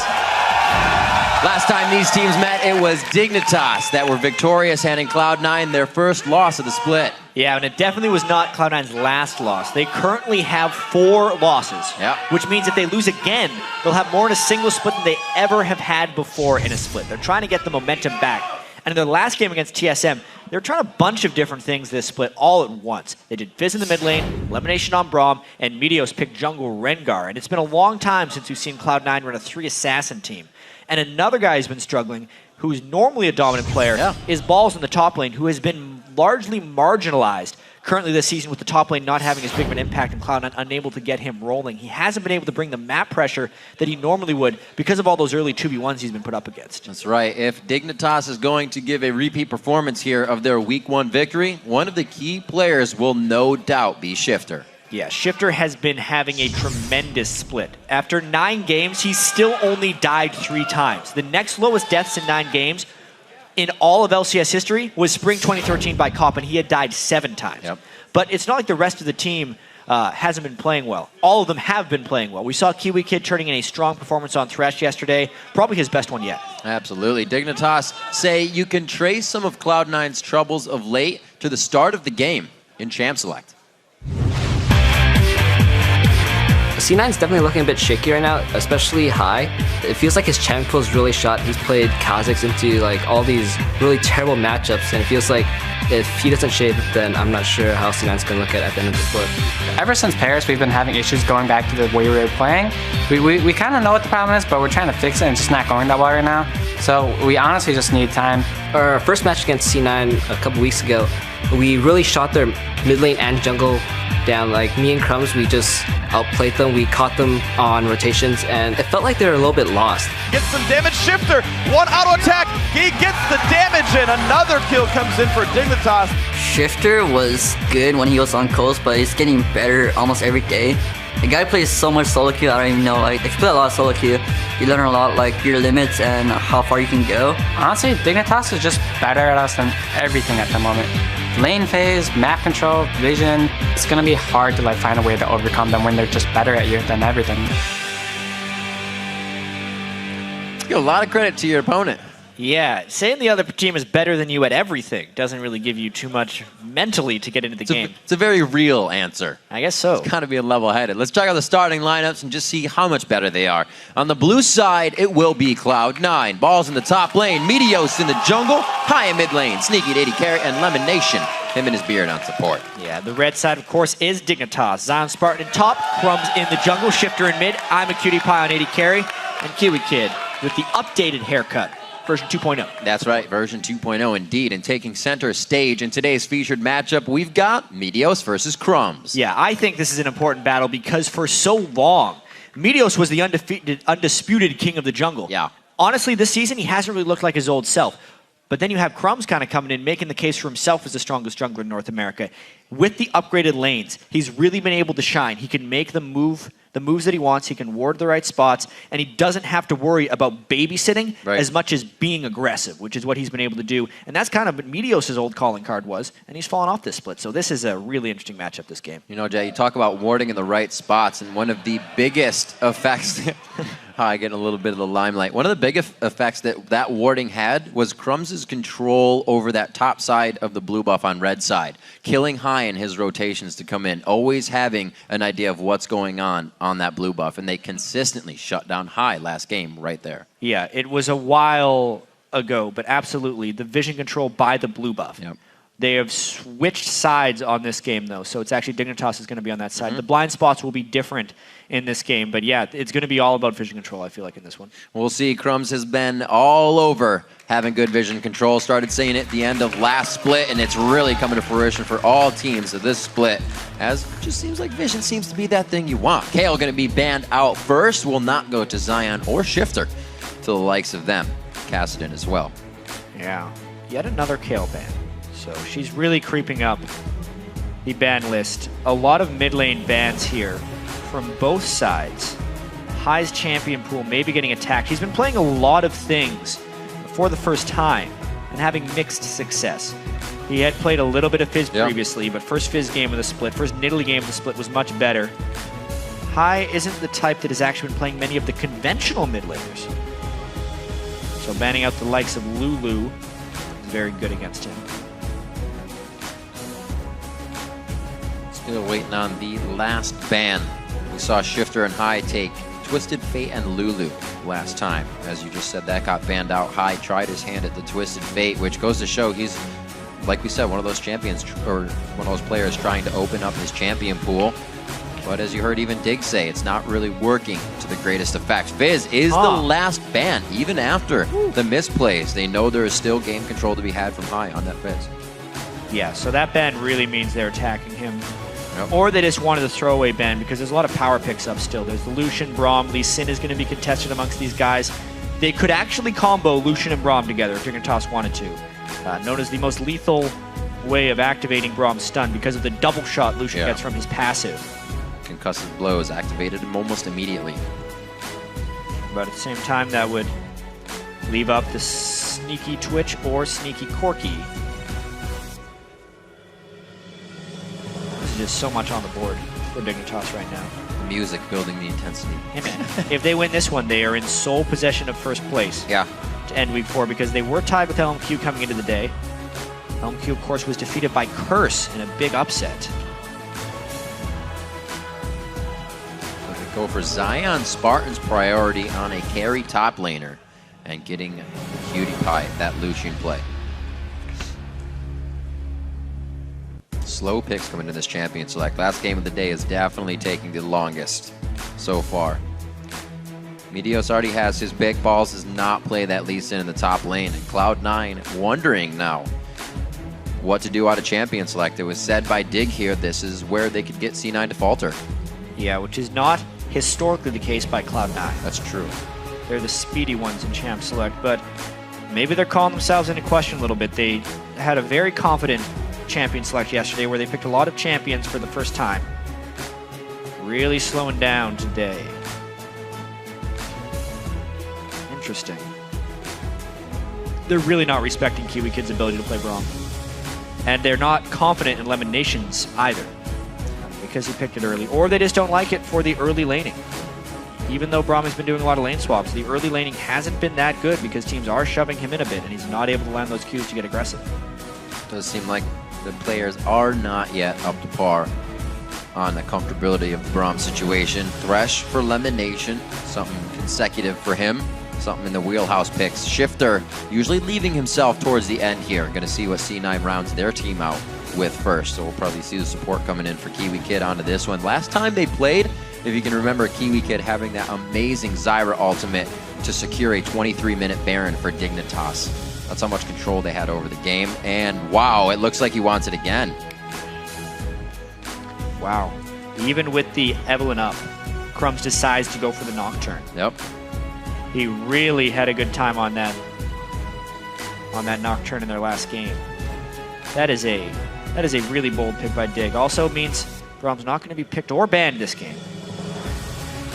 One of the first. Absolutely. Nocturne going through, like you said, so Sneaky and Lemon Nation. AD carry and the mid laner now to be picked up here. What will Hai have a chance at? I feel like he's almost kind of stressed into a situation here of something to pick. 3 mid laners on one side as well as 2 on the other, and he goes back to the Nidalee. Good pick for him. It makes a lot of sense. They can use the Corky missile poke as much as they want. Oh, wow. Very cool. So back in Season 3, Shifter's main mid laner was pretty much Ahri.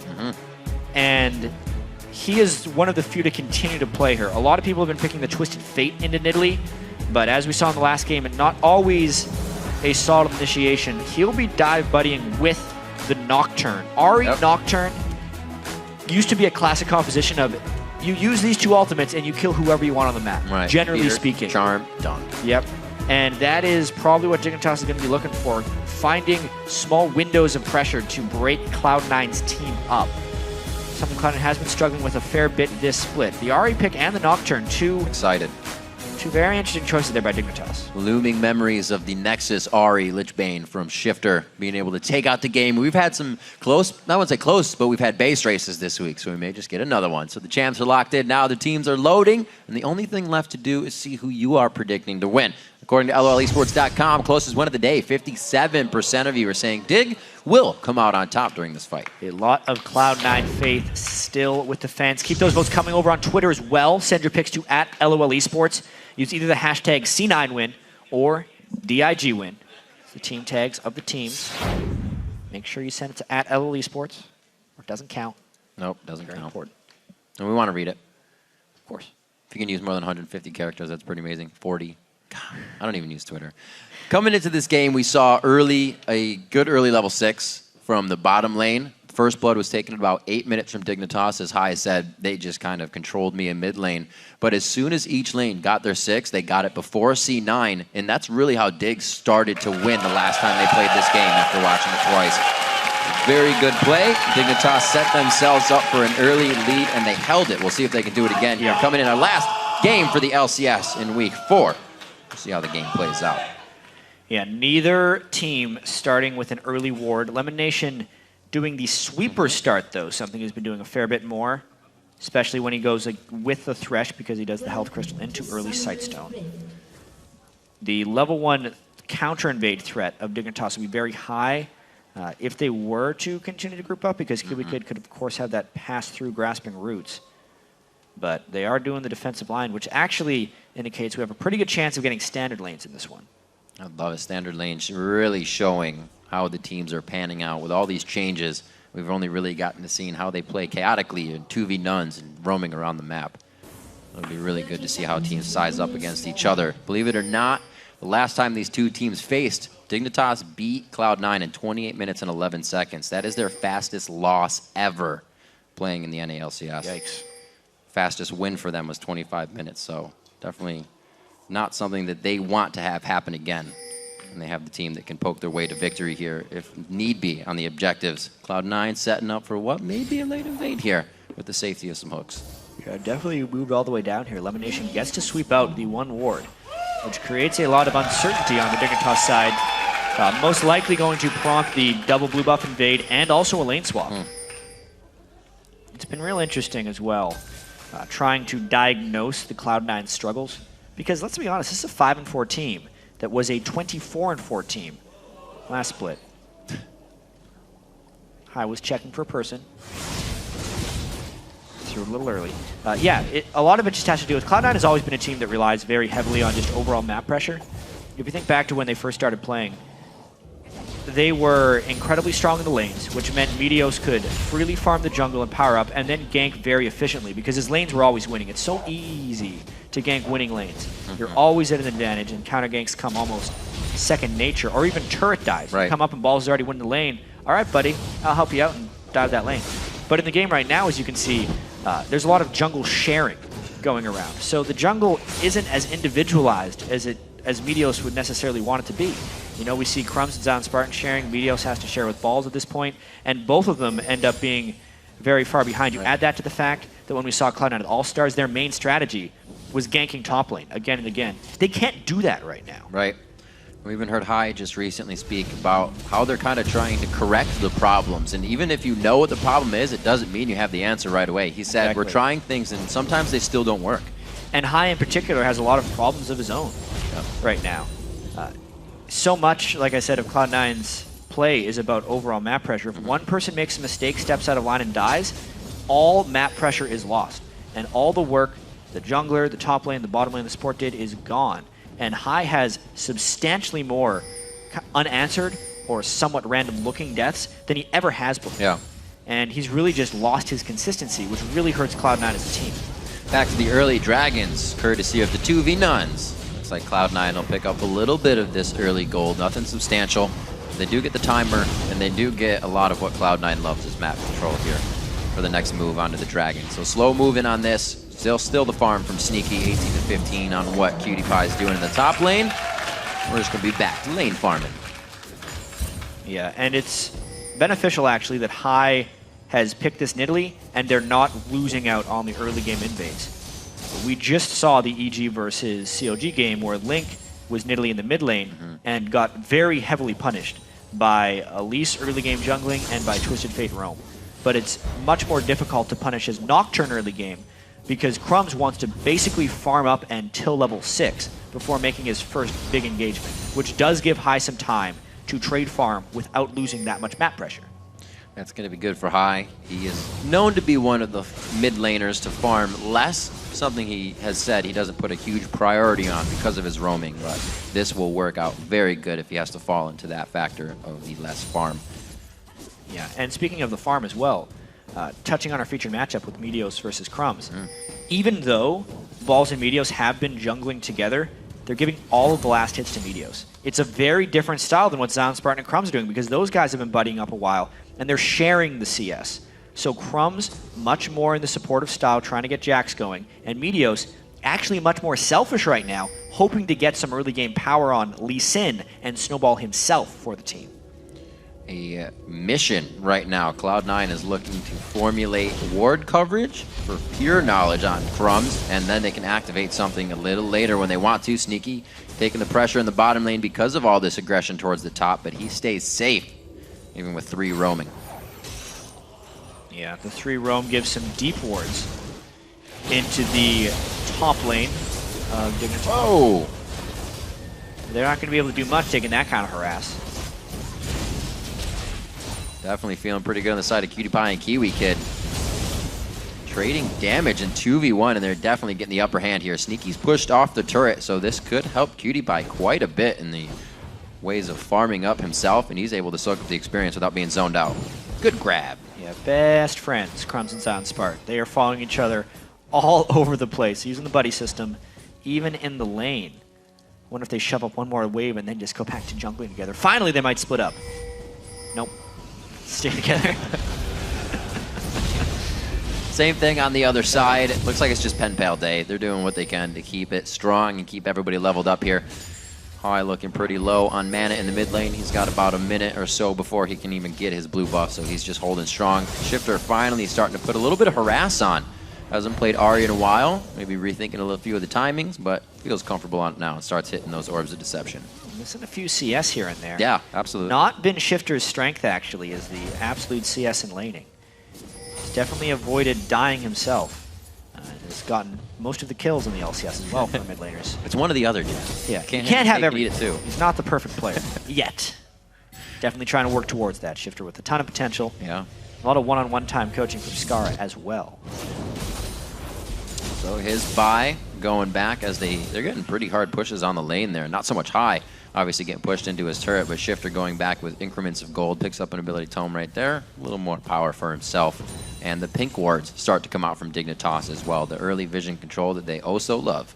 But look at C9. They've already started placing as we saw the early entry into that top side of the jungle. A little bit of change of strategy as well. Shifters went for a sweeper before Hai. That almost never happened last split. Hai killed more wards than any other mid laner that split. But this time Shifter definitely trying to get more vision control. He needs to make sure he can sweep the brushes he's waiting for. The only way he generally gets killed is if he lands the charm, oftentimes from Fog of War when he's trying to catch Hai moving to a lane, and that's the main way he controls people on Ahri. So the sweeper is of utmost importance. It's just interesting that he got it before Hai. Hai did just switch it up though. Nice max range orb, instantly putting on all the damage, but it's blue buff to no buff at this moment. Hai doing what he can to fend off mid lane. We've seen a lot less of that aggression from Crumbs. Said that would happen on Nocturne this game. We saw that kill happening just about first blood was 20 seconds from now in their first matchup. We'll see if they can actually calculate that. If Lemon Nation had Sneaky there, might have been right on par with that time. Looks like everything's safe for now. Good spear from Hai, trying to trade back damage. I believe Cloud9's blue buff should be respawning shortly. That's why he doesn't start. The junglers both started on the right side of the map and moved upwards, so to speak. So Shifter has this timing window of having blue buff where Hai doesn't, but it's going to be matched when Hai gets his. I actually wouldn't be surprised if either Crumbs tries to invade this blue buff to deny it, or if he tries to gank Hai the instant Hai gets the blue buff to try and double up on Shifter's blue buff time. Whoa! Huge chunk of damage with the phosphorus hit as well as the Gatling on a bit of the shred there Sneaky combining everything to work beautifully. And you can see the Fog of War game starting to be played by High from the side lanes. Getting a little bit of that damage towards Shifter if possible, but Shifter's playing it very well. He's pretty much just slaloming through the minions, always making sure he's got some protection. Yeah, and now this game becomes a little bit about the blue buff.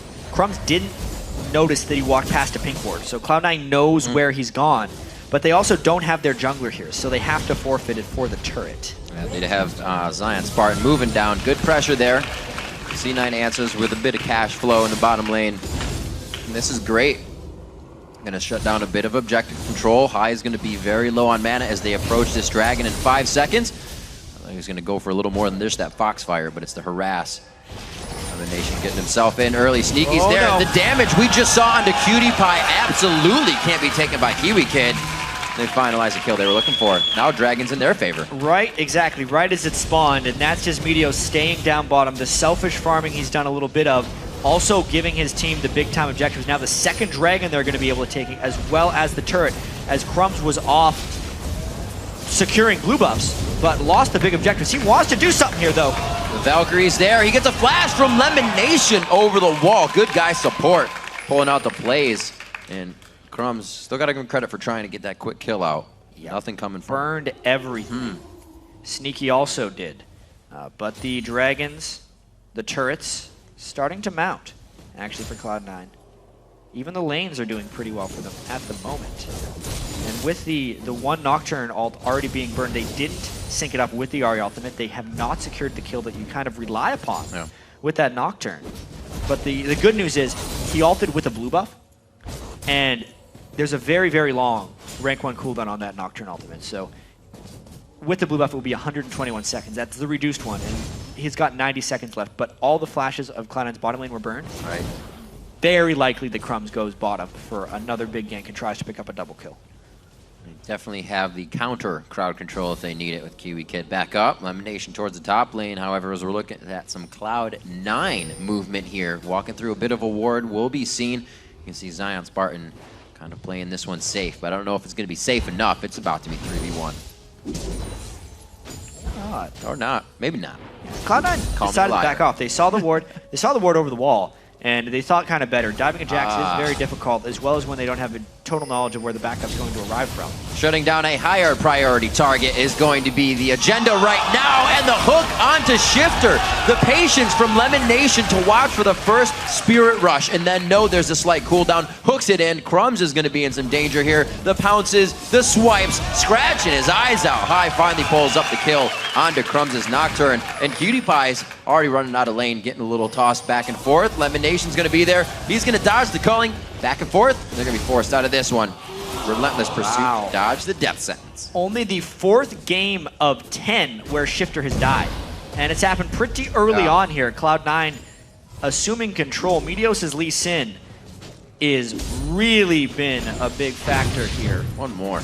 Yeah, it was a fantastic dodge of the Flay right there by Lemon Nation, but waiting on that rush. You got to dodge both of them at that time, and they finish him off pretty easily once they land that death sentence. Now Cloud9 can push out mid because they've really burned Dignitas out of a lot of power. This is really working out when Cloud9 is getting these kills as well. The assists are just falling left and right to members that are roaming around with the team. That power play by Cloud9 has put them up 4,000 gold now, 3 kills, and they open up the first turret of the game in bot lane as there's been a bit of running around that happened a bit ago.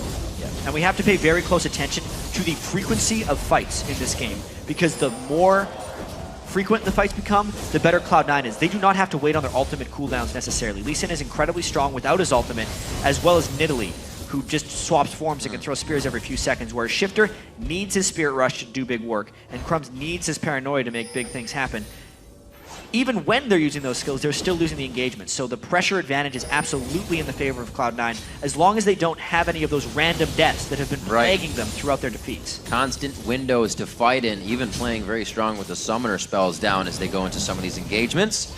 Very, very ahead of the game right now. Cloud9 trying to put on some more damage. High with that blue buff is just wreaking havoc on this turret, and Dignitas cannot answer back. Crumbs waiting on the wing. His ultimate is up. This is going to be scary if the team cannot close in as quick. Really wanting to get this fight. High putting himself in a bit of a danger zone. But Crumb's not wanting to burn it because he would just be diving into a 4v4. Right. And they're not actually stronger than Cloud9 right now. Bam! On the outside, High hitting another one. Repeat of the hits with the spears coming out of High. The javelins are just hitting left and right. A charm cannot be followed up on by Shifter as he crests it just outside a minion range. Wow, these are going to be doing big damage. Look how squishy they are. Spirit Rush burned by Shifter, no ultimate on Ahri. This means Dignitas's initiation potential is basically non-existent, and let the siege continue. That's why Zion Spartan is coming down bottom. They're really needing to push Cloud9 off of this immediately. This is like a flip side of the first time these two teams played. Like I said, it was a fast game, but Cloud9 is just looking to beat down the doors of Dignitas's front line of turrets here. 15 minutes in, almost hitting another Spirit max range. Probably would have taken down Kiwi Kid. He's in a dangerous spot, and just look at all the bushwhacks as well. Run in the wrong spot, and you're giving vision to your whole team behind that turret. And with the Corki as well, spamming the missiles, it's just too much to dodge. There's too many things to keep track of. They're clearing the wave so quickly and get so many free shots at Dignitas. It's an indefensible turret for them at this point with the blue buff mid. Beautifully played poke composition coming out from Cloud9, and they just push Dignitas off the turret with little to no pressure and damage. Really just causing Dig to use ultimates sporadically out of being scared.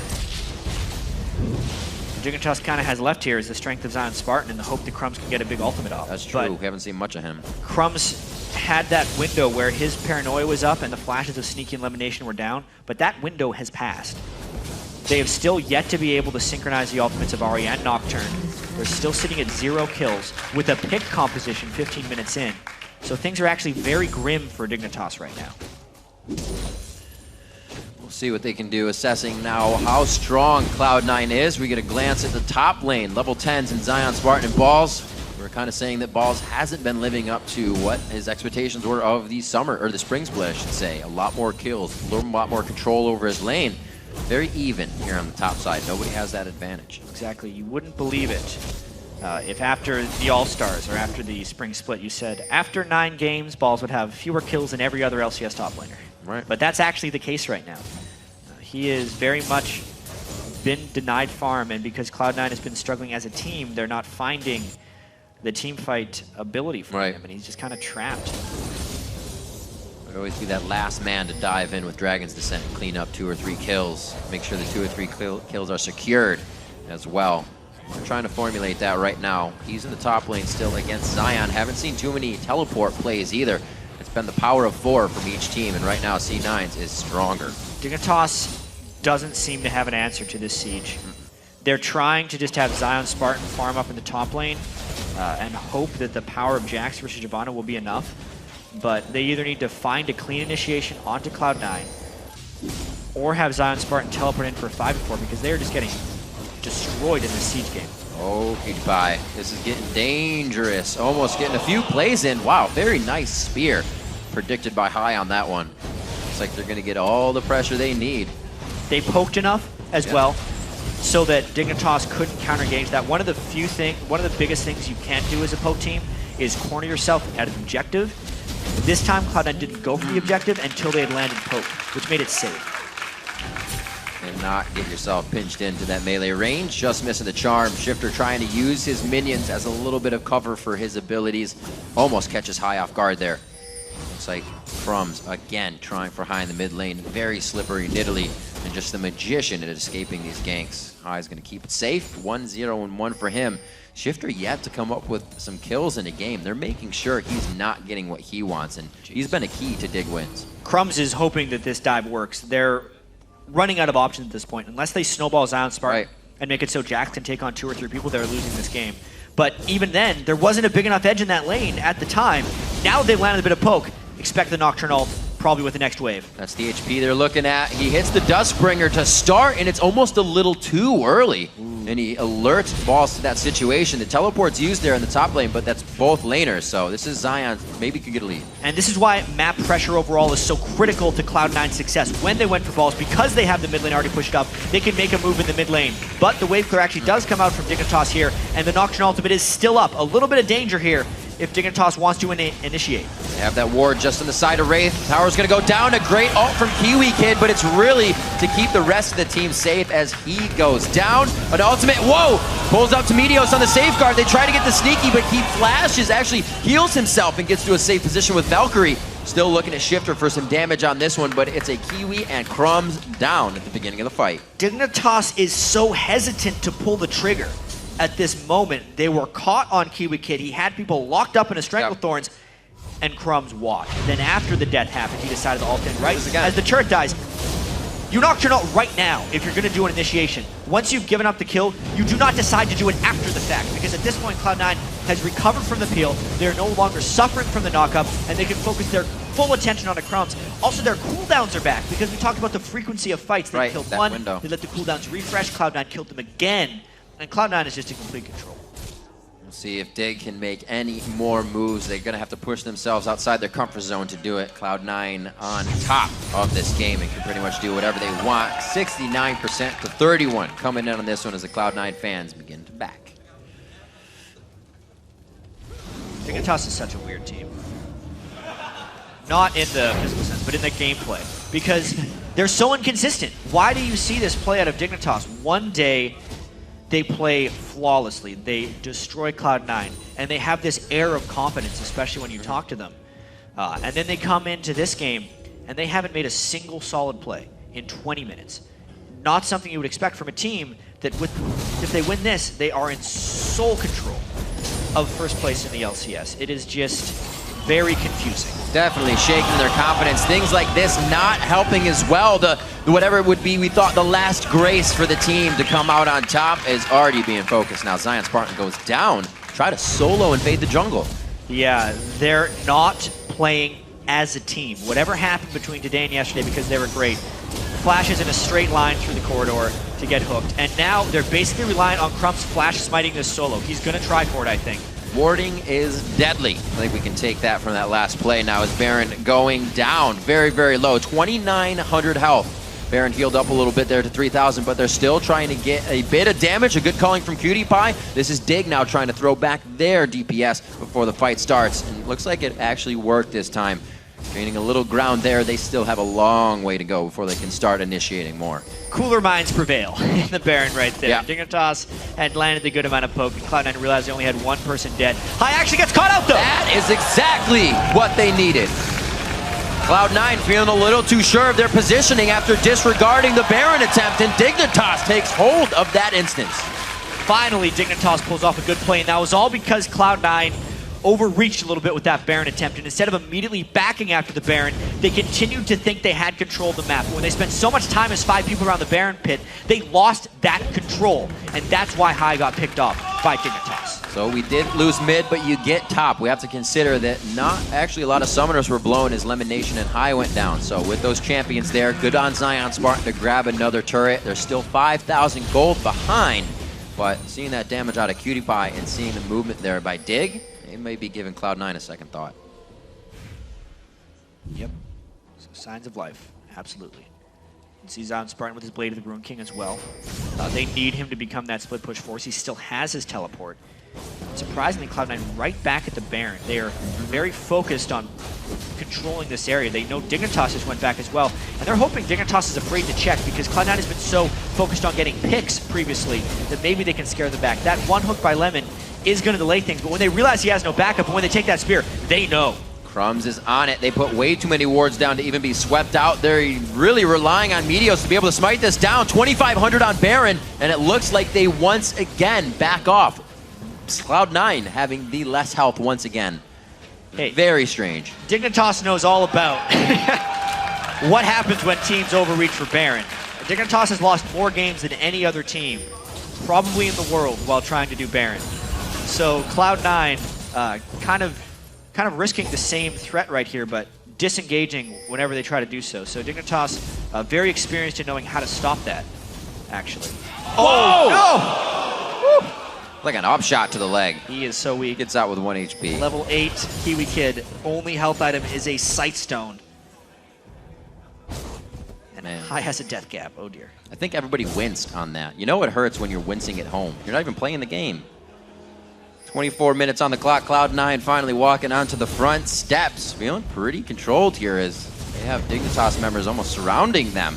It looks like they'll be able to get out of this one safely. Shifter is going to be backing. Haven't looked at items that much. The threshold of High on the Rabadons and the Athenes a lot bigger. Then Shifter as he tries to build the Rabadon, still a little bit behind. If he gets the Void Staff on Italy as well, Yeah, it he's could be almost a there. huge break point. Hai has had a fantastic Italy game.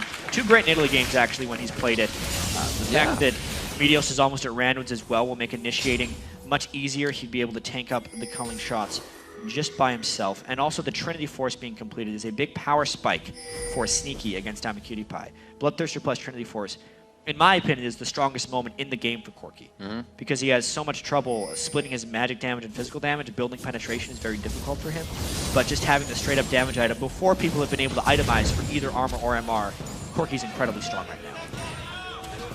Oh, they're pushing back up mid. You can see Sneaky always with his Zerker boots on that Corki. Some go for Sork. He loves to go for the auto attacks along with the rest of the team. Well, Meteos traveling a little bit farther than he wanted there, but if your eyes and you did not blink stayed on Meteos, he's back to safety somehow.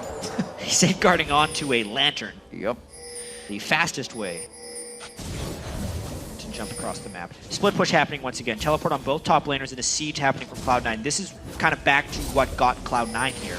Their sieges were so successful when they were able to land enough spears, and Balls could hold off Zion Spartan. He will not be able to do that forever. So these sieges actually do have to work for Cloud9 in order for them to close out this game. Cloud9 definitely buying a lot of time with Zion Spartan not being big out of the laning phase.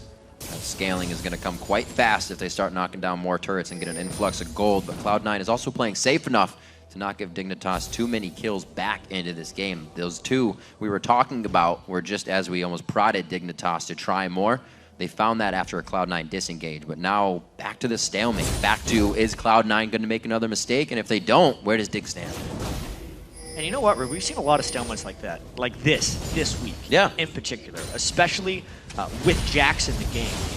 All these teams have this mindset that if they stall out enough and they can get Jax to late game, that everything is just going to kind of fix itself. But this week we haven't been seeing the Jax winning whatsoever. Just because you have a farm Jax doesn't mean you can win late game teamfights if the rest of your team is behind. So what's incredibly important for Dignitas to focus on right now is while they do have to keep Zion farming, they have to make sure that the rest of their team doesn't fall behind as a result of that. Because the collective strength of the team will still be in favor of Cloud9 if the gold lead just continues to increase for them. When we look at our featured matchup, Meteos has definitely played a stronger game than Crumbs this time around. The flip side from our last game where Crumbs controlled the game, it's really been Meteos back and forth, 2-0-4. He's participated in every kill on the map. Yeah, and the Lee Sin has been massive for him. So many, actually, of these jungle games this week in the NALCS have been trending in the side of the jungler who builds the Sightstone. The team control that seems to happen off the back of that. Obviously, Lee Sin can take better use of it than most other junglers. Absolutely. But it's really just helping the teams find the poke opportunities and control the objectives. Cloud9 has seemed to iron out whatever their problems were from last week's games, from a bit of yesterday. Ooh, Crumbs, good spell shield there. That was actually the Dragon's Rage. That was the kick for Meteos on his ultimate, and that was canceled out. He wouldn't have even kicked them backwards at the time of his ward jump. So let's apply damage and get pressure for the Baron. They got the pink ward down on it. Let the Samba begin. Seen this story before. Cloud9. Choose your own adventure book, remember? At least Hai has a Void Staff now. So if they land the spear while doing this game, especially if they can land it on a Kiwi kid, who has about 1 spear as far as his life bar is concerned. Duly noted. We got to see that just a little bit ago. So, surpassing now at 28-11. This is when the previous matchup between these teams ended. Dignitas was taking down the Nexus right now. Not the case this game. They are on the back foot trying to hold off Cloud9. But Cloud9 has also not really been able to find anything past that inhibitor turret. If they're not getting the pokes on, they're not getting the pressure they want on the turret. Absolutely not. With the death cap on his shifter, he's more of a threat when he dives in with the arc. Yeah. Oh. All right. Never mind, guys. You can see Hai from lane to lane with the team. It looks like they're going to pressure the bottom turret using that insecurity of the area around it. Oh, actually, Shifter almost hitting a very nice charm under the turret would have gave Zion Spartan a great engage. So you can see just what Dig is trying to formulate on these fights.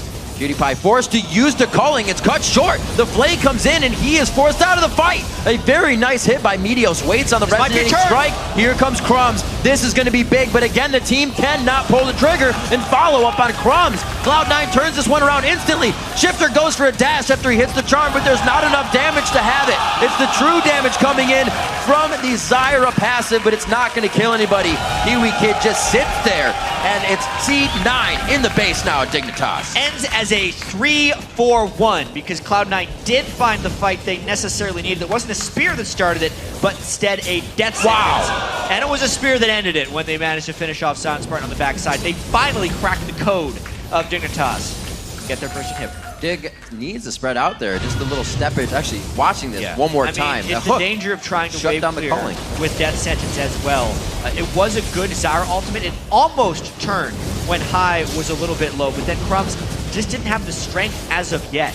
And all the damage turned on him immediately because there isn't enough tankiness because of the gold lead that Cloud9 has been able to put up right now. And then the chase of Cloud9 is just there because of the Nidalee Spears.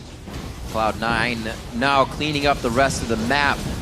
They feel pretty secure about any movements they have right now. Dignitas is rushing right now towards the Baron area, making sure they can get whatever control they can get without it being seen by Cloud9. Not going to matter much because Cloud9 is going to walk in and sweep everything out with the strength they have. They can pretty much put up their dukes, and Dignitas will just start walking backwards. Yeah, and the inhibitor that Cloud9 killed is the absolute most valuable inhibitor in the game for the blue team to kill. Because the super minions that push that wave are the farthest away from the Baron pit that you can get. So at the moment, yes, Silent Spartan does have his teleport. If they can burn the teleport, it means basically a Baron, or at least a Baron steal attempt for Cloud9, because the defender would have to be there while Cloud9 is doing the Baron. 4 sweepers out for Cloud9 right now, that last one. The trinket's still on Sneaky. The pink ward's still to be laid down. They don't even want him on their side of the map. They know they won't be there that long. They're just getting the minions ready for the last push of what they hope goes into the base of Dignitas. Dig, you can see down the line of their scoreboard, maybe the first time that every lane has really fallen behind. And you can see how it affects Dig towards the late game. Now backing off with the presence from Cloud9 face-to-face in mid lane, but Kiwi Kid not on the same page there. Throws down the ultimate, and now Dig is kind of filing in one after the other. There's a 1v1 with PewDiePie and Meteos on the bottom side. He's going to get hit up, and Meteos solos that out. The fly in here from Sneaky as he Valkyries in for the fire and the kill. A double kill coming in for him, and they just dissect Dignitas in the middle of the map. Yep, Silent Spartan wasn't involved in that fight. So even though Dignitas decided to dive in, it wasn't clean. It wasn't clean in the slightest. They did kill High, but they burned absolutely everything for it. That was that Nocturne Ari. Hey, they can kill one target. Right. What about the other 4? Where's because the follow-up? Cloud9 destroyed them in the rest of that team fight. Big gold lead and a very messy initiation by Dig. Looks like inhibitor number 2. Big game coming in here for Cloud9. Definitely turning the table on things, and definitely turning the table on the vote the fans made. Cloud9 coming up big on that vote as well, with Dignitas winning the vote in the beginning of the game. Definitely seeing that Cloud9 is coming together as a team. So as soon as they landed the Stranglethorns, they're like, all right, we should absolutely go. Both top laners had teleport up. Shyvana teleports in. Jax does not. That could have been critical in the middle of this fight, but when you also realize Meteos basically soloed I'm a Cutie Pie, it may have been a wasted teleport nonetheless. And because the kill wasn't instant upon the initiation, really the fact that they could toss all in was not. 14,000 gold lead on the board, 7-3 in turrets. 4 more stay on the map right now for Dig. And it's going to be the ones that Cloud9 wants to take down. If they go all the way around the horn, it will be from the top side in, because they have that map opened up so well. Dignitas has been scrambling really the whole time. I don't think we've seen him in this form. No. And this also does have a lot to do with how well Cloud9 is playing. That absolutely. Every single time Cloud9 loses, whenever you ask another team, what about Cloud9? Maybe they're struggling. Every team says, calm down, guys, they're still Cloud9. And they're showing why. Right. It's just inconsistency for Cloud9. They still have these really good games, but from a week-to-week basis, it's when they begin to fall off. This is kind of the Cloud9 of old. Even though they did do the buddy system at the start while Balls and Meteos were sharing everything, they gave a lot more of it to Meteos and allowed him to impact the game as he saw fit, which is the freedom that he really liked having in the spring split and the 2013 season. Outside of that, they've just been opportunistic and generally not making individual mistakes so that when they collapse as a team, they can stay together and not map pressure. Teamwork is definitely something Cloud9 brought into the LCS with 2 titles under their name, the champions of 2 splits. Now looking to be the champion of this game here in week 4 as they put down a very nice performance. Just look at all the damage Balls can take for free and still be okay to stay in the fight. The team just brushes it off and they're going to set up again. Yep, good old Nidalee heals as well. Plus the Baron regen gives them all the staying power they need. They clean up that middle inhibitor, and textbook move right here. They're going to be going for inhibitor number 3. Expect Crumbs to try and be the wave savior on the other side and ult in when the fight happens, but he's so weak, they're going to focus him immediately, and with that poke, not much Dig can do. You know the spears are coming. You'd have 34 minutes to dodge and be prepared to dodge them, but High is still making them connect no matter what. 12-4 in the game. It's kind of amazing to think that Dig has only been able to get 4 kills out of Cloud9 here in this 34-minute matchup, and the Nexus turret's now in the eyes of Cloud9 at 35 minutes. It's looking grim for Dig. May try one go for broke attempt. The counter-strike is thwarted out. Doesn't even jump in from Well, they're so low at this point, they're basically just feeding kills if they decide to go in. Cloud9 in complete control, pushing the Nexus. Absolutely staring Dignitas straight in the eyes as they take down their Nexus turrets. They're gonna start to make the scramble for it. They are able to take down High. He's not the biggest one to take down the Nexus, but he is gonna be the one that would be delivering the heals. A good kill going down into Shifter, and I'm a cutie pie. Ball's now going out of the Nexus. He's not gonna have enough to take it down. They may have extended the game just a little bit on this one. They're actually huge. I go to correct myself. Meteos and Ball somehow not dying just yet, but I don't think they'll have enough to end the game here. Dignitas does actually hold them off with that fight. There was a little bit of split focus by Cloud9, some on the turrets, some on the team fight, and now it's actually Crumbs and Kiwi Kid versus the world as they try to stop these super minions from killing the Nexus. Oh my gosh! It's a tough fight. Oh my gosh, no! Wait a minute. They got spawns coming out. They just had 5 seconds ago a minion wave spawn. They should be all right. That was super close. I'm sure they were. Zion is a little He low. could die if he gets hit by super minions. This is a They have more than one fight to go at. Oh no! Oh, Balls comes in. 36 minutes into the game. You gotta be kidding me. Balls flashes in for the twin bite on the Nexus. Gets himself 50 extra gold. And Cloud9 takes down Dignitas. It was only a matter of time by the end of that game. But really, what a performance by Cloud9 through the very start to the end of that game. They controlled it from very first blood. They killed Shifter 2 times, which is double the amount that any other team has been able to kill him. And they pick up a very important win for themselves over Dignitas, who was in first place. I think they crippled Dignitas in that game. They really did.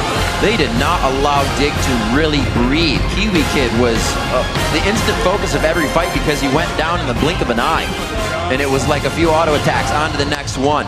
Great control over the map. The last time these two teams played, Dignitas lived in Cloud9's jungle. I don't think they got a chance to set foot there. No, it was a complete role reversal from the first matchup these guys had. What a week in the North American LCS as well, because Dignitas and LCS, they were the first place teams coming in today.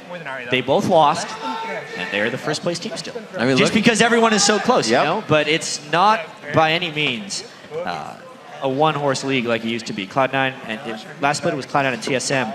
This split, Cloud9 and TSM are better, but boy, there is a logjam in the standings. Yeah, and very big smiles on the faces of Cloud9. A lot of wins this week kind of showed teams with a smile instead of kind of that remorse that the game was tough, but they won. There's still things to learn from that. We had some good wins this week, a lot of shakeups, and right now we're going to send it down to Kobe, who's Rift side, for a first-hand account of that game. All right, thank you, Riv. I'm here with Meteos after their win. Congratulations. And Meteos, we noticed that coming out of the jungle, you actually had all of the last hits from the jungle camps, none for Balls. Is that planned, or is it just kind of every man for himself in the early double jungle? We give all the farm to me when we're double jungling because we feel that a jungler getting his Elder Lizard earlier is more impactful than a top laner getting an extra Dorns or something when he goes back to lane. So we generally try to give all the farm to me, but sometimes Balls steals it. All right. Now, coming into this, there was an interesting video package where I was like, Dignitas right now are better than us at everything. was not the case here today. Obviously, you guys coming out with the win. Do you think it was more of a case of you guys playing better than you have been, or Dignitas slacking off? I think this was probably our best game we've played this split. We've had sort of a shaky start in that we do some good things, but we also do a lot of bad things. And we've just been trying to get back in our groove, I guess, since the break between splits and High, being sick sort of set us back a good amount. And today was a good confidence boost because I feel like we played really well in that game, which even some of our wins before, like against CLG, they weren't exactly clean wins, like winning the game when you're 4K gold down, not that satisfying. But I was really happy with how we played today, and hopefully we can keep this up and start getting some more wins. Yeah, I do remember you saying when you guys first lost first place, you were kind of relieved. There would be a little bit less stress, and you can learn a lot more when you're not the top team. Has that been the case? Is there actually less stress not being the top team, and have you learned a lot? Well, I don't know if there's less stress because losing's pretty stressful too, but I feel like we're moving in the right direction. Our practice is pretty good for the most part. Like, we're trying our hardest in all the games, just focusing on what we can improve on, and basically just playing the game the way we feel we're supposed to play it, and today it worked out. All right, well, congratulations again, and good luck moving forward. Now we are going to send it back up to the guys at the desk. Thank you very much, Kobe. And another 8 games are in the record books. And pulling up the standings, we have a 3-way tie for first place now with Power Logic Gaming, LMQ, and Dignitas. Such close standings. Cloud9 and TSM are also tied for 4th place, if you can believe it. Curse moved up a spot to take 6th, and tied for last, it is still Complexity and Evil Genius. That's right. Now let's take a look at our Week 4 Dream Team with the players who went above and beyond. Starting in the top, it's Dyrus. He had a solid Week 4, only dying once, and looking like the dominant player we saw in the spring split. Yeah, and in the jungle, another TSM player, Amazing.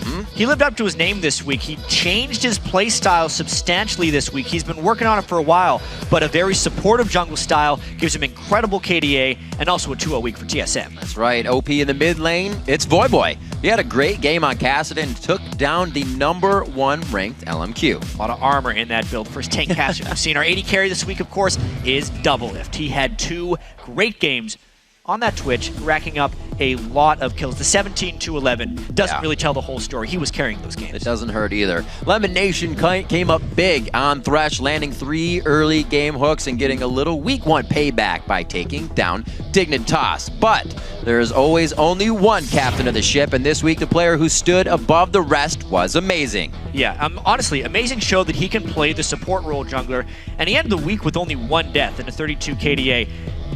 The big thing about this is he really changed his style. He's not on the Copenhagen Wolves anymore, where he had to be the carry. And to be able to come into a struggling team, take Locodoka's advice, become more of a supportive jungler is absolutely huge. Rushing the Session on the least, the entire team looked better, in large part because of the jungle pressure of Amazing. Absolutely.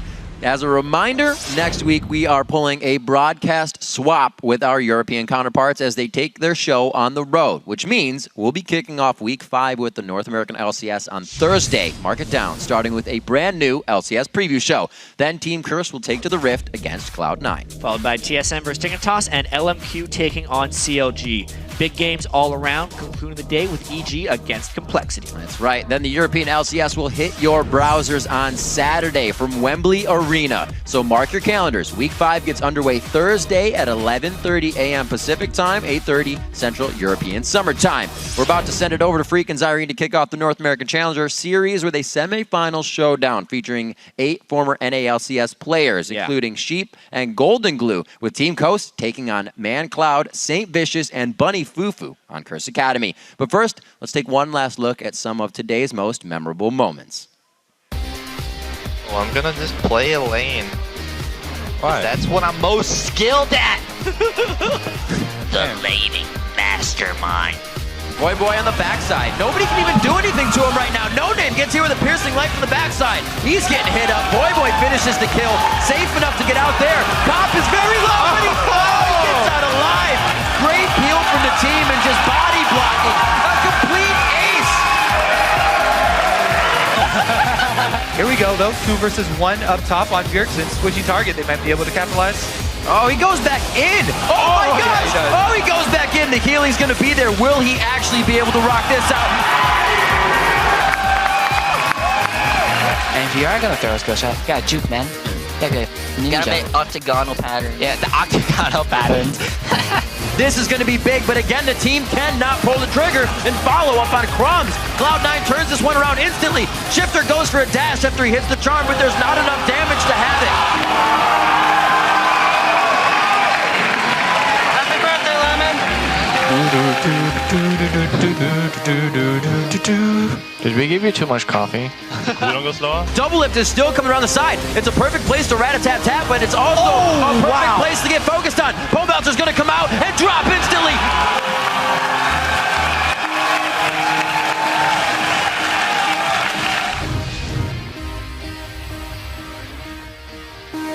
Hey everyone, welcome to the 2014 North American Challenger Series, brought to you thanks in part to our friends at Coca-Cola. I'm David Freak Turley. Alongside me is Aiden Zyrene Moon. How's it going? It's going pretty well, Freak. Great day of the LCS. Seeing a lot of people close at the top there. Super excited. A ton of teams that can represent NA. Top 5, 1 game apart. That is more European than soccer or football, as they would mostly say. Got a lot of European players over here now. It's true. So that's what you get when you bring them over here. Thanks, Bjergsen, for doing that to us. Today, now the 3rd seed Team Coast from North America takes on the 7th seed Curse Academy to determine the final squad who will travel to London and compete for the Summer Series 1 title. And both are more than qualified to move on. We're talking 2 star-studded teams where 8 of the 10 players are former LCS pros. Exactly. So Team Coast may have lost their spot in the LCS when they fell to Complexity 3-1 in the Summer Promo Tournament, but Rux, Golden Glue, Mash, and Sheep are all hungry to get back in. And all those names are well known in the LCS, and they're all individually skilled players, so are the members of Curse Academy. On the other side is Chris, St. Vicious, ManCloud, and Bunny Fufu. They have also been there before, so this is a matchup that's going to come down to who has the better team cohesion and teamwork. Exactly. And, the team's kind of coming together recently, too, which means it's a lot of learning to do all at once. So here's the teamwork has been playing out so far in Series 1. Yesterday, Team Ro4 beat Frank Fang Gaming 2-0 and will now play in the finals on Sunday, June 22nd, in front of a sold-out Wembley Arena. They will play whoever wins tonight's match between Team Coast and Curse Academy there. And whoever loses tonight will play against Frank Fang Gaming on Thursday, June 19th for 3rd place, which will clinch more points and automatic entry into the Summer Series 2. And speaking of points, here's the score leading into tonight's action. With their win, Team Ro4's broken away from the pack with at least 7 points guaranteed in Series 1, 9 if they win the whole thing. And they're also followed by the 3 teams who can still earn more points with victories. That's Curse Academy, Frank Fang Gaming, and Team Coast. And the 4 teams on the bottom, Area of Effect, Cloud9 Tempest, Team Green Forest, and XDG have been eliminated and can no longer earn any more points in Summer Series 1. They'll now have to requalify in order to carry their scores over to Series 2. Yeah, so now that that business is out of the way, we'd like to wish everybody, or I guess the ones who it's relevant for, a happy Father's Day. To all the dads, yeah, that's the one. Zyrene, did you get your dad anything? I did. He calls me every day after work asking for the Challenger scores, stat schedules, and more, and how many ganks St. Vicious has made. It's pretty exhausting to deal with. Wow. So how'd you get all that information? Gave him lolesports.com. Under the Leagues and Tournaments tab, there you'll find scores, schedules, and everything else you need to follow the Challenger Series and the LCS all season long. And now he won't be calling me every day. Oh, you're a very lazy son. I know. Well, with all of our dad's love here in the matchup between Team Coast and Curse Academy, now when you look at the roster, it's hard to believe that this is an LCS game because there's so many good players on it. Yeah, only 2 of these players haven't been in the LCS, and only one of them hasn't played on the LCS stage because Santorin here, on the Coast lineup, competed in the Summer Promo Tournament, or the Spring Promo Tournament, I guess. Actually, Summer Promo. Yep, Summer Promo Tournament. Exactly. So it's Rux, Santorin, Golden Glue, Mash, and Sheep. Mash Me has moved from the jungle back to the AD carry position for this round. We also haven't seen Santorin yet in the Challenger Series this season. And then Curse Academy on the other side, they have Chris, St. Vicious, ManCloud, Impactful, and Bunny Fufu. Impactful is the person we haven't seen yet. They were using Xpeke previously, and a lot of this is just they're bringing in new people. We haven't seen this Coast roster in full effect just yet. How do they have teamwork down at this point? Do they even have it down? Because Santorin, to my knowledge, I haven't seen him play with Coast just yet. He is in the States, though. Exactly. Yeah, and to talk about that, right? Like, you look at that one, and it's the fact that they've been playing with the sub-jungler Milk. Or Delicious Milk GG if you know him from the ladders. And this is, I think this is actually the first televised match we're going to see with that full roster. And you've got to wonder how good this energy is. Yeah, and another thing, too, that we have to keep an eye on is this mid-lane rematch between Golden Glue and Mandatory Cloud, which happened back in Spring Split. on week 11. As you can see, Golden Glue had a 14 KDA against ManCloud, who had just above a 1, and Dignitas ended up taking that game with Golden Glue. And we're going to see if his supporting cast is just as strong there. Of course, the new Dig roster is freaking awesome. They're in first place. And, you know, it's a bunch to sort of watch for in all this. And to keep in mind as well, we were talking about the players that were in the LCS before, those that weren't, and one of the names sticks out. Impactful, the AD carry of Curse Academy, with no such stage experience.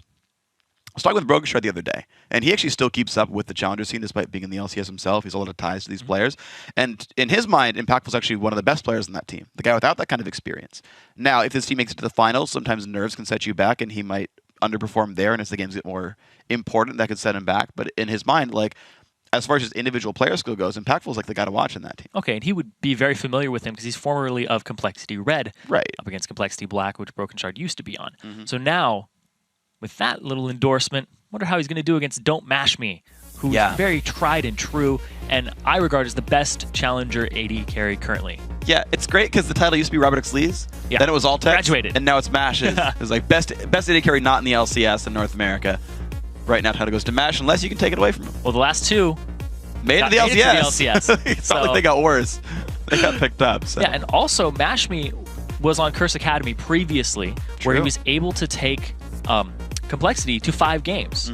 I remember that matchup in the playoffs. It was very close to being in the promo tournament that round. Well, it didn't happen for them this time, but here we go. Another chance to make it to the playoffs. Make it to the promo tournament later on this year. Picks and bans coming through. Team Coast banning away Thresh from Bunny Fufu. Smart choice. Yasuo away from ManCloud, and the Lulu dropped out as well. The Kale and Cassidon dropped off. And, you know, that makes a whole bunch of sense because when you've got an assassin mid laner like Golden Glue and a carry top laner like Rux, you want to move that out, but it does give Mash Lucian first pick. Yeah, it also baits them into having to take Braum first rotation here for Curse Academy because you don't want Lucian to be paired up with Braum at all. It's a very devastating lane combo. They did ban away the Thresh, which means they weren't going to first pick Braum if it was available because they would have picked Thresh. They don't want to support there because Sheep and Bunny Fufu are both masters at Thresh. Back when they were in the LCS, it was like, all right, you got to ban it because it's their top champion. Absolutely. And it's weird, too, because we talk about the combos such as like Braum Lucian. So, for example, the last game we just saw between Dig and C9, 2 teams in the very top ladder, he actually went, it was actually the first game that Braum ever went unpicked or unbanned in the LCS. It took, you know, the entire week as one game he didn't go through. So, some of the pros aren't actually tunneling into that very much. Like, I haven't even seen a Braum Lucian lane, I don't think. Like, there's probably been one that I'm, like, not remembering, but... It gets separated pretty quickly. If somebody picks Lucian first pick, which is he's going to be picked first rotation because of how powerful he is. Typically. Yeah, but now they can combine Braum with Twitch, Impactful, who's very familiar with that champion. They can do a lot with that. Well, we're going to see what else they can do with the 4 picks still to go, though, for Coast, because Curse Academy have already shown their hand and said, hey, guys, ManCloud's playing Nidalee, and we removed that, you know, strong engaged support of Braum down here that's going to go to Bunny Fufu. Coast right now, to me, like, when there's Nidalee in the game, and I know, like Jat said in the commentary, Nidalee's one of those champions where you know what the game's about once she's picked. Yeah. It's very obvious, and you got to make sure you play around it. Yeah, you have to pick around it, too. Sure. Santorin, he goes with the Lee Sin, his most played champion. And here's a fun fact. Santorin doesn't play with game sounds. So now he's blind, he's deaf, and he's the same nationality as Deficio. I don't know why you would give yourself 3 handicaps. That's one ridiculous. He didn't choose. That's true. That's true. It's the worst one, too. I know, right? Oh, well, unfortunate for him, but he'll have to make do with what he can. That's why he came to America, to get away from Deficio. There we go. I don't blame him. Unfortunately, Joe and Demon are stuck cast with the guy every week, but oh well. That's why NIP didn't qualify for the summer split. They didn't want to be with him anymore. Like, go join Riot instead. We don't want you. We're like, okay, sure. Little did we know. Anyway, looks like they're hovering over the Twitch. I assume that's going to be locked in here for Curse Academy because it pairs so well with Braum. You can keep him safe. You can give him extra resistances. And the fact that you can just use Fisher right across his ultimate is just devastating in team fights. And there's a lot they could pair this with. There's just a lot of options here for Curse Academy. And they get disengaged too and kite backwards. This is interesting. Curse Academy have a team that's honestly pretty similar to CLG's. Mostly I'm talking about the fact that they have Nidalee and Twitch in the same team. But they're going to be happy to have, you know, some team fight power plus all the siege potential, but Coast gets the rest of their lineup through, and they're just putting damage into the fire. They've added now Ziggs to the lineup plus the Morgana as well. So mediocre hard engage against a poke comp, and we'll see how it plays out. Yeah, Morgana does pretty well against Braum in the laning phase. The 2 champions that really shut Braum down are Zyra and Morgana currently. And, you know, it's no surprise that Sheep went with that. It's his next most played behind Thresh. They're actually very close now in terms of his games played in solo queue. He's been abandoning his baby been adopted another. And I like the pick of the Ziggs here so that they can wave clear and shove in the Nidalee early, possibly make some moves onto buffs. And they also get to that late game part where you just clearing the waves out, then you back up and wait for the next wave so you're not even in spear range, and then you just throw down some bombs, clear it again, and the siege is just never ending until somebody makes a move and gets caught out. Well, see, that happens right now because we've got some top laners who can start fights and dive and do all kinds of crazy things. Aurelia picked up here for Chris in the top lane to fight up against Rux's Shyvana. So both these guys able to jump into fights, and I want to see if Chris stays with the Ignite here and makes it a very different kind of game, because if you've got the TP advantage and you get some 5-on-4 flank, stuff goes crazy. Coast has plenty of damage in their lineup, Curse Academy the same, although it's a pretty low amount of AoE, so I want to see if that actually comes into play very much. Yeah, going to have to see how that goes. And yeah, I definitely want to keep focus on whether or not that Ignite goes through for Chris, because if he takes Teleport, he loses a lot of lane sustain. Kill pressure. I wouldn't say kill pressure. He gains kill pressure by having Ignite. Yeah, that's what I meant. Yeah, but if he switches that over for Teleport, or he keeps it like this, well, let's just say he keeps it like this. He gains lane pressure and kill potential, but he loses out on lane sustain and just farming, which is something Aurelia really needs, is to be able to teleport into the fights and be that threat. So he's going to be very present with this team, and I think what it means is that he's not going to be, he might be split pushing and trying to just take it to Rux and beat him in a one-on-one, and then just continue and fall over, because his team's going to be poking the entire time. And I actually think this, if he sticks with the Ignite, sticks to Chris's playstyle, because he's known as a Riven main. He's known as a very aggressive player, and Teleport isn't really his style for the most part. Just destroy people instead. But watch him have Teleport, and it's just like, okay, last 4 seconds. Standard top lane, boom! Yep, there it is. Hey-o! and to me, honestly, that makes the most sense, because when you look at standard one. Well, but even beyond that, right? Like there's comps where like Ignite top laner makes sense, where I really feel it's like you're best served by split pushing. In this case, though, right? If they do dive you with Shyvana, you need to show up in a 5v5. Like they're not going to win by Chris split pushing. They're going to win by ManCloud's javelins, and then making sure the rest of their map is safe, right? Making sure there's no other ways in, which means counteract the split push by facing up against it, right? And re-engage when they jump at you. And Aurelia isn't a split pusher. She has no wave clear in her kit. Everything's single target except for her ultimate, and that's not very good at clearing waves for the most part. You only get about one, or even maybe just half of one.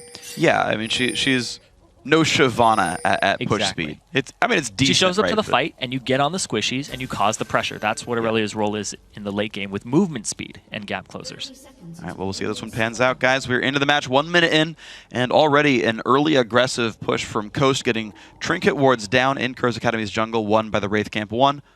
Watching this top side, and that ward, we'll see Chris just waiting around. Definitely worth it at that point. They got information.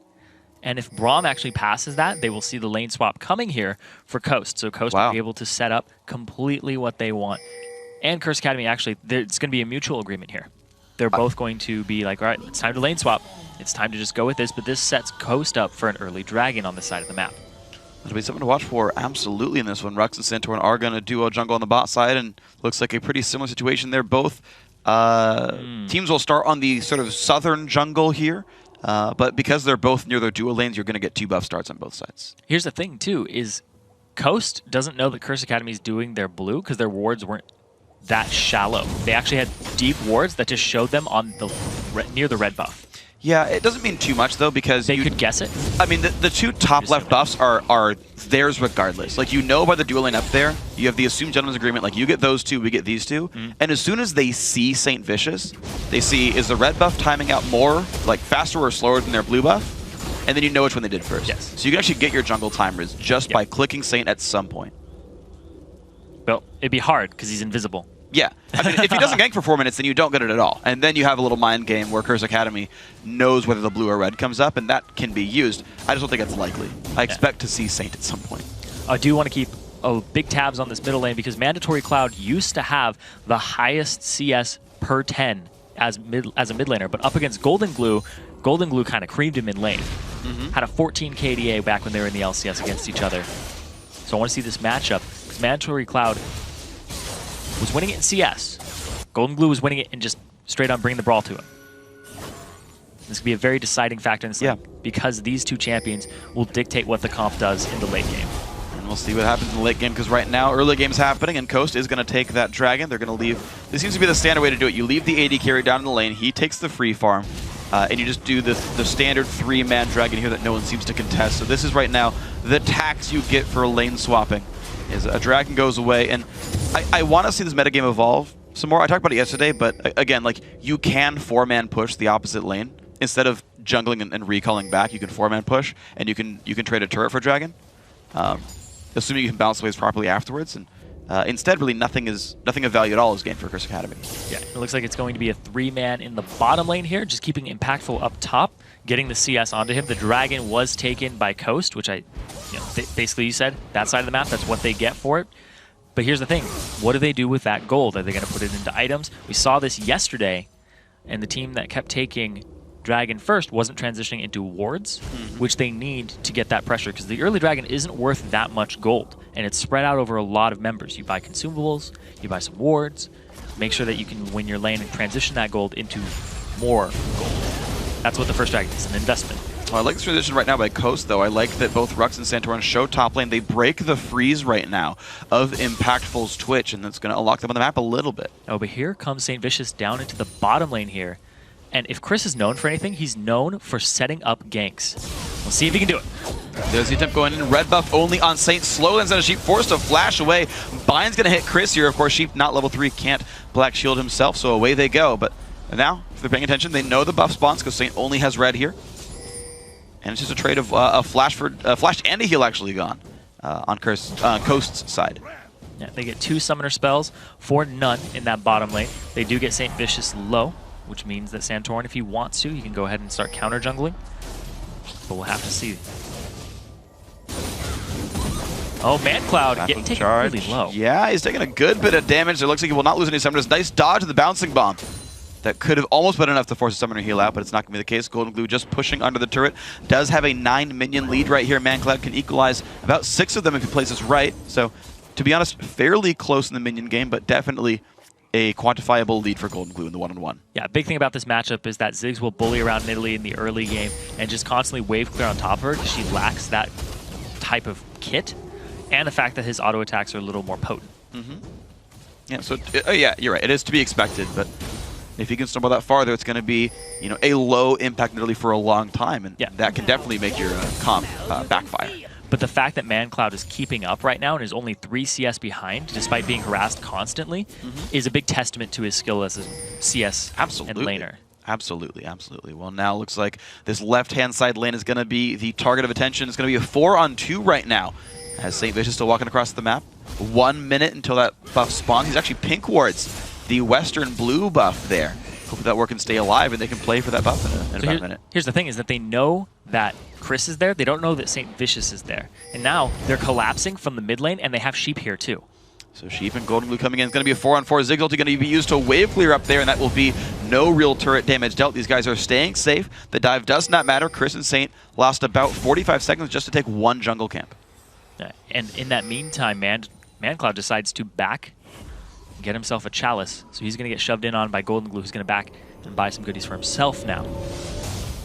He has a decent CS lead now. He took some from the top lane too. Got a cannon in there. But it's worth pointing out that a CS lead is actually a very relevant way to win the game. The early Dragon's worth 700-ish, but the team's up about 1,000 gold. Rux and Santorin and even Golden Glue have been up in that top lane getting some of the farm that Impactful's been letting push to the turret, whereas MASH is still constantly frozen this one. They eventually pushed Chris out of the lane as well, so there's a golden XP advantage to Coast because they're actually getting all 3 lanes, while Chris Academy's only getting 2 of them.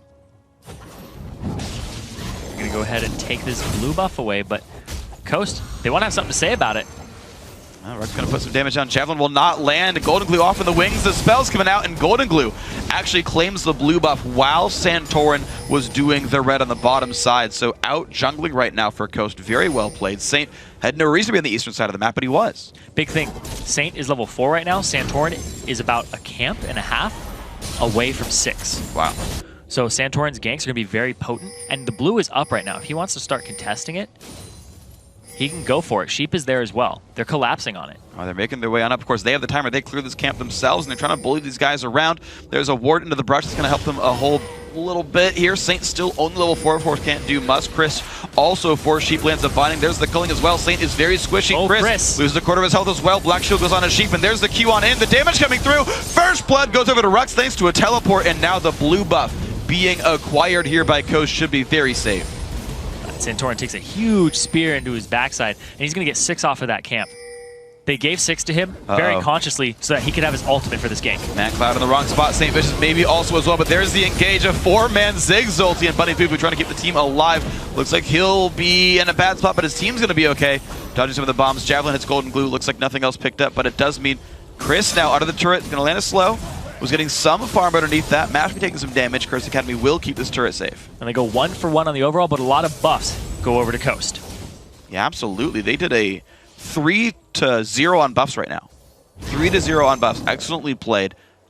First blood, they did lose 1 kill back, but excellent, excellent stuff. Dragon is very close to being up right now, and both teleports are down. There's an advantage in terms of levels all across Coast. Santorin is 6, Rux is 6. If they go to the Dragon, they have the timer on it, and they team fight it, they will most likely win just because of the levels. Uh-oh, speaking of levels though, level 4, Chris gets a stun there. Bunny Poo forced to flash away, jumping into his team to stay safe a little bit longer.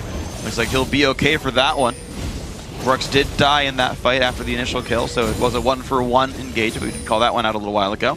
But it's now a 1,400 gold lead for Coast. That number has been growing. The siege now in the mid lane. Level 4 Chris still can't do much. Here comes the switch off on the side. He does not have ulti though. He's got to be careful, and he'll just slink back towards the turret. Walks through a minefield as he goes through. Saint will now grab his red buff on this side of the map, waiting to still get level 6. He does off that camp, so ulti available on Eve for this fight. Dragon is back up though, and Coast are in position. Mash me down in the bottom lane. He's actually going to push it all the way up to the tower and just put damage onto the tower, pull impactful to him. And the rest of Curse Academy is actually backed right now, and they give up another Dragon in this game, giving Coast about a 4K gold lead, 3K gold lead. Absolutely excellent play now by Team Coast. They are doing this. I can't do math, too. 2.3. If you round it up every time, it'll be 3K. Mashby, really nice play with the ulti. Just keeps hitting impactful. That was absolutely perfect from Mash right there. Making it closer to 3K. It's 2.7 now. There. 3.3K. It's in the future a little bit, guys. Amazing play there with the culling on the side and the backup of Santorin. Coast, so far, I brought into question how they're going to mesh with this jungler. And Santorin, he's only played with them a couple times at this point. They were playing with Delicious Milk GG for so long, but this team all around is so skilled. He drops turret aggro with his Relentless Pursuit, and then he comes right back into range, takes about 2-3 shots, and that's all she wrote. If he had just stayed in range of the turret, he would have been brought much lower than that. I'm just still fanboying over how perfect that culling was. He hit every single bolt. Like, that was ludicrously impressive. That was just freaking awesome. And of course, yeah, this team came in to make that happen as well. And now Coast are sitting on a sizable gold lead here. And of course, you got a level 5 Aurelia versus Zerk Greaves and a BF sword on Mash. Like, he's not going to lose that matchup basically ever. And a level 8 Lucian. He has 3 levels up. Basically, all those Doran's blades that Chris has in his inventory, basically how much Mash has in combat stats over her. Just by levels. Just by that. So you got to be careful. Saint does not get spotted. He's going to flank out of Santorin. Bit of damage, but there comes Sheep, and uh-oh, Saint not in a good spot anymore. Running away. Nice binding hits, and Mash finds another kill. He's 2-0-1. Both he and Santorin have been a part of every single kill this game, and now top lane's being attacked. Yeah, and when I was talking with some members of Coast, their main shot caller is Golden Glue, but that was before they got Santorin on the team. And Mash was their secondary caller. He makes a lot of calls, and he's a vocal member of the team. But now, Santorin, I believe they want him to step up, be making the calls, and it shows here because he has all of the assists alongside Mash. They're making all the plays, and it's been a wonderful thing to watch for these guys. Team Coast looking very good in this matchup. Now, close to 5,000 gold, and Curse Academy's comp. Mike's never come online. And Golden Glue has 40 CS over Man Cloud, the record holder for most at 10 in the LCS. Yeah, right now Golden Glue is hitting that that really awesome mark you like to see, which is 10 CS per minute. He's besting that ever so slightly right here, and that is a good thing to see. Impactful wants to slink around to the back lines and get some farm for himself, but you can see how scared he's forced to be, and you can see the purpose of kills because like a Bloodthirster and a Ruin King have the exact same gold cost. You've got a finished BT plus Zerk Greaves plus room to move around the map, and Impactful still hasn't combined his first major item. So I mean, down the line, you've got way more useful people on Coast. I think a big part of this game is the fact that Coast played the map in the early game better. They got the first dragon, they transitioned it correctly into a second dragon, and they got experience in all of the lanes on the right people, and they're jungling. When the buffs went over to them, they got those little boosts by the time the second dragon came up. Because that's what you want to do. You want to do the buffs around that 7-minute portion a little bit later so that you have them when the dragon fight happens. Yeah, if you can make it happen, please do so. And I gotta say, like, just the fact though that Coast was in a better position. Like, Curse Academy went for the invade to steal the 7-minute blue buff on the left-hand side of the map. While that was happening, Santorin was getting his own red buff, so at least he's trading one buffs for one in the worst case scenario. But Saint wasn't anywhere to be seen. He was not doing literally anything. He tried to come over to the red. Yeah, like and then they chased him back to his blue, and they took his blue from him. Okay. I didn't see he was actually trying to counter jungle the red buff, because yeah, that didn't work out at all. That's when Santorin was so close to level 6, and Saint was still 4. Okay. So he was trying to get that blue, or trying to get that red, and then it just didn't happen, and he ended up giving up his own buff for it. That Santorin got to hit 6. Yeah. And then they just transitioned into a great fight down bottom. And man, Mash Me.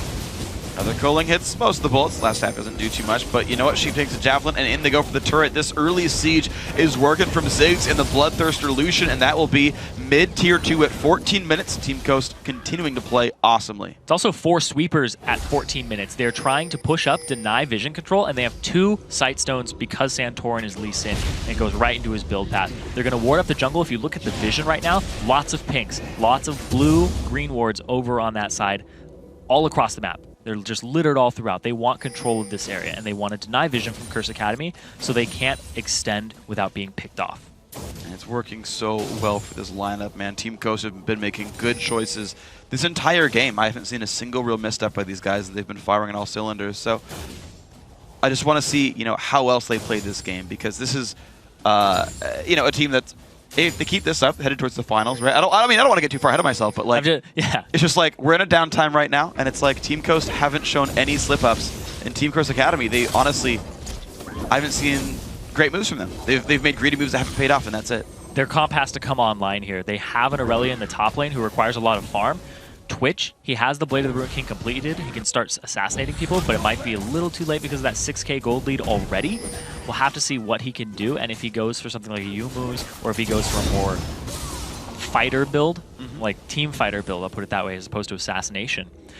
And now they're forcing Curse Academy to buy all of these pink wards to defend their own territory. Yeah, and I mean, like, look how deep into territory they are. Team Coast just stole away that topside red buff. That was Rux going in there battling against Santorin's that. Santorin's got to jump back to a ward. He stays safe. Wow!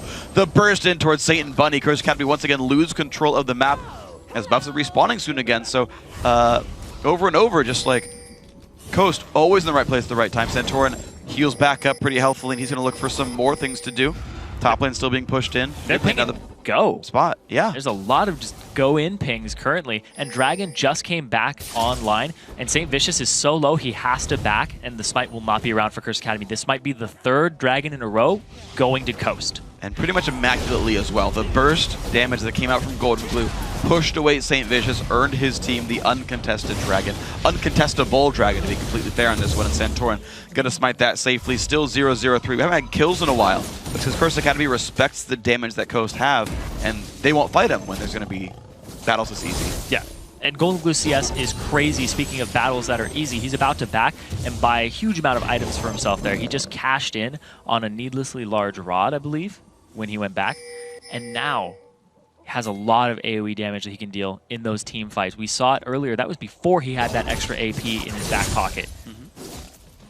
Now he's just an utterly destructive force that wave clears and does so much damage to your team. Heck yeah, he champion clears at this point. Yeah. Like when you're up there as Ziggs, you got champion clear. You wave clear the champions. There you go. Here we go. Mash up in the front, takes the black shield. Bunny people block what he can, but Sheep has got to be real careful. Gets blown up right there. A little over aggressive. Man Cloud shows up as well. There's a Ziggs bomb trying to save the turret, but I think Curse Academy is going to get that one anyway. They don't care too much about the turret damage on a Chris, who is now level 9, has the Phage and a Ninja Tabby, and they might just keep going. Yeah, Sheep's black shield was not up in time for the concussive blows. Would have stopped that stun, but they end up getting a turret off of it from great rotation by Curse Academy. A little bit of wave clear, but now they get control of the jungle. They get their deep wards, trying to bring the fight back to Coast. All right, this could be very good then for Curse Academy. If they can start playing a bit more aggressive and making these right kind of moves. They've got, again, a stealth jungler. They've had some teleport moves. They've got a stealth AD carry as well, and Brahm's a good engage tool. There are ways for Curse Academy to claim something and make the plays. Golden Glue, though, uncontested, going to grab his blue buff there. Continue maybe his wave clear game if you can. Pink ward in inventory. And actually, the wards have all timed out for Coast. They're on this sort of cooldown period where they're not able to do anything. And Curse Academy actually back to making good moves. Yeah, they're in the siege position now where they can go ahead and just chuck javelins in, but here comes Rux from the side. This could be pretty big risk. Sheep's going to get the flash bind on towards Chris. Santorin jumps in, 3-man kick right there. Beautifully done. But it's just the disengage for Curse Academy. It's an unintentional 3-man kick there because the flash came out from Chris. He wanted to kick him into his team, but instead just gets extra damage to dissuade them from continuing the fight. They're rewarded with a blue buff here, another objective, and Coast's objective control has been on point all game long. They have 4 turrets to 1, 3 dragons to none, lots of blue buffs falling into their hands, and just lots of camps just going their way. And that's how they have this experience advantage. Rux, 2 levels up over Chris. He has level 2 ultimate, versus just a level 1 ultimate and a guy who just got rank 5 in one of his spells. There's huge power spikes here for Coast. Absolutely massive. I mean, Coast are sitting very, very pretty right now. They don't have the most massive tank due to straight turret dive. They've got some time to go, actually. I do like that Rux is stopping on just Cutlass. It'll let him push towards Randuin sooner and be that dive champion, so they can not let the enemy team come online. You saw this from EG versus LMQ, for example, where if you take too long, eventually the items show up and they can come back at you. So being able to dive and close the game out, I think, very important right now for Coast. Just because we've seen some comebacks in Challenger Series. If you guys are watching yesterday, yes, we've seen ourselves some comebacks in this tournament. Yes. Teams that have wave clear against teams that don't have siege potential, but that is this game right now. Absolutely. But Nidalee, you're never safe. As long as Nidalee gets items, it's going to be crazy. Yeah, yesterday we saw a 10k deficit. And the team with Kog'Maw ended up winning that one. Pro brought it out off the final fight. They had been in their base for 20 minutes. Curse Academy, sister team of Pro. True. Can they do it? Have they been scrimming and having those strategies? Can they play the same kind of style? Well, Bunny's going to hit Bunny Poo Poo, and there's the culling coming by as well. Half HP, good amount of damage onto him. Nash gets every bolt off. That's the second culling. Yep. He's just, yep, yeah, every one of them. That one's easier, to be fair. Yes. That was a 3-second dark binding. So, that one's hard to miss, to be completely fair, but hey, good job all the same. Bottom lane tier 2 turret now going down when Coast do group up to Siege. When they finally get there, it's really difficult for Curse Academy to deal with. They've now gotten themselves towards the bottom inhibitor turret. They're staying as a pretty large group right here, and the damage is starting to come through. Shyvana waiting in the wings off to the side to look for flankers. Of course, they see Eve is not coming from that side, and they're staying safe. There's a lot of siege potential here from both teams. We see that Coast, they can go ahead and just wave clear. Mash has the Sheen, and he's able to just chunk the turret down very quickly. But at the same time, Curse Academy, if you eat 1 or 2 spears, you have to back off. Mm-hmm. Yeah, they don't have a healer unlike Curse Academy, so they've got to be pretty careful when the damage does come through. It's a little bit too early to grab Baron unless you completely outplay the vision game or kill somebody. So Coast not going to have those regen tools for some time in this one. Instead, items still coming through. Most of Trinity Force now done for Mash. Golden Glue finishes Death Cap. That's definitely worth recalling for. And some more armor also comes in on Santorin. So, again, you talk about power spikes coming in. They're definitely here right now. The only thing they're missing is no Mikhails yet onto Sheep. So there is still a good chance for picks from Curse Academy. And Curse Academy's pick potential is really impactful.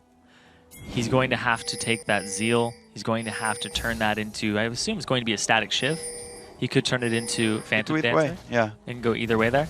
But he's not going for the Youmuu's build. He's not going for the assassination. He's going for the team fighting, which is what they've been looking at mostly. Curse Academy, the way they've been playing is kind of, we're going to poke you down, and hopefully you give us a team fight afterwards.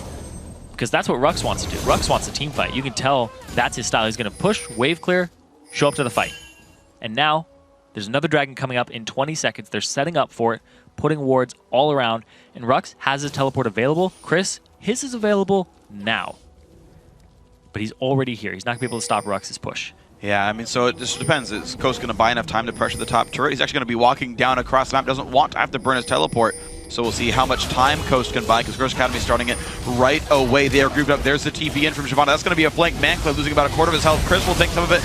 And here comes the engage. Ziggs Bomb's going to hit a few, and there comes the Shyvana as well. Big damage comes through, but there is Twitch putting out the damage. Impactful is trying, but so far 2-1. This is going pretty well for Curse Academy, but the damage is starting to come back across. Rux forced away. Manclub trying to chase down. Just everybody's killing everybody right now. Impactful is going to get the stealth in.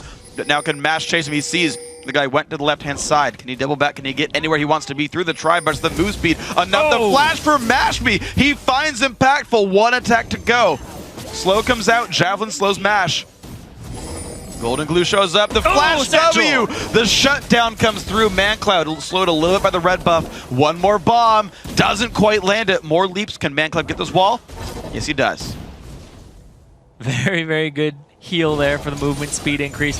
But the flash to get that extra damage out from MashMe. And the pink ward, too. They've had pink wards in their inventory for a very long time. There's still even one on Sheep just sitting there. Now the Dragon, 4th Dragon of the game, going over to Team Coast. Their objective control is just fantastic. And they get a tiny lead, and they create an even larger lead with it, which is what I love to see teams do. Right here, Rux forces them to fight. They have to go into the rest of the team of Coast. Sheep pretty much sacrifices himself here to just get the slow off, get his ultimate off in the Soul Shackles, while Rux forces them into this bottom half of the map because they can't retreat back to their blue buff over a Shyvana who's just going to ulti you back into the team. Yeah. It was worth pointing out, though, like, despite the giant gold deficit, the fight went 4-3, which isn't horrible.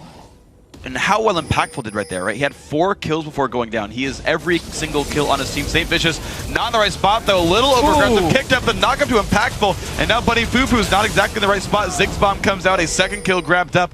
And CA one more time forced run, but there comes Rux, done up by Chris. But there's the rest of the team flashing away. Santorin is around. Can he land the Q? Yes, he doesn't, actually. And it's going to be the Flame Breath. Rux picking up another one, 3-0. That fight, much better. And that looks like it's going to be a Baron off of that. They got the smite down from St. Vicious, and now, very aggressive player, 24 minutes in. Coast with the objective control all game long. 4 Dragons, now they're going for a Baron. It's going to be even more global gold for the team. You're seeing a 12,000 gold lead about to become 13.5. Because Coast have just made good choices the whole time. Curse Academy knows they can't contest, so it's ManCloud pushing bottom to get whatever he can. Maybe some turret damage, maybe the turret itself, if he's fast enough with it. But I mean, it's going to take some time and a lot of damage from Impactful to turn this game around. He does finish the Phantom Dancer, but there's not a lot of ways back in for CA unless this game slows down a hell of a lot. They don't really have a lot of wave clear at their disposal either. So once they get pushed in, it's pretty much poking around the wave. Aurelia can't clear it from a range. She's mostly single target, like I said earlier. Nidalee, melee range for her wave clear. Twitch, he's about it, and he didn't get a static shift, so he can't clear that well either. I mean, it adds a tiny bit, but still, they don't have any wave clear options available. No, they don't. When the siege happens, I mean, we've seen every single siege, even before Baron buff. When Coast said, I'm going to siege, Curse Academy was like, good turret kill, dog, and then to back away. And just like that. Yeah, and that's part of the reason Aurelia could work out, because Aurelia's a good duelist. And like, if she was beating up Rux, she'd pull attention. They're actually going to try to do that right now. Actually, Impactful coming in, Rux still has the ulti available, so nothing to be picked up. But like, if Chris could beat Rux 1v1, they could break apart Coast Siege. It's a super tall order. They'd have to kill him about 3 times before Chris catches up in level. Oh, I mean, sure, he's super far behind. I'm not saying it's a reality in this game, but like, if that could have happened, Saint's going for a flank right now with the rest of his team. Impactful still has his Rat-Tat-Tat available. Green ward comes down. Javelin not going to land here. They're looking Rux for it. no TP. Those wards don't see anything though, but they don't go for the fight right here. Actually, I don't know. Yeah, I guess you didn't have Braum around, but that's like one of your very few opportunities where it's like they're kind of face checking into you. Their wards actually don't see you guys yet, but team was too spread out. Nash just decimates turrets alongside Rux currently, who completed his Blade of the Ruined King for that extra dueling power. So Chris is even further off from completing his first item, the Trinity Force, and getting to his Aurelia item power spikes, as well as his level power spikes. He doesn't even have rank 5 in his 2nd skill yet. And that's the thing, we talked about this in the very beginning of the game, actually. Coast put a pretty heavy emphasis on getting the farm on people like Rux and Santorin. They showed up top lane and shoved it out to break the freeze. They showed up top lane to defend, and Ziggs ulted to stop the dive. And they were just gold and XP coming into the top lane that was not going to Chris, and now here's the siege again. Yeah, you can't clear this wave fast enough as Curse Academy. They don't have any wave clear. Oh! Almost kicks ManCloud back. The leap's going to keep him safe for a short time, but now there's the Ziggs ulti, or sorry, the Ziggs damage. The Twitch ulti actually has been burned, but now he's been disengaged from, so no more damage going to come through from that. Javelin hits Sheep, but now the damage on towards the middle. Inhibitor right here. Rux still healthy. Santorin dodges the Javelin, and there's the inhib going down 27.5 minutes in. Yeah, Santorin looks like a great pickup for this team. 90% kill participation alongside Mash, making some plays, making some aggressive movements, and just putting a lot of pressure on the team. I like the team composition that Coast made for themselves, and the fact they got that early Dragon and just kept getting objectives. They haven't given up a single Dragon or Baron to Curse Academy and have been dictating this game from the start. They lost 1 turret all game long. working wonderfully for the guys. And now we go for the bottom lane, tier 3 actually. Chris in the front, Saban's coming around flanks and only gets one person with that one. Turret goes down and the team turns on to Vicious, who's got nowhere to go. Culled down by MASH, and now the second inhibitor laid open. Should be a very quick pickup there for Team Coast, who look great this game. Yeah, they look fantastic. They just, all across the board, making fantastic moves. They're going to try and end the game now at 28 minutes. Impactful around the back, though. He's trying, misses the slow, but now Mashy turns back onto him. Big damage coming through, forcing the flash away from the Rat and Coast. Just looking for fantasy points.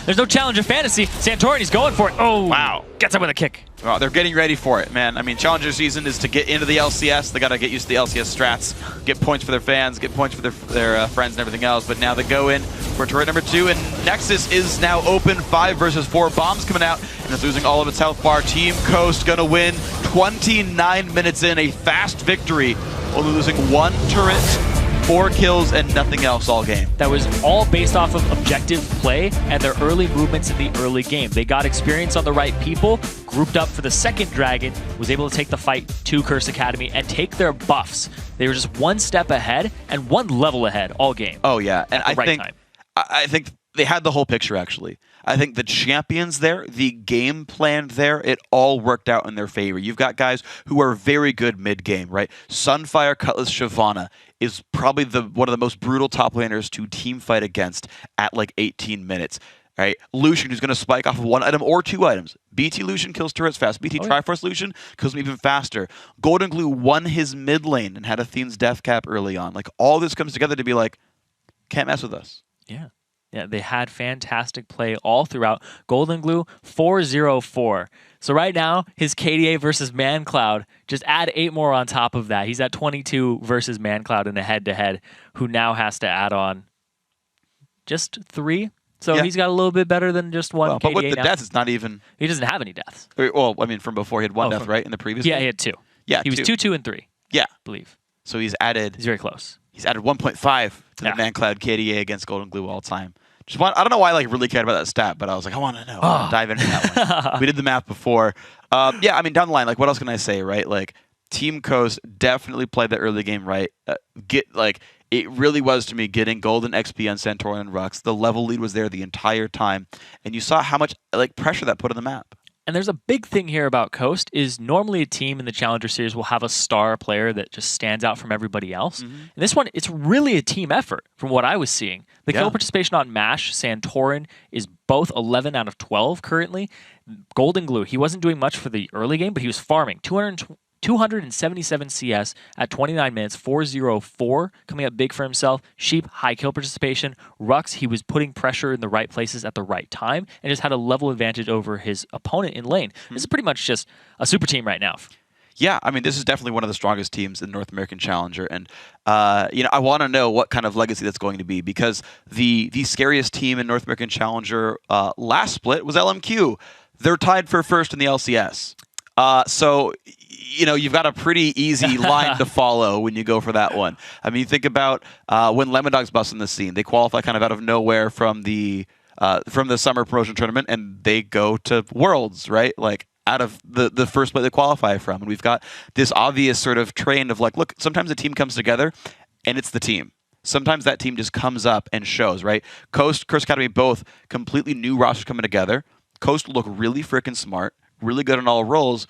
Are they the new scary spring? I mean, it's one game in a BO3, but one game, yeah. They look real good, and that's what I'm going to say. They look coordinated is a big thing, because I was watching their matches previously when they had Delicious Milk GG in the jungle, and it wasn't working out. They didn't have that cohesion. They didn't have those decisive calls, and I wonder if that's what Santorin's bringing to the table, because he's bringing low hesitation in his plays. Yeah. He's just going. We saw him land a bunch of Qs, and he's like, I'm going to go for the flash kick back into my team. Granted, most of the time he didn't get the kick back. Instead, he got a flash and he kicked him away. But it's still something you can do. A flash is down, extra pressure for your team. Yeah, and we talk about the fact that a laner's flash means more than the jungler's flash, because you can just go back and pressure that guy. Jungler's oftentimes harder to mess with. So 1-0, great game so far to Coast. We'll see the second game in a second. Got to take a quick break. When we return, it's time for Game 2 between Curse Academy and Team Coast, with a trip to the finals on the line. Don't go anywhere.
everyone. Welcome back to the show. We're getting ready getting ready for, I closed my eyes and I couldn't speak anymore. It was weird, even though I know what's going on. We're getting ready for our second game now between Team Coast and Curse Academy. Coast had a phenomenally strong, dominating win in Game 1, so CA needs to bring it back, win 2 in a row, or win one more game and Coast go into the Webley Arena in London, England for the finals. Yeah, and a big thing here is Santorin. He just got out of EU. He's about to go back if they win one more game. It was pretty much complete domination by Team Coast. Just open and shut right there. They got 4 dragons, all dragons that game, 1 Baron, ended it at about 28 minutes, 10-1 in towers. A very objective-based control team. When they got that early dragon, then they ended up just snowballing it. At this point, what Curse Academy needs to do is not lane swap it. Because if they lane swap it, Coast is like, yeah, we're fine with getting Dragon for free at 3 minutes, and then we can transition it because we're a good enough team, or we're well coordinated enough to come back with the wards and team fight it there. I mean, all of it. Like, Coast just played the 2v0s better. I mean, Dragon in itself is like, in a lot of ways, it's kind of free. I mean, you basically, you buy it, you basically sell a Dragon in order to lane swap, in general. But then, the fact that they played to get experience on other people, the fact that Golden Glue won his match heads up and never got a gank through from St. Vicious to stop that, like down the line, great play by all of Coast. So look for the standard 2-on-2, look for Impactful and Bunny to do something, break that matchup apart, give Chris the heads up 1v1, because the way it was working definitely was not very good. Yeah, and right now, Golden Glue has a track record of 0 deaths versus any team ManCloud's on. Yep. So ManCloud's team has yet to kill Golden Glue. He's been very elusive. Can Curse Academy do it this game and flip it around and get themselves some control? A lot of this is going to be dictated by champion select, because last time they picked Wave Clear on Coast side versus Curse Academy, who had none.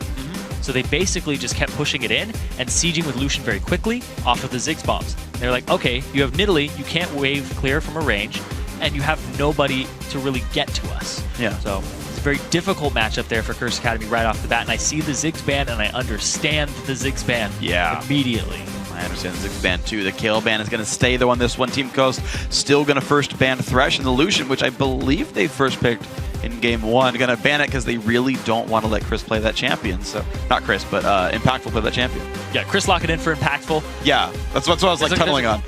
So, right now, you leave up Braum, Twitch, and you're like, all right, whichever one you don't pick, first rotation, we will take for ourselves on Team Coast side. There's a couple bans left here. LeBlanc still on the table. Jax removed away. Yasuo, that was actually Yasuo is still available. It was banned last time. Golden Glue gets his champion now if they want it. Lulu also was a ban that was left no longer on the table, so it's going to get picked up here for Curse Academy. A nice flex pick there. It doesn't mean as much blue side. You can wait on red side and make them show something. But if you wait long enough, you can still force Coast to pick one of their lanes. Yeah, it could go to Bunny Fufu, it could go to ManCloud. Don't know how familiar Chris is on that champion. And Santorin, he's going to go with his patented Lee Sin. He's his most played champion all throughout back when he was on Cloud9 Eclipse in Europe. Yeah. Taking it to the enemy. And in his solo queue, too. So why not have him on his comfort pick? Makes a bunch of sense, and he's been so strong with champion as well. Because they could pick Elise instead. You know what? Elise was banned in the first game, so maybe they really care about stealing that away from Saint and making sure he doesn't get it. But to me, it's like, I think it's better to pick for yourself than to pick something weaker but to deny. I think bans are for denial. Pick what you're good at. Yes. Pick the comp that's good for you guys, because that's the best way to win the game, is to play your game better than they play theirs, instead of trying to like fight their game and like outmaneuver them. Just like play your game. Braum comes through here, Lee Sin as well. So Sheep's going to get his chance to frail your tank. Yeah, you don't get to show anything with these picks. You're basically like, we're picking our comfort picks here. We're picking what's good. Curse Academy, at this point, you got to think, do we take Twitch because you don't want to be paired up with Braum and we force Mash onto something else? But he loves Vayne. Vayne with Braum is actually very good. Yeah, it is. Just a lot of protection for her. You're able to give her extra resistances. Just everything Braum does is really good with Vayne, and you can set up off the concussive blows, you're condemned. Yeah, it turns there's very few Vayne lanes that become kill lanes. Because you're like, oh my gosh, Vayne is like a 1.5 second stun. Of course, she should be good, but you need someone that can tank through the damage. Braum is one of those that can make Vayne a kill lane. There's a chance that does come through. Twitch being hovered right now for Impactful. He had a very good Twitch game, to be fair. Nearly put the game on his back, but his team was too far behind. Saint will get the Elise for himself. So they're not rushing for more contested picks. They're picking roles that were going to be pretty safely grabbed. Like with the Elise, like there's no way that's getting picked by anyone else. And now we'll see. Yeah, I think that's what you go with for Mash, because he's such a hyper carry, late game focused player. He has, like we said, the best mechanics out of any AD carry that's not in the LCS currently. He could pull that off very easily, and also it kind of, well, sometimes you want to lane swap this with a Vayne. With Vayne Braum, you're not as subject to that. Yeah. You're kind of like, I have more protection with her. That's perfectly fine. He could go with that. He could swap it over to something else. And yeah, he's going to go with the Corki there. Just another standard pick there. Match me on! I think to me those make sense though, Yeah. right? Like the way Coast won their first game was being smart and doing a lot of things early on. Vayne doesn't have that kind of building. You can't siege with Vayne. You can't take down turrets with Vayne. You don't really power spike on two items the same way with Vayne. Like, yes, you're very strong duelist, but like, you've got Rux who's winning the split push battle already. You don't really need 3 split pushes to win the game. You can just take the one. So I actually like the mid-game 2-item spike AD carry like Corki and say, you know, we can show up, go bring your spell burst, go take some turrets down. Corki also does really well in the early game against Twitch. Yeah. This may force them to lane swap back up to the top, lest they get an unfavorable matchup. Sure. Because you don't want to send Corki, Braum into a Twitch for Twitch. That's bad for Twitch. Yeah. Take some damage in this one, but I do... Twitch board up against Braum, Corki. It works out pretty evenly, but there's a little edge there for Corki in the early game. All right, well, Curse Academy, this is why they first picked Lulu, because they want the setup for Man Cloud. They want to be able to knock people into the air. Now, to be fair, there's only one teammate with setup. It's just the Lulu knockup. When we saw, I forget which team it was earlier that was playing this. I think it was Curse. They ran like Nami, and maybe it was like Lulu's. They had like multiple knockups there on the roster to set these things up. But Lulu's going to be like the one setup there for the Man Cloud. I don't know why, yeah. For the Man Cloud Yasuo, and that's going to be their attempt in, is go crush with a big mid laner. Sorry, my brain is like, I don't think it was Curse, because Curse played the Kassadin mid. Oh, yeah, it wasn't Curse. It was the I'm blanking on the game of the Yasuo day, team. Either way, they did awesome with it. TSM, it was TSM that did it. It was Bjergsen who went crazy. That's right, that's right. Everybody on that team can set him up except for the AD carry. That's the one. And there they go. Now they have wave clear with Corki on Team Coast. This is what Curse Academy was lacking when they had the Nidalee. You need the wave clear alongside it coming from somewhere else. AD carry with Corki, best wave clear AD carry in the game with this Missile Barrage, totally fine there. They synergize really well within that team. And they have some disengage with Braum. You can kick somebody away with Santorin. Gonna have to see how that works out for Team Coast, but here's the thing as well, is that Lulu has a good matchup up against Shyvana in the early game. You'll bully her around. Yeah. So this might make Team Coast lane swapping. Because their last victory was snowballed off that first dragon. So there's a lot coming in this, or they might just go straight 2-on-2, 1-on-1, because Rux doesn't back down from fights. Yeah, we'll see what this one really is. It's got to be interesting to look at. I don't know. Like, I can't really predict lane swap games right here. Yeah. For Team Coast, I think yes, Curse Academy would like the standard lanes just because lane swaps worked so poorly for them last time. Yeah. So since we can't pretty much predict lane swaps at this point, the middle right now, Yasuo versus Nidalee. Now there's some funny things in this matchup because there's a lot of back and forth on who counters who in this matchup, because Nidalee will just auto-attack, harass Yasuo. You put about 3 points into Primal Surge, and you delay your power spikes with your spears, your javelins. You can also go Sheen into Iceborne Gauntlet and just set that up, and just once again, you delay your poke, but you win the lane hands down pretty easily. Yasuo, though, with any jungle pressure, wins that matchup. Yeah. Because Nidalee does not have any gank assistance, whereas Yasuo does. And to be honest, we traditionally see Yasuo considered the counterpick to Nid. Yes. Like, he's got some ways into the fight. Again, only Lulu to set him up, but that might just be enough. And just in general, you can win wall pretty much all the tools that Nidalee has. So it's considered to be a Yasuo matchup, generally speaking, and yet Coast picked Nidalee, knowing the entire team comp. They say, you know what, Lulu Yasuo is not enough engage. We're still okay playing poke here for Golden Glue. Yes, you might be Man Cloud playing Yasuo, but we still think Golden Glue can win this one. Ooh. It's a very interesting test. There's no exhaust on Coast. So Man Cloud, a big fault in Yasuo is that you can exhaust him during his last breath and just have his damage and make it so he doesn't do a whole lot. And then he comes out of the fight, he's very staggered. He can't do anything. It's hard for him to get away. But they don't bring that tool. They go with the Ignite instead. Interesting. So Coast looking for kill pressure on that matchup for that one. We'll see how this plays out. Coast can't quite knock down that Trinket Ward, but they don't care. They walk by knowing they've been spotted. Trinket Wards actually sees Curse Academy's invade as well. Bunny Fufu and Man Cloud putting trinkets down to see if they'll start on that Eastern blue buff. Coast doing something very similar for the Western one. They're pinging out where to put their own trinkets. And there it is for MASH.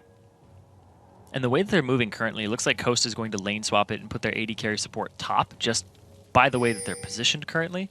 They've got time to change it, but right now, yeah.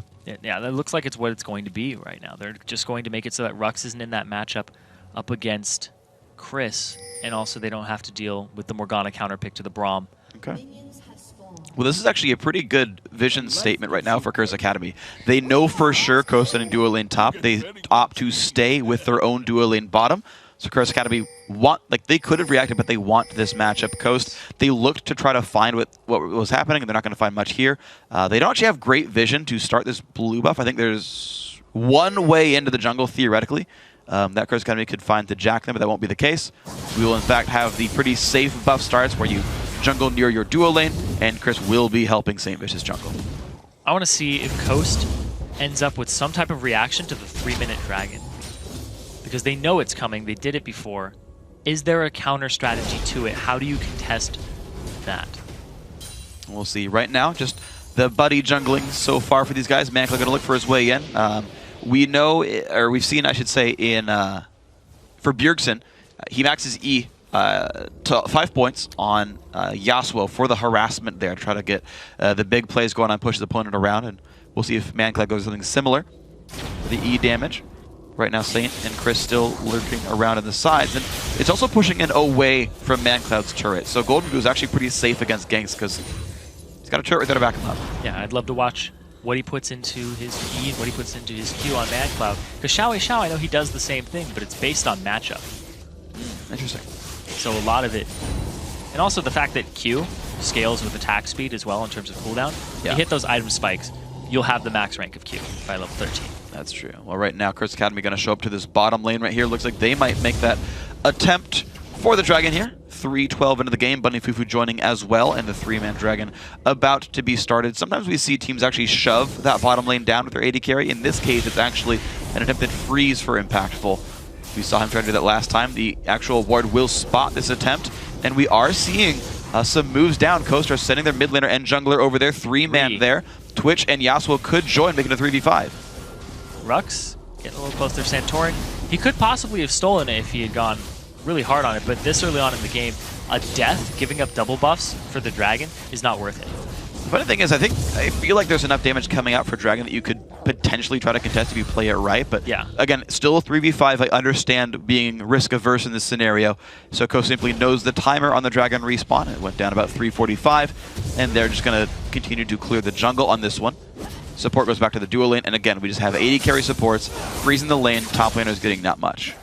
And actually, Golden Glue is maxing his spear first, as opposed to his Primal Surge. So he's not going to go for an auto-attack-based build here in the early game. Instead, he's just going to try and make it so that when they group up for team fights around level 9, level 11, he'll be fine and he'll be ready to go. Well, see if he is, though. If he gets pushed around too much. Only 19 minions for Golden Glue is a pretty low mark right here. You can see that these 80 carries are getting around the 30, so you can kind of gauge how much is getting missed by these guys. ManCloud's not missing much. Golden Glue missing a lot. Oh, speaking of missing CS, Chris has 2. Big old 2. Yeah, well, at least he'll finally make his way up to this top lane here. Only level 2 as well. Sheep is around.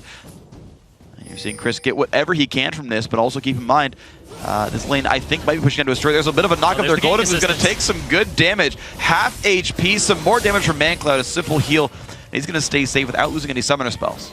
Actually, no, he loses the heal, sorry. The gank assistance off of Yasuo is really good, and I talked about it in the early game. And now they get control of this mid lane area. They can go ahead and push this in with their high health bars. You know what's crazy, actually, is ManCloud went, I don't know if you mentioned this, I didn't remember it, but he went heal on Yasuo. There's very low individual kill pressure there.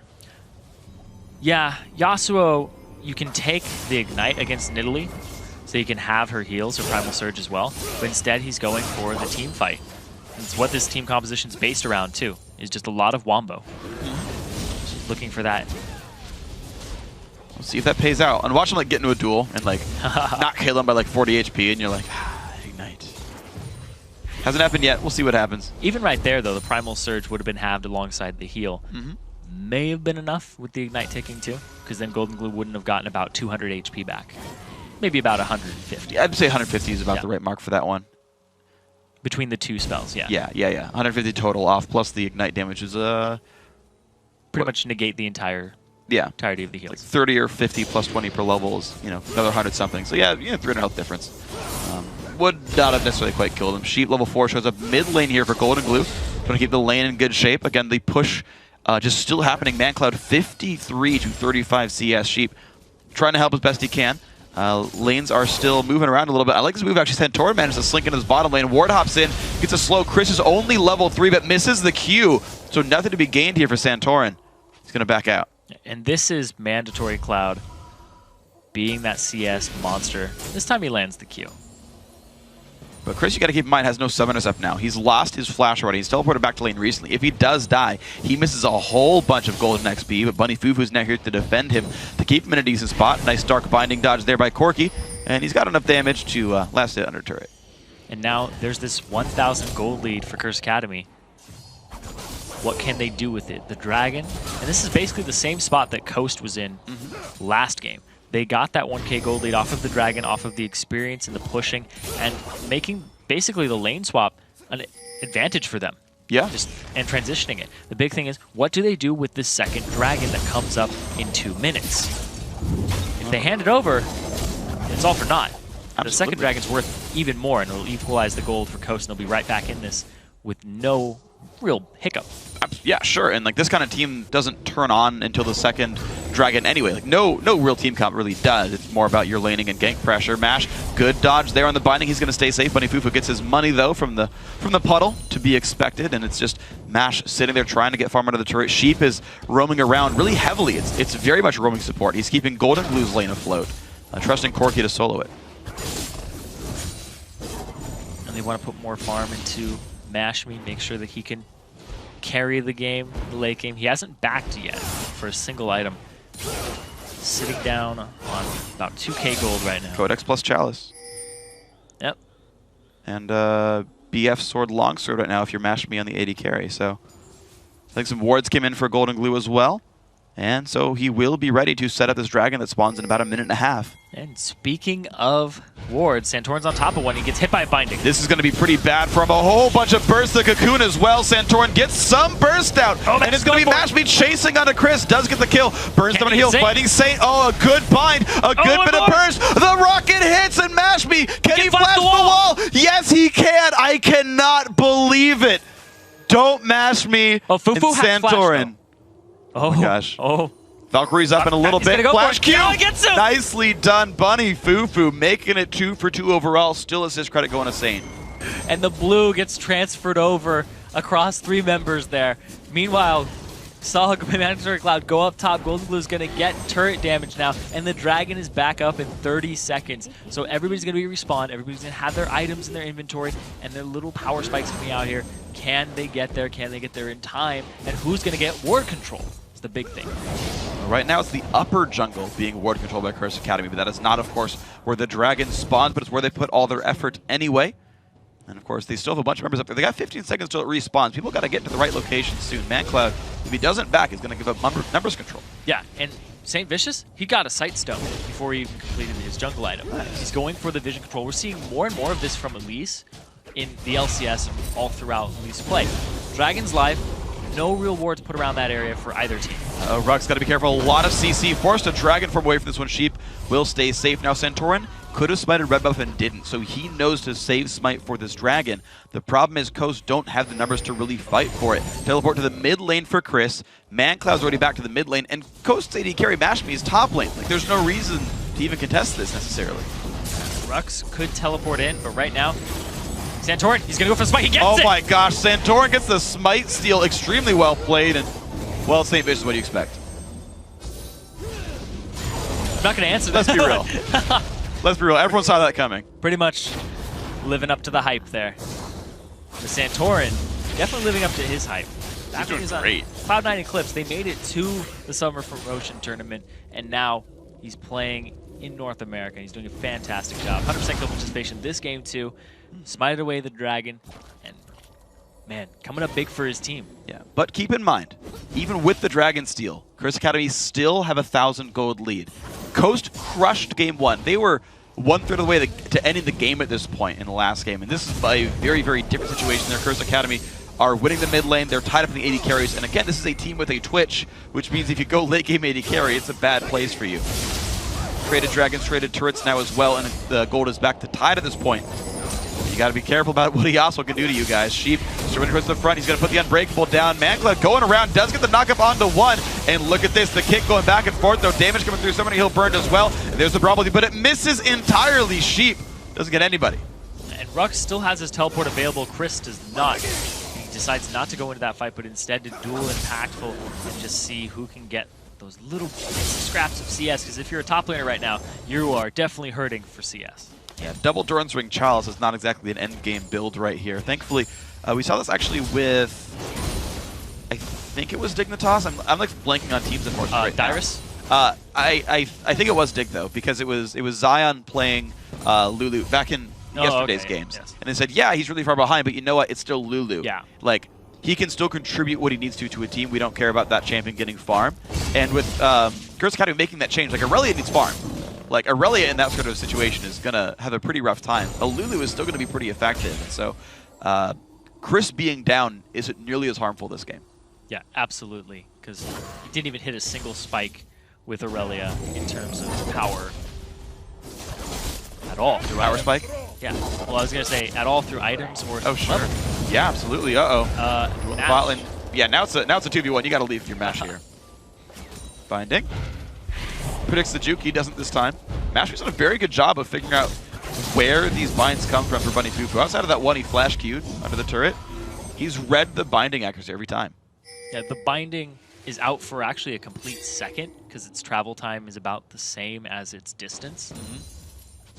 So if you can react fast enough, you can pretty much dodge it every time, unless you're up against a wall.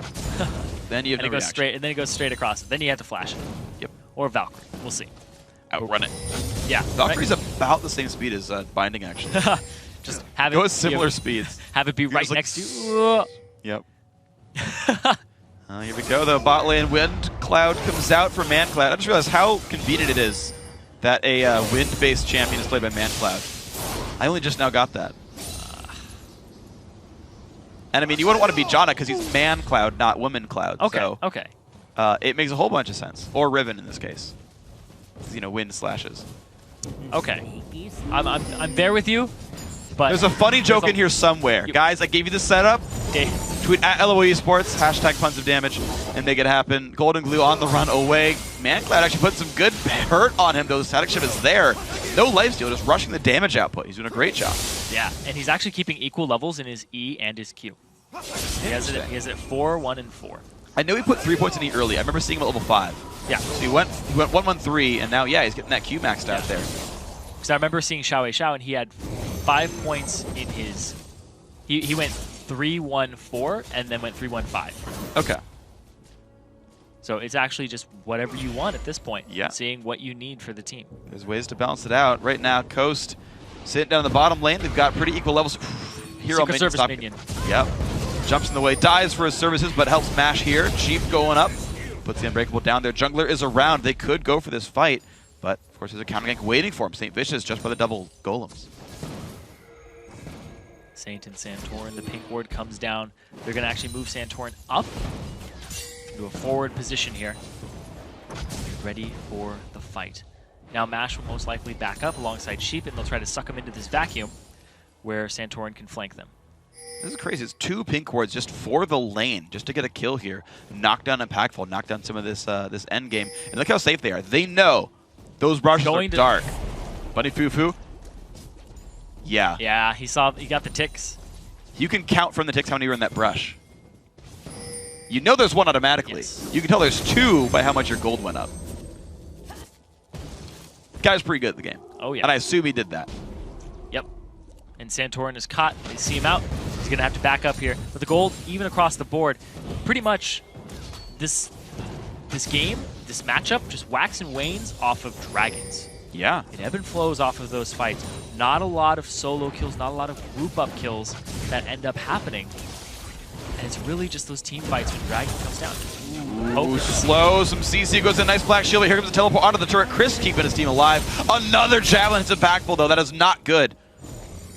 is invisible impactful too. He was in his ambush during that time. Dragon is up in about 50 seconds. So they have to back, they have to get their items, and they can no longer fight this. Bunny, Fufu, and Impactful. If anybody dies right now, they will be back just in time for Dragon, but it's a long walk.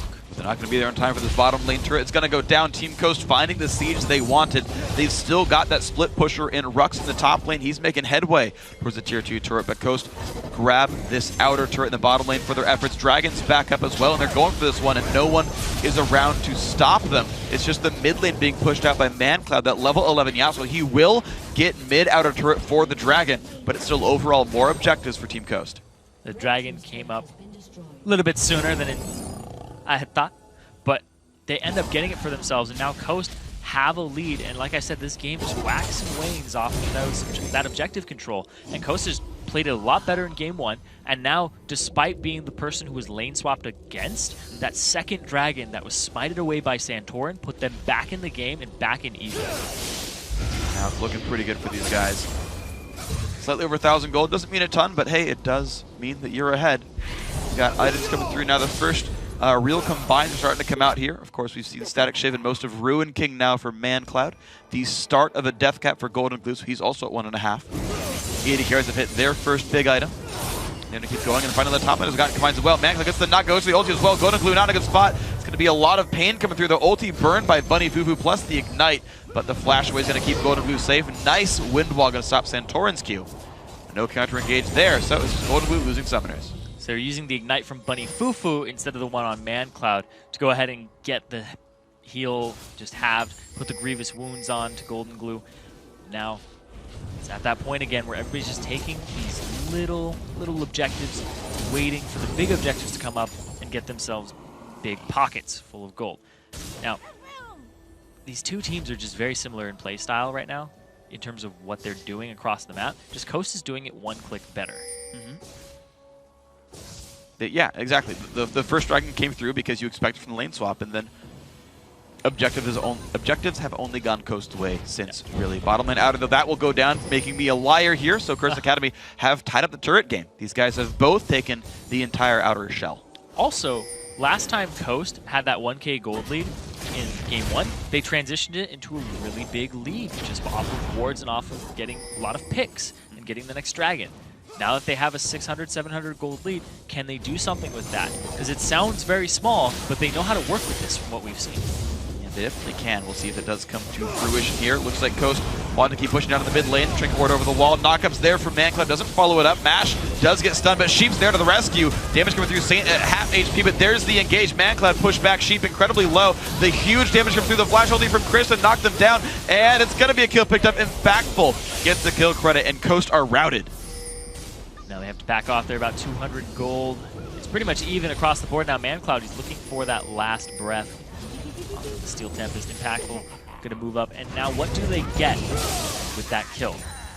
Curse Academy going to take anything right now. It's going to be very difficult because they don't have complete ward control of this area, and they're going to be eating javelins the entire time. And they got to be careful about not getting too full on those. Nice to stay hungry in this game and make some good choices. You're going to see, once again, this fight. Yeah, Sheep comes up just to protect. He does stop the sweeping wind there, but he ends up getting knocked up by Chris. Flash from Bunny Fufu to almost get Impactful, getting his flash out of the way. It was actually pretty big, and it may come up big later, because support flash for your AD carry flash. Definitely worth the trade.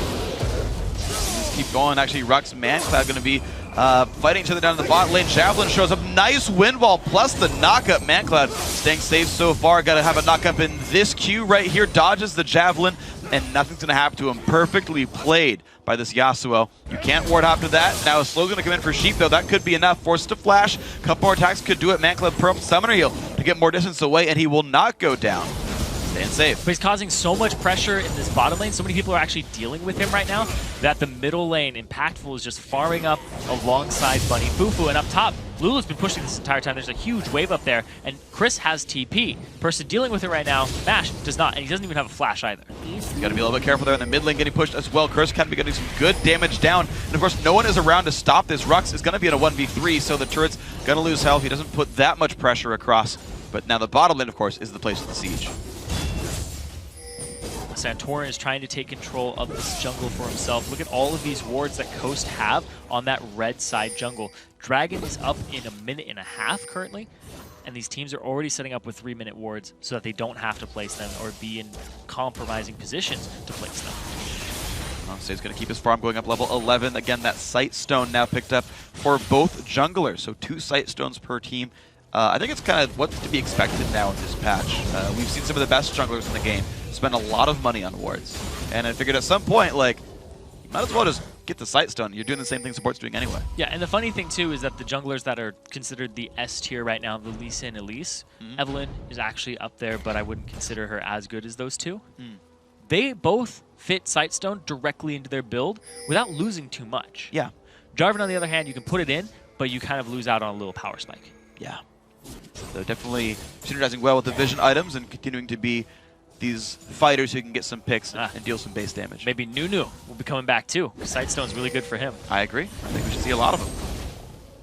See if that'll happen anyway. Of course, Nunu takes a good long time to learn, but I think it's worth it. St. Vicious notes that the red buff is still up, but he's in the wrong spot there. Big damage comes in. Lulu to keep his team safe.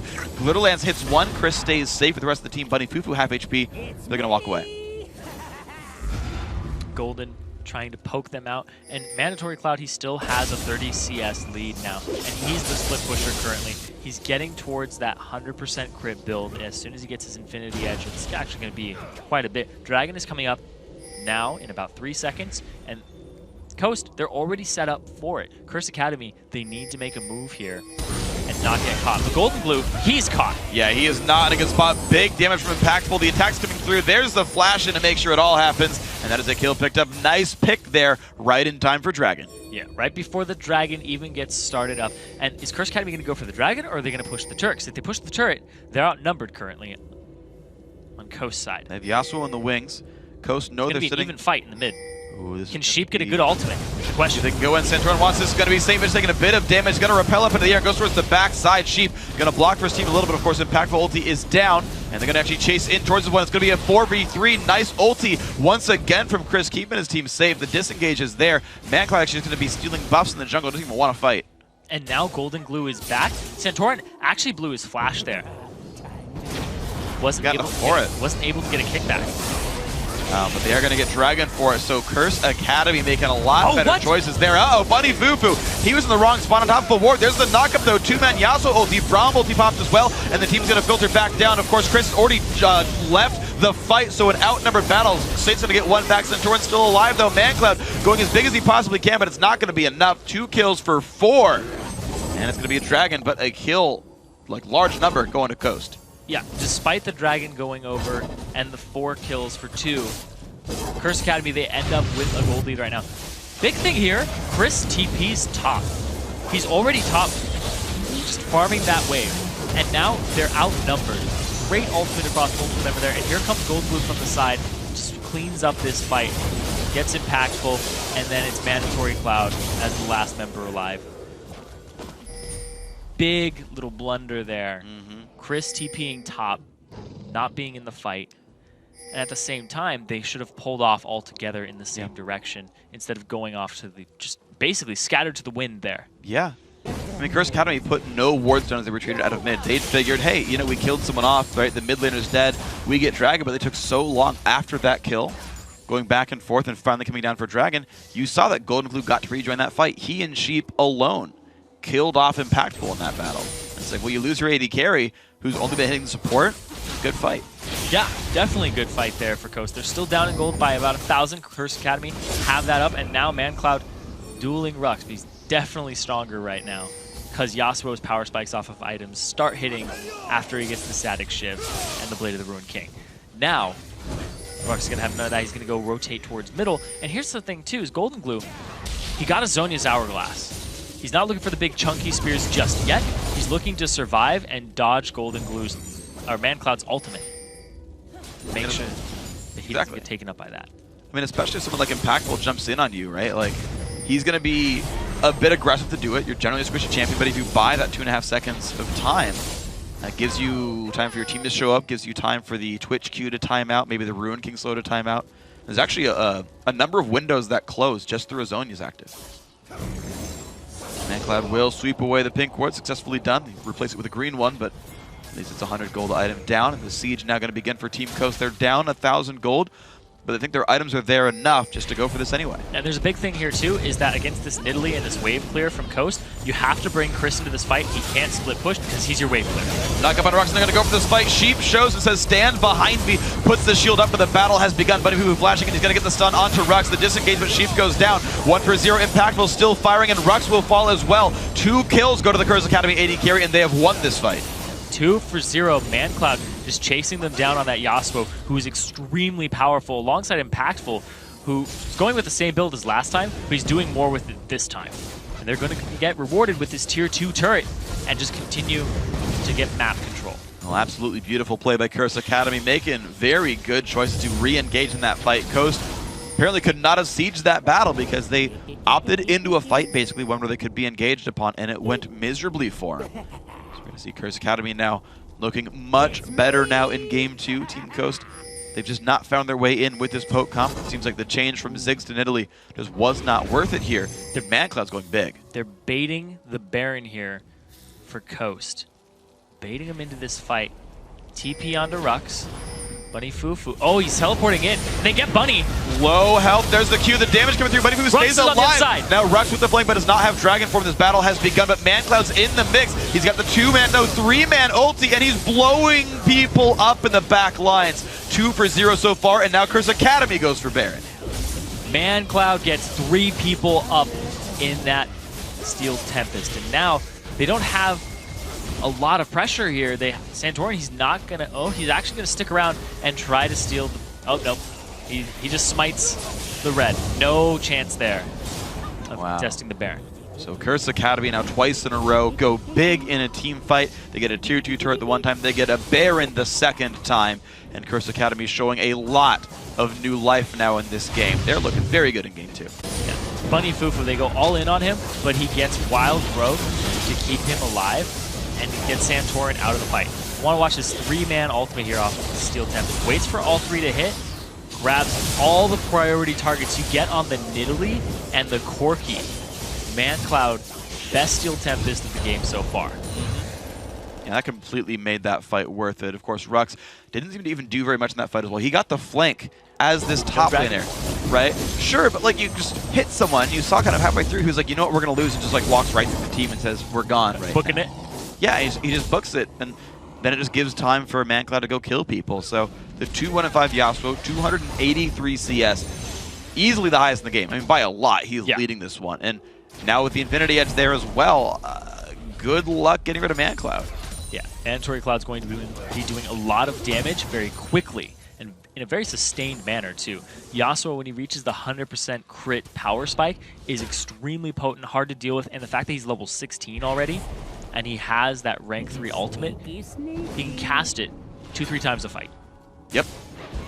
It's going to be scary. Here we go. Top lane turret now being attacked, and it's going to take a whole bunch of damage thanks to Impactful being now at 3 items on an AD carry.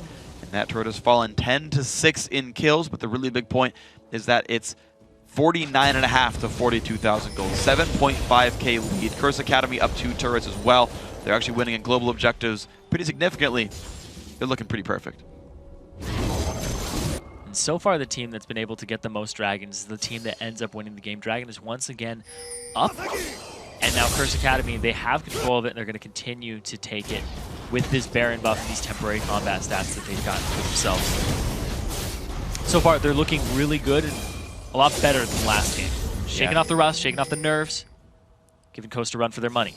Yeah, absolutely. This is looking very good. Like we're going to be going to a Game 3 here. Curse Academy making good choices there. And here we go. Bottom lane tier 2 now also under fire. It looks like defense is not going to be an option. So they've turned those temporary combat stats into permanent ones with a few thousand global gold picked up after the Baron buff went down. Of course, they've still got a minute and a half to work with. They want to get something else going in. But Curse Academy just looking better and better and better and better. Now 10,000 gold. Now the thing here that Curse Academy has is they have some engage if you can get Yasuo into the fight, and you can ulti, get him into the back line somehow. But Coast, they have wave clear, they have poke. They can siege this out, they can turtle it for a very long time. And that's their way back into the game if they get poke and they get wave clear down. We'll see if they can. I mean, you've got actually Sorkshoes Corky coming in from MASH, so he's got decent spell damage and minions coming out. Rux has not really been able to split push, though. We've seen that he definitely can't deal with Man Cloud, and I think he's afraid of getting collapsed on if he splits anywhere else. So all the cards are here for Curse Academy, and it seems to have every time now snowballed off the mid lane are getting so big that a team can't deal with them. Game 1, it was Golden Glue's gigantic Ziggs crushed Man Cloud in lane, then Italy never came online, and you had early game sieges. This time around, Man Cloud's so big, he just single-handedly wins team fights. Looking for where the engage is going to come from. The Baron is still on Curse Academy for just a little while longer. They're going to back. By the time they get back there, it'll be gone. Coast, 10k gold down at this point in the game at 31 minutes. Last game was over by this time. Yeah. And they're behind in levels. They're in the situation that Curse Academy was in last game. 3 levels down on Golden Glue under Mandatory Cloud. 2 levels down on Rux. A lot of power spikes here for Curse Academy in comparison to Coast is the big thing. Oh, yeah. And he actually just had Home Guard boot spot there from MASH as well, so he's even further delayed the time at which he actually gets any real items in here. Whereas you've got a Zonya's done for like Bunny Fufu, like you've got so many good ways to start a fight. Locket done as like I can just like point out items, be like, oh look at this power spike, look at this spike, look at this spike. Chris is at 3 items as well. This is the type of game where top laners get held down for a long time, and Chris is more damaging than Golden Glue. Yeah, that's true. At this point in the game, though, it's they just have to pull out the Wombo combo for Curse Academy and end it off of a big team fight. But how do you bait Coast into that team fight when they have such a poke-oriented team with some disengage? You have to, and they can keep Mandatory Cloud out of the fight. But that's going to be how they do it. Mandatory Cloud can get into the fight, and he has multiple options. He has multiple ways to do that. Yeah. I mean, he's got a Morgana and Lulu to help him the whole way through, and hopefully that's going to be enough to keep him alive as he kills everyone, because he'll two-shot most champions. That'll be the test. Curse Academy continuing to own the map. Of course, the hard part is getting into the Nexus turrets, and the inhibitor turrets as well right before them. You can certainly own the rest of the map until then, but if you take too long, your opponents can catch up on you. There's some balance between striking a larger total gold lead before that actually becomes irrelevant as time passes on a little bit longer. Right now that's not the case. You've still got room to grow, but eventually that does become something to think about. Curse Academy getting themselves ready for the next push. And now split pushing it, actually. 2 in the top, 3 in the mid, and then they're coming over. Have the pink wards in the right area so they can see if that area is covered or warded at all, and they know that they aren't seen. It's a big part of it, too. I don't think Coast will even try, though. Like, no traps will work because you're not going to go in. Yeah. They don't want the cheese. It's the siege game at this point. So take a step back, and I'll be like, yeah, the term sieging came from starving your enemies. That's exactly what they're doing. They're sealing them off and being like, all right, when you guys get to the point where you don't want to do this anymore and you come to us, we'll be happy to greet you. Otherwise... With catapults. And yeah, well, they have spears, they have javelins, and everything else. But I don't think Coast is going to extend outside of their base at this point. They're just going to let the waves come to them. The Baron's coming up very shortly, but will they contest it? They didn't contest it last time after they started it. Santorin didn't even go for a Brave Steal. Nope. Just went for the safe play. But now, the safe play would be to not contest it, but it's kind of a double-edged sword. Yeah. Curse Academy use the first Baron buff to remove all the tier 2 turrets, get vision control over the jungle, steal away the buffs, and set up for Baron number 2. Now that the only thing left are inhibitor turrets inside the base, Curse Academy, recall one more time. They've got the Baron buff, and they've got 4 minutes to siege with this regen, with these extra stats, and try to push the game down. The only difficulty, they don't have a true tank. There is only one armor item in the game that's not Zonya's for Curse Academy. Saint is not that tanky. He can't tank a turret forever. Yeah, they can't just walk up and tank it. And they're mostly focused on magic resistance as well. When you see the locket completed, we also see that Lulu is going for the Spectre's Cowl, waiting, making sure that he doesn't get poked out by Golden Glue's Nidalee.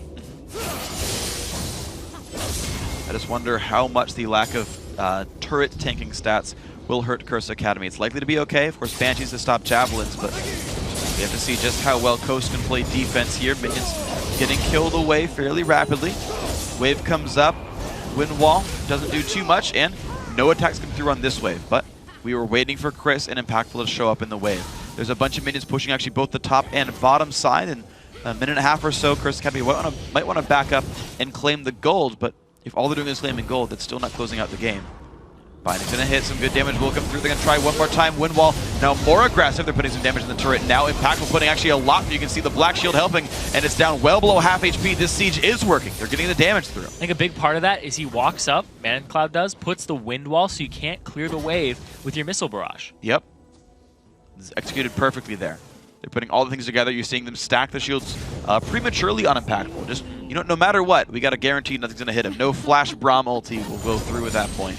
No Flash Lee Sin kick's going to happen here. So far, so good. Trying one more time. And once again, the Wind Wall's there. The shields are there. Black Shield is on. And there's the first inhibitor turret. Sheep gets caught. There's the ulti in. And ManCloud made his way into the fight. Shields are there trying to keep Sheep alive, but he will die, actually. That's a 1 for 0. And now the middle inhibitor getting attacked. 14k gold lead now for Curse Academy, and they back off immediately after with their Baron.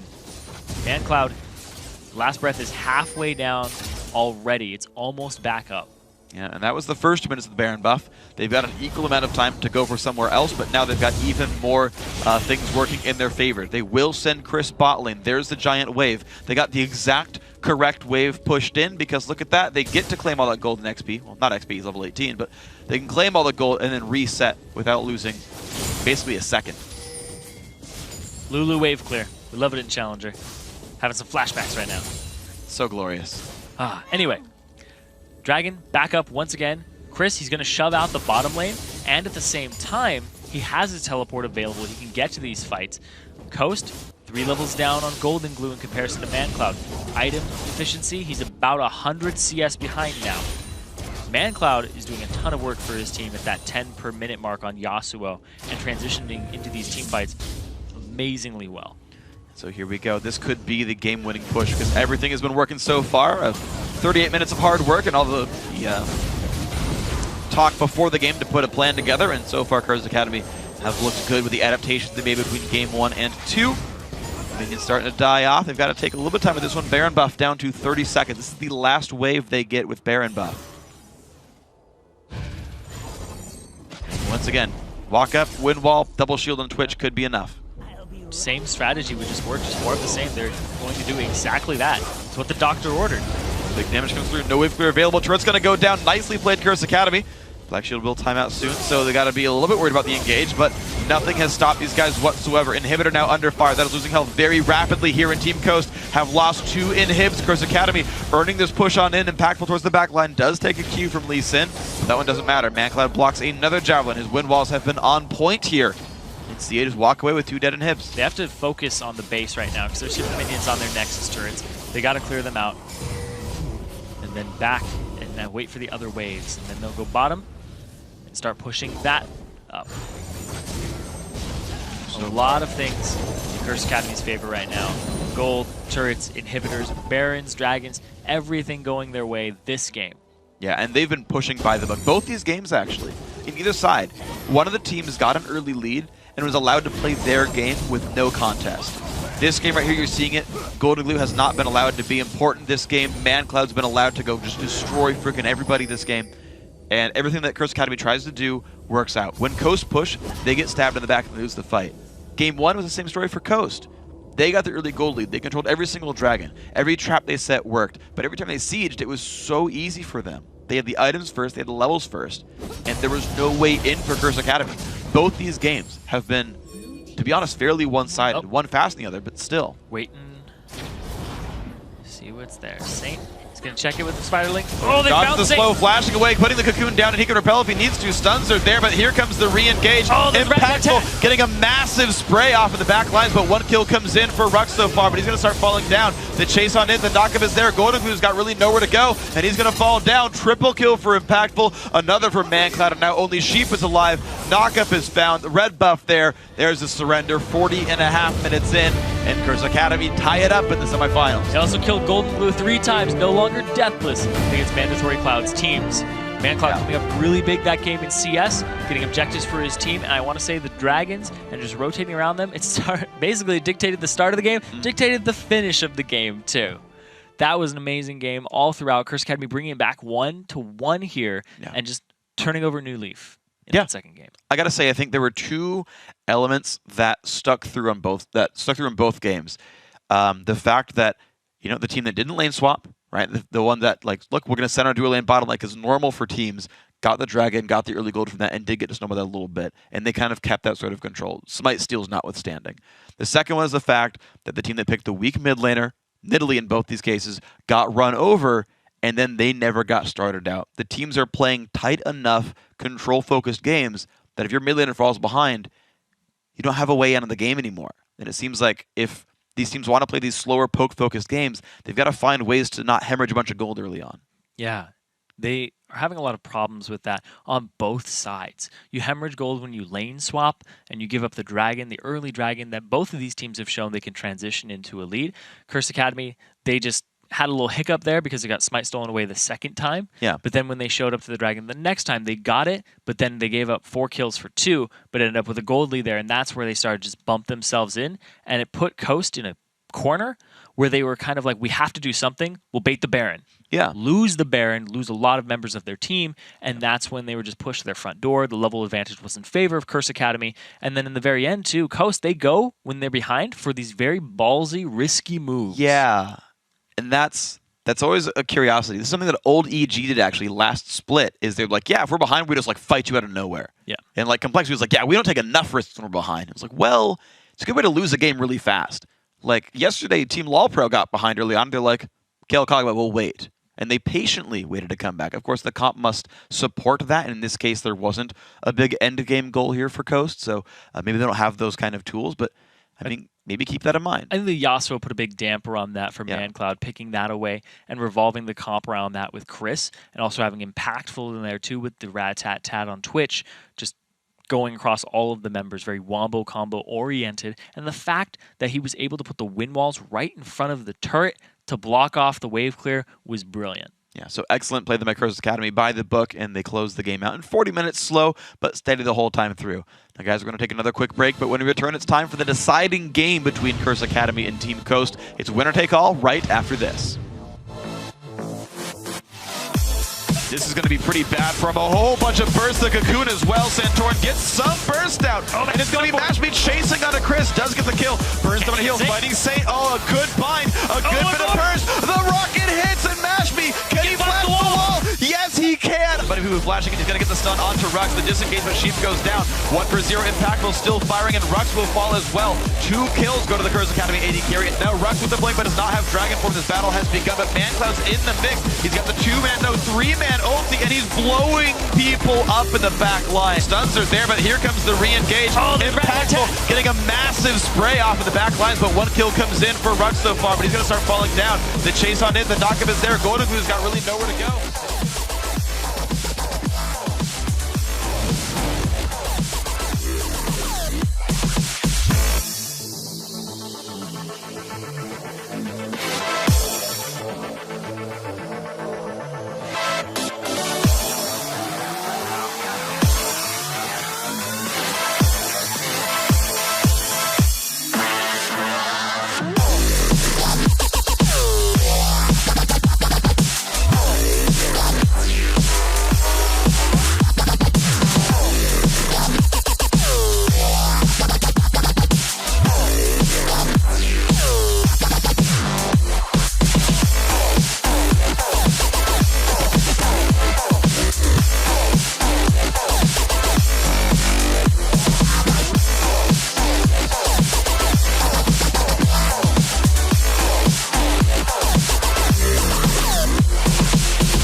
Hey everyone, welcome back to the show. Here it's time for the third and final game between Team Coast and Curse Academy. The winner of this game is going to head to London for the Summer 1 final, so you got to win this game. Yeah, definitely gives you more points. Yeah, gives you a trip to London. Gives you bragging rights too. And Curse Academy, some bragging rights there for Impactful. Yeah, he's really impactful in that game. He went 7-1-4 on Twitch, and Curse, they looked really good that game, especially in retrospect to their previous game. The team that was getting that early dragon ends up just transitioning it very well into the late game and just coming up big, and also picking the right comp for the late game too. For those and playing to their comp, I guess, is the biggest thing there. Yeah. And really as well, like with Impactful and speaking of sort of playing to the comp, both times he's played Twitch, both times he's had a protector support, Braum or Morgana in game 2. And even though he lost game 1, like both games he did freaking well. So that is a repeated performance. Either you ban Twitch or you ban protectors or you find a way to get into the back line for realsies and deal with him, because I feel like Impactful is like the glue that's holding Curse Academy together. Like he's putting out very consistent damage. He was the reason they could kill off turrets, and there's a lot on him. Yeah, they funnel solo lane farm into him too. Last game it was Mashme who came up big as an AD carry, just being very consistent in his play. This game was kind of a non-factor when he wasn't able to get on Lucian. Yeah. He was able to just kind of negate his relevance to the game. Also, another thing is St. Vicious, he was involved in 13 of the 15 kills that game, having a big impact himself, roaming the map, playing it correctly, making the right calls. We have to see what happens in Champion Select here, because a lot is being told by this best of 3 by what gets banned and what gets picked first. Well, Rux still putting out the bans for the team. Thresh still removed away. Yasuo and Lulu. Yeah, those are smart choices. Please get those out of ManCloud and Chris's hands. But that means everything else is now available that was banned before. Kale Kassadin still repeated here for the Curse Academy lineup, though. Which means Twitch and all the protector supports are going to be up there for Impactful. The Jack's still away from Rux, so you're seeing which teams are sharing bans. But it's a Lucian. That's going to be the first pick Lucian. They first picked it in game 1 for Mashme, and he had a phenomenal performance on it, and he didn't get it game 2. Yeah, and it's still to keep it away from Impactful, but again, he'll just get Twitch for the third game here. He can pick it whenever he wants. If they want to rush some contested picks elsewhere, they can do that. There's the Lee Sin steal and the Zig steal as well, so Curse Academy really putting a damper on Coastal lineups. Yeah, Santorin is going to have to go with an Elise here for the most part. He has some other things in his back pocket if he wants them. They're having some discussion. Golden Glue, he could go with a LeBlanc. He could go with Nidalee, who's still open. Didn't do too well in game 1 when the Nidalee Ziggs matchup, granted it was swapped in terms of who had it, but have to see what ends up happening here for these two teams. The thing is, I'm surprised they're not just going for support plus top laner here. Because okay, I'm glad they're actually hovering on Shyvana here, because you're basically allowing Curse Academy now to get 3 really important picks plus counter pick as well, right? They could either get all the contested ones, like this is the makings of a great champ like for Curse Academy. They've got the ability to completely outplay everything right now. And I think that's a very big risk then for Team Coast. They better have really smart things prepared for themselves that they're not trying to show yet. Yeah, you're going to have a strategy prepared. They're holding off on the support. Braum still available right now, still up. It looks like Nami is going to be what it is for Bunny Fufu here. Interesting. So third support in 3 games for Bunny Fufu on this one. Nami is very good at Twitch. It's actually a very lane dominant pairing right here. You have a pretty good chance of fighting against Lucian. So if you do 2-on-2, you've got to have a pretty much a superhero support there for Coast to make that lane go well. So here's the thing, is do you pick Braum just in conjunction with Lucian? Because Coast, being blue side right now, they don't want a lane swap, but they pick Lucian for the lane bully presence, so you don't have to do the 2-on-0 in the top lane. You keep him bottom lane, because Lucian's a big lane bully and people want to avoid you. But now that they conjunction it with Nami, you don't want to take Braum for the most part, because it doesn't have as much lane pressure as a Nami in terms of auto attack, fast back and forth. Yeah. But if you land something, it's a kill lane.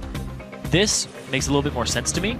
But the thing is that Nami does well against Morgana. Yeah. So it's just a weird back and forth here, because their supports are in favor of Curse Academy, but the AD carries in favor of Coast currently. So it's mismatched lane. They might go 2-2. I don't know why you pick Morgana here. This doesn't make any sense at all. You've got a big Sieger in Ziggs, a big crazy late game carry in Twitch, and you picked almost no tools to get to him. Yeah. The exception being that if you can Black Shield a LeBlanc, she can go make plays by herself, right? If you're going to jump over the wall, throw spells, and back out, that synergy I get, but that is the only reason in my mind you pick a Morgana here, because it's so easy to play around that from everyone else. Saint kicks people back, Chris can knock, well, not Chris, but it's going to be ManCloud knock people around. Same thing for the Nami as well, and Impactful's laughing in the backlines using, bolts that pass through everyone. So Curse Academy, to me, look really, really good right now. They can go ahead and pick Renekton to fight up against Shyvana in that top lane. And to be honest, I think Curse Academy has the recipe for success here. They've got so much late game, but good enough lanes that they're going to get there safely. Yeah, they have some lane-dominant champions all throughout. You have Ziggs, who's going to dominate the early game up against LeBlanc. You're going to have Renekton in the top lane over Shyvana, has natural advantage there. And then the Twitch Nami. The Nami definitely more of a lane bully than Morgana, but yeah, Lucian a little mismatched there. So right now, Coast has a little better scaling, except for the fact that there's Twitch and Ziggs. Yeah, aside from the soul lanes that are going to carry the game. But I feel like Mash's Lucian is really good. Okay, Renekton falls off, and LeBlanc pretty much scales up to if you're going to get to the Twitch. So I think Ziggs wave clear is something you have to take into account this game, for sure. And if they can keep Twitch down. If they can. I think to me the thing you really got to look at is this Golden Blue ManCloud matchup. To me that's what the game boils down to, because you talk about LeBlanc getting the back lines, LeBlanc blowing people up. That's a requirement for Coast to win this game. Is Golden Blue better go off right now? He's an assassin player by trade. Zed and Akali were two big hallmarks of his when we saw him in the spring split, both Challenger and LCS. And LeBlanc is another one of those assassins, but he has to go off here. If he is held down by the Ziggs lane, I don't think there's a way for Coast to win. Yeah, there's a big thing here too, is that it's very early game oriented for the side of Curse Academy in terms of all of their picks have very good early game presence. So you can go ahead and turn that into an early dragon. You can turn that into an early objective. You can go after their blue. You can go after their red. You can invade off the middle. That's perfectly fine. And they're going to be in this situation where they can make early game moves, like you said, and transition that into the late game and have their team composition really turn on for team fights. Yeah, and the thing is, they can do so many things with it as well. If you go for a jungle fight, you've got Nami tidal waves and the level 7 Renekton showing up is going to do a great job of this. But also, because you've got Ziggs right here wearing res rubber ducky and some water balloons, your level 9 turret siege is also awesome. ManCloud could totally go off in this game if he holds up in his lane. Right, both these guys have won their lane really hard, one way or the other. Golden Glue won in game 1, ManCloud won his lane in game 2, and again, to me, it's still the matchup you've got to watch right here. It's pretty much the same thing in AD carries, too, though. Mash went off game 1, Impactful went off game 2. It's anybody's game in game 3, but they're going for an invade here. Oh! Good flash. Good flash, good binding from Sheep. He gets that summoner spell out of Bunny Fufu, and now that actually gives them a big advantage if they go for 2-on-2 lanes in bottom. Absolutely, yeah. You've got a lot of ways to pressure the Santorin on Elise. Might have a field day down there. Now, almost every support goes semi-deep utility, so 4.5 minute cooldown. They'll time that till 5 minutes. You'll have a short window to punish that after the 2 buffs. And now they're actually still looking for this, though. We see that Sheep is off on that bottom right side. Santorin's there, too, and Rux is making his way bottom. But everybody is over on this side of the wall. If there's a late invade from Coast, they're going to walk straight over a ward, and it'll be a 4v5. This is so risky from Coast. They have no ward. Here's the problem, right? They have no wards to watch if Curse Academy is doing anything, except that they would know if CA sends a duo lane towards their blue buff. When they don't see that, they have to assume Curse Academy has actually got a lot of people on this side of the map. In fact, their trinkets are timing out. There's no reason to go for this as Coast. You don't have enough information to go for this. They're pinging for it. There's a... Yeah, they're actually going to go for it. That ward is going to see Rux enter, and they actually abandon their position on Curse Academy, so it's not as deadly. Four-man bubble, and a first blood comes in. Rux on the way out. This 4v5 fight, and look at him scatter right there. Great start. Immediately blown up. Early game Renekton just gets a kill, and 4 assists across the board. 400 gold lead now for Curse Academy right out of the gate. It's going to delay Santorin a little bit in his jungle, and now there's 2-on-2 lanes in the bottom. And there was a lot of summoner spells blown there. We saw the heal and the flash blown here for Mash and Sheep. Okay, so you've got basically 2 summoner spells on each side. Mash's got flash, Sheep's got ignite, Impactful's got both, but the push lead is here for Mash, me, and Sheep, so they're going to have the early lead on this one. And you're saying this is a very important matchup. I agree. Yeah, they get some stuff going on, but Golden Glue now having a really rough time. ManCloud already dropping him down to 200 HP, and the potions are required. Yeah, it's that lane bully from Ziggs. He said he had the early game pressure using his passive and the bouncing bomb constantly, and now Saint gonna get that 2-buff start, but so is Santorin. He's gonna be a little bit delayed though. We'll see if they can make it happen, though. Elise, generally a better solo jungler than Lee Sin is, but as you mentioned, being delayed makes that a bit easier. Saint's got both of his buffs right now, and he has unlocked to roam around the map by about 310. You're seeing how slow Santorin is right now. Golden Glue has chugged all of his potions and is just now at full health, but he's level down on ManCloud, who's level 3, has potions to spare, so definitely a lead for the Curse Academy mid laner. There's a lead pretty much across all the lanes except for Mashme, who has an advantage over Impactful by about 10, shoving him into the turret. Doing a great job of that one. They were on the correct side of the map to start it up, and they got the early push in. And you're seeing now as the waves reset, a 6 CS lead. That is an actual lead right now for Mashme, a full wave. He is above his opposition. St. Vish is looking for the gank in the top lane, trying to hold Rux down. Of course, Chris, pretty big level 3 full Fury Renekton, but there's no gank to be had. Another big thing is that he backed and he got a longsword already off of the first blood. So he has a lot of combat stats, a lot of bully combat stats in his inventory. Wow, look at this for Rux. He has the tenacity to say, you know what, I don't think Lee Sin's diving, but you saw him back up in the beginning, say, still don't see Lee Sin, turns back in, he's going to be safe. Level 3 on him. Chris not finding a way into dealing any damage, so Rux only down 4 CS, despite the first blood advantage. Is not too bad. Yeah, had to use his TP to get back up to the top lane, but so did Chris, because he waited for the longsword. And now Saint getting nothing but having to roam around the map in this bottom lane. See who can get away with Good this. black shield, though. Mashmooter taking actually still takes a bunch of damage, actually, back. Impactful wins that trade. Again, Nami just does a better job fighting than Morgana does. You're seeing it start to come in now that the supports have all their spells. Santorin looking mid, though. Cloud, there's the root. Ooh. How do you miss that cocoon? Santorin missing out on so much potential damage. That was a bad misplay. It's the flash by ManCloud to try and get out of the root, but he gets rooted away. And then the cocoon was just a little too fast. There's a slow. They switch towards Sheep, who now does not have Black Shield. More damage comes through. Mashme is going to still have to be careful there. 4 poison stacks on him. It's ticking away, blowing his last potion there. Oh, Mash, he's going to jump backwards. Flashes out of range. The binding on a St. Vicious. That's going to be the kill picked up. I can't believe that happened. Caught under the turret by a dark binding. The relentless pursuit, the flash and dash coming out from Mashme to pull him even further back and get out of the range. Sheep, that was an amazing binding there. That's another one right there, too. They're going to put some damage on Impactful. These guys can't re-aggro, so Coast will be able to suck up a bit of experience here. They didn't want to have to miss that wave, and they're not really going to have to here. Santorin looking for round 2. They're going to go for the root, the flash to land the Q, but he misses. He misses that, and they, again, can't get the kill on ManCloud. Coast cares so much about the mid lane matchup, but they can't tip it. I can see the vein popping out of your head. Oh, it's so frustrating. We're going to watch this again. Goes straight in there. Flashes after the Q lands completely. Most people will mistime that because you flash as the Lee Sin's still flying at you and he'll go all the way. But Nash gets the right distance away from the auto attacks, and Sheep is coming up big there, equalizing the gold and actually, yeah, 100% equal right now. 100% equal, extremely well played. Then Coast might have their way back in on this one.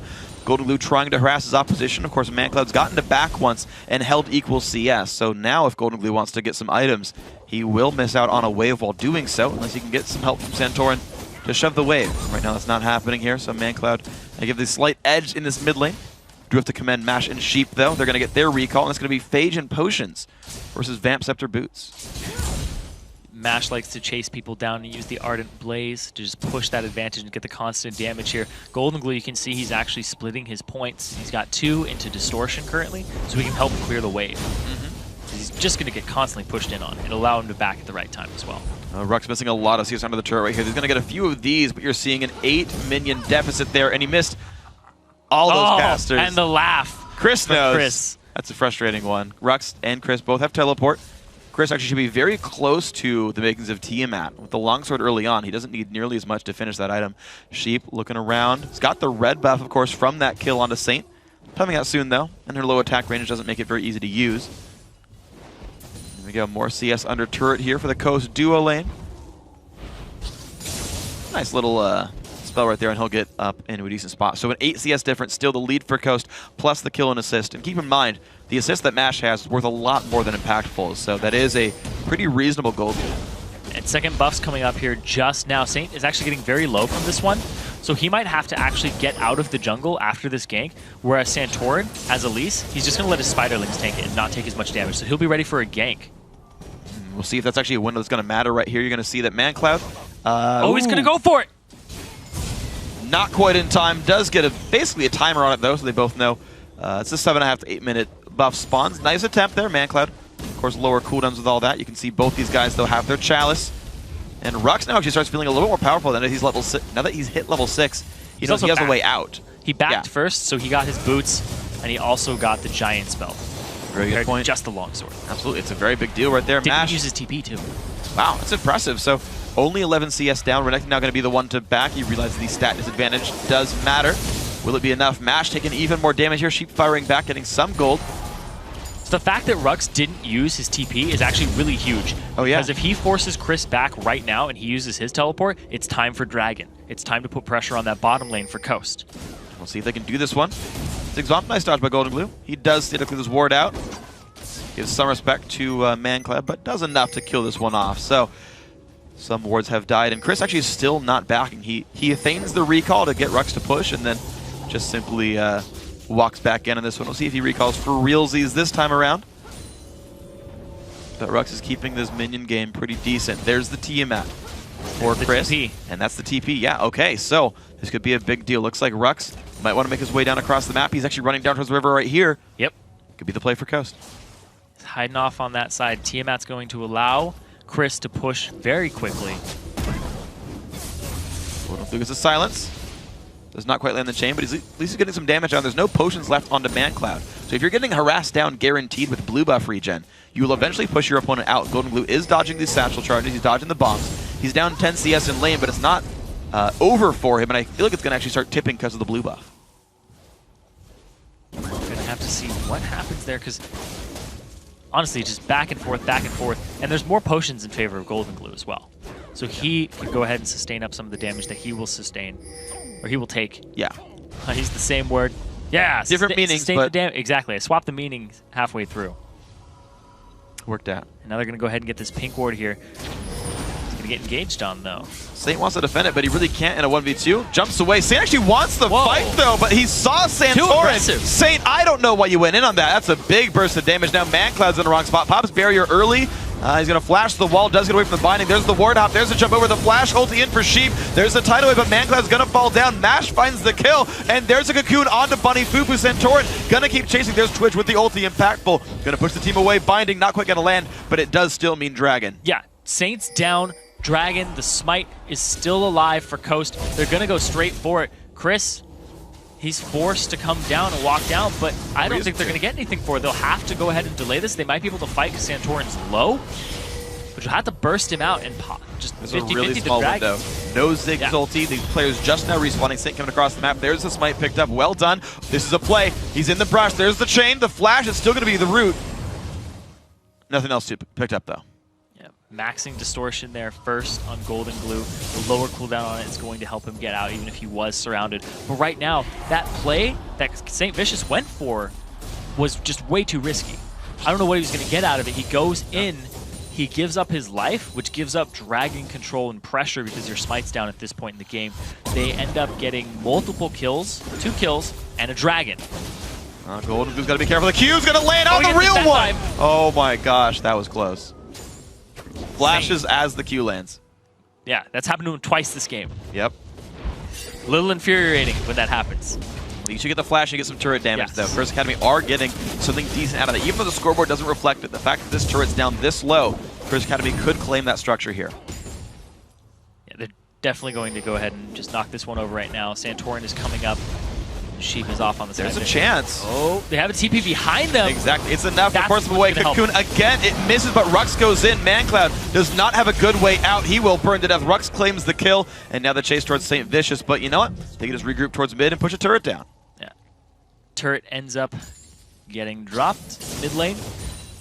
And that nice TP from Rux in the back line onto ManCloud, who had no escapes, no flash available. was low on mana.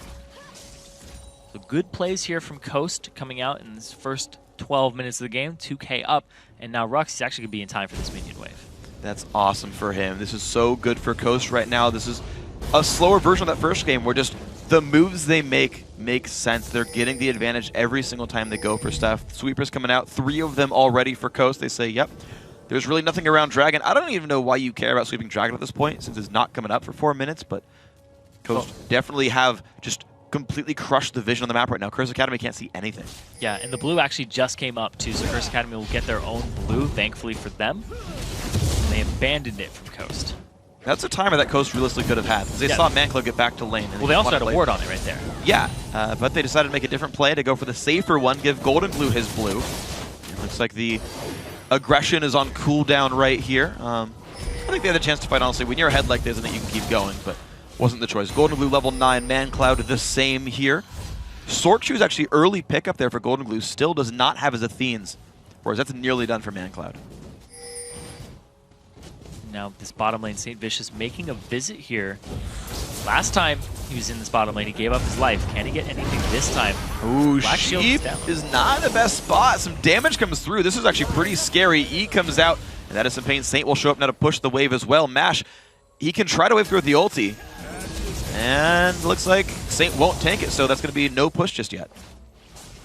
And now we actually have Golden Glue and Santorin making a rotation down bottom. That's smart. They had to do that. Curse Academy could have died with Renekton's TP if he stayed. Then it was alone. Good moves here from both sides. That's actually impressive. Curse Academy saw that with no ward coverage. They just saw him leave the lane and was like, hold on, they could roam, back out. So very smart by Curse Academy.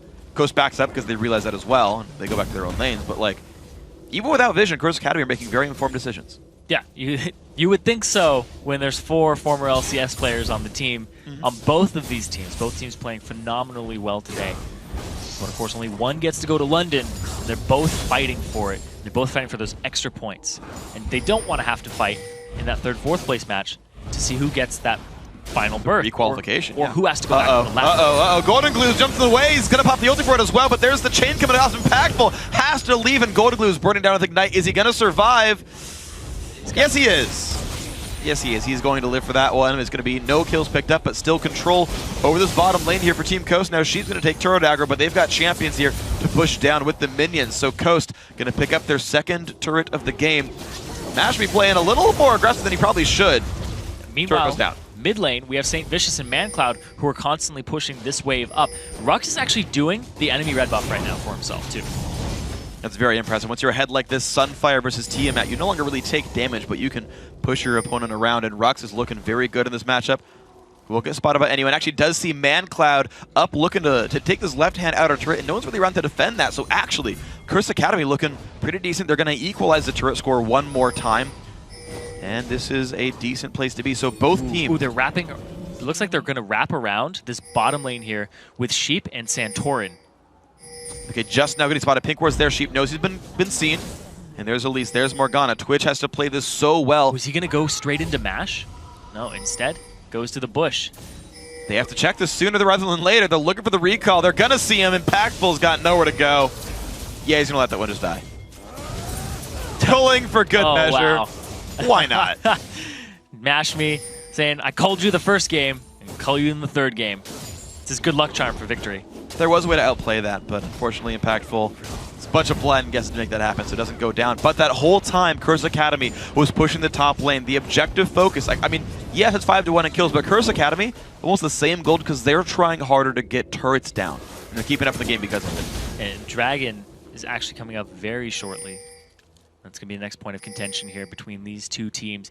Teleport is available for Chris, but Coast has positioning. They do. They've got everyone around here. They still have the gold lead. It's about 2,000, which, to be fair, does matter at this point. Mash is going to recall back. He chooses not to. He's got items to buy. He can't go for it here. There we go. Dragon being attacked. Curse Academy not really coming down in time. Rux is split pushing.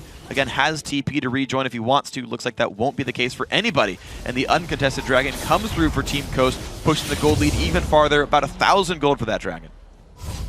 Now we're going to have the backs coming out here, and they're going to see what they can buy for themselves. And now Rux is getting at that point where he can duel Chris. And Curse Academy's composition, they had the early game bully, but oh, they're going to go after Impactful? They do! They're going to find him. Big damage going to come out. The chains, the double chains, the damage output. Golden Glue claims it. Sheep from over the wall makes it happen. And that ward, pretty good. Big. Was able to get that ward control from those kills, but now Curse Academy once again objective focused, going straight for this turret here. But now Mashme's going to try to get him off it. Well, he's going to do what he can. He's in a 1v3, and you just see the respect that Curse Academy is giving to them. They've only been able to push turrets when unopposed. Ruck gonna Dragon Form right through the bubble, gets kicked around, but the fire is still there. He's putting some damage down. Tidal Wave will force a bit of a disengage, but they're still putting damage across. Mashme with the chase down, the summoner heal as well. Bunny Fufu, one hit from dead, and Santorin claims the kill. The leap forward and the kill picked up by Mash. 2 kills. Manclad over the wall. Cocoon's gonna hit, but nothing else to do. And now they're going to continue to push this mid lane down. This turret is already below half HP. It's already set up and ripe for the taking here by Coast, who now have a 4K gold advantage. But there's other things in their sight. They actually want to get the objectives. They're going to go for these. I think it's a very smart one. Yeah, blue buff will get picked up. Mid lane had no minions just yet, but bot lane does have a wave that they could choose to go for. That's not the case. The Curse Academy immediately went pushing down. Oh, Manclad, he is very caught out. 1 attack to go, and he will get picked up. Mash now on a rampage. 4-0-2. You said Illusion was a big deal. I tend to agree now looking at this game. Now Impactful tried way too hard to make a play. He will also fall down, and Curse Academy are falling apart. Yeah, they're definitely looks like they're falling apart right there. Mash, he had a way to get out. He had Sheep to protect him at the same time, and just trying to force a play there from Impactful. But now Chris, he's starting to go defensive in his build with the magic resist. Don't know how well it's going to do because Mashme is actually so big right now. Yeah, that's going to be pretty hard to deal with. And Shyvana, she is actually more magic than physical in the long run, especially when you don't go for a Ruin King. So I understand the push towards MR. But yes, Mash is 4-0-2. He's got 138 CS. BT's coming with 4-2 very long on top of that one. Zerkree's there as well. Good luck dealing with him. He's going to be a giant threat in this game. And so they end up backing off of it. The pressure is relieved for just a moment now as Santorin is back, and he's starting to get more items in that inventory and be this tank for the team. But Rux is also that big frontliner who's showing up to all these fights at the right time. And now Saint trying to get the enemy red. His last one was stolen. He wants at least one. Well, it's a good job of him to see what people were up to and find his way into the base, so I got to congratulate him on that one. Rux, though, is pushing the top lane unopposed. No one came to stop this split push, and finally, 20 minutes into the game of hard work by the top laners, and every single time, actually, these teams find ways to trade their objectives back and forth. Curse Academy actually still winning in turrets. Yes, Curse Academy is playing the turret game. They're about 5K gold down now because that's all kills right now. Kills and dragons have just been falling into the hands of Coast. They've been making the right plays, the right moves to get them. It's a good bomb there from Mancloud to delay that pressure in the top lane that Rux is creating. We've heard an interview about it, though. So you just try again after the cooldown is down and just go on the very next wave. But it's going to be a recall right now for Rux. The siege in the mid lane, though. Mash hitting some very serious damage down. About 3 hits from killing it. He's got to back off in this one, though. And he's going to run through life, stealing off a couple of wraiths. Secret Academy is still slinking around and no engage to be found. And that middle turret is very close to going down. They just have to push it up one more time and use a Trinity Force active. Or Trinity Force passive, I guess. Yeah. One of the many passives of Trinity Well, you Force. activate it. You activate a spell. Yes, you activate the passive by using a spell. Boom. Well, jump over the wall. They look for the Twitch. The culling comes across, but the stealth, he's going to dodge away all of it. Oh, the minions. The minions there blocking where the culling animation would stop when you hit Twitch. It would be a telltale sign that he was there stealth. He's going to be alright with this one, though. So St. Vicious going to be safe, taking double golems. Again, the buff steal is attempted here by Team Coast. Curse Academy are aware of it. So again, this smite fight, Saint is 1 level down, though. It's a good chance Santorin just gets this anyway. And he does take it. Santorin gets smite on that one after the Q. And so they trade red buffs, ultimately.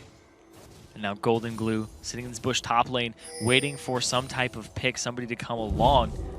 So is Santorin, trying to deny the vision so that they can make plays in the enemy jungle.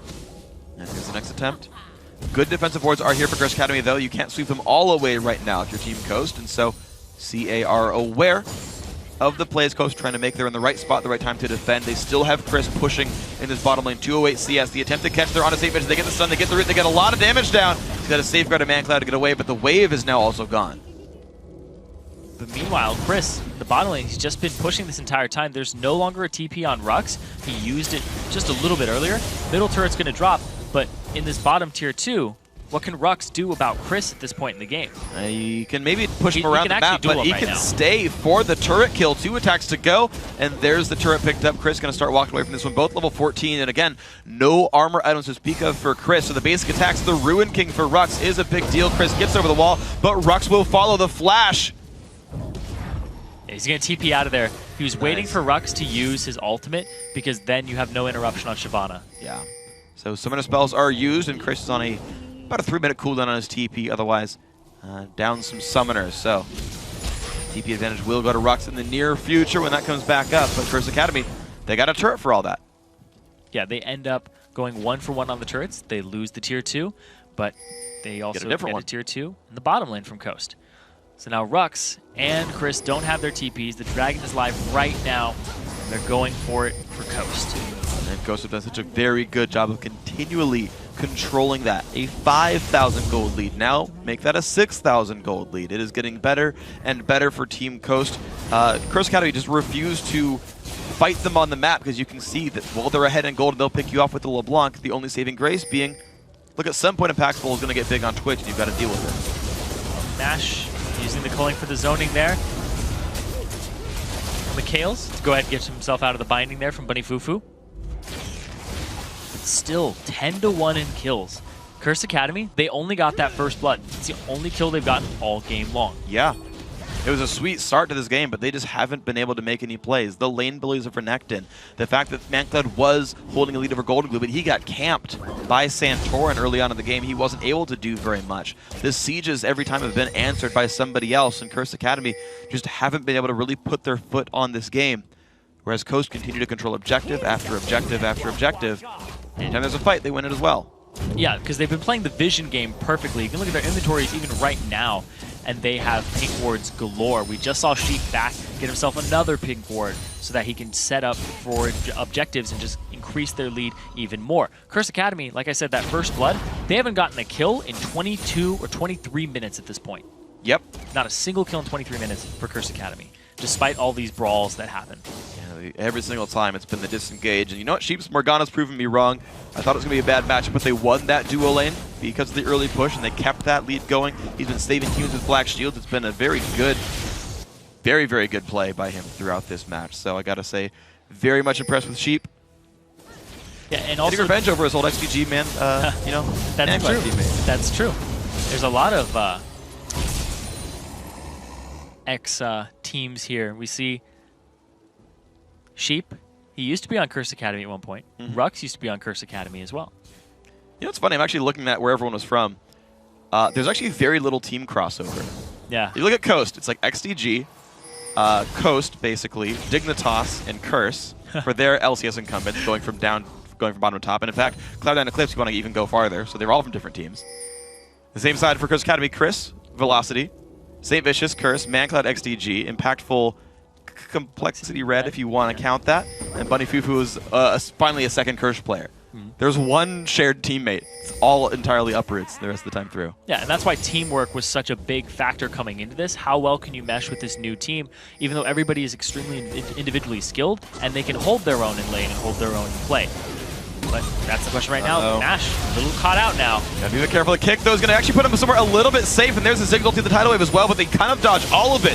Very well played, and now Saint overextended. He's going to go down. The Lee Sin falls, and there's the engage from Rux. He wants this fight. They think they can do it. Damage coming through on everybody. Bunny Fufu very, very low on health. Binding gets dodged away, but Chris losing more health. The disengage, another Morgana ulti, and Sheep is going to run away from this one, but Santorin's got to be careful. Zigzag picks one up, making that a 1-for-1 fight, and Curse Academy cling on. Well, it's the first kill in 24 minutes for Curse Academy there, off of the back of ManCloud, and a very prolonged engage. And despite the fact that Coast is up in gold, they aren't really up in levels across the board. Nobody has a 2-level advantage over anybody except for the AD carry, and that was just created now. Oh, yeah, but he's already like halfway to 14 on top of that match. Impactful. He's getting really big, impactful. Yeah, he doesn't find anything there. He made a crazy play earlier in the game. Yeah, that was a mistake.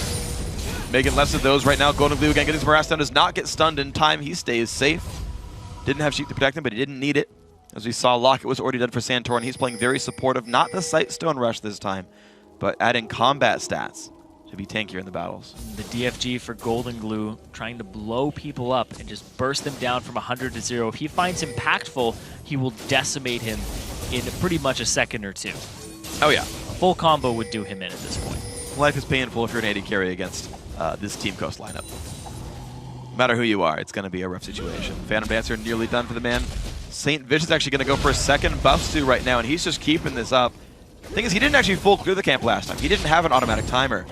And he still managed to show up before Coast does, so very well played there by Saint. Top lane of the split push works for MASH, 28 minutes in, 8,000 gold lead.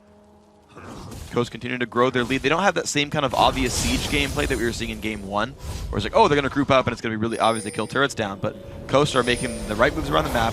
They're getting turrets picked up. For the first time, like all game, they've actually equalized the turret score. Curse Academy's been +1 almost the entire game. Oh, Man Cloud. He finds Golden Glue. Golden Glue might find him, and the burst comes through. The Sheep Golden Glue synergy is there. And just the bind into the burst damage is enough to pick up the kill. Just using the DFG, getting a full combo on him. A little bit of help there from Sheep with the Dark Binding. No flash was available. Barrier was available for Man Cloud. Decided not to use it because it was just not worth it at that point. Just getting locked up so much by that combination. And another thing here that I want to touch on is when we're looking at champions, like we were talking about how they have to keep Impactful down. He's down 60 CS, 0-3. Yeah. They did a very successful job on Coast of keeping the Switch out of the game.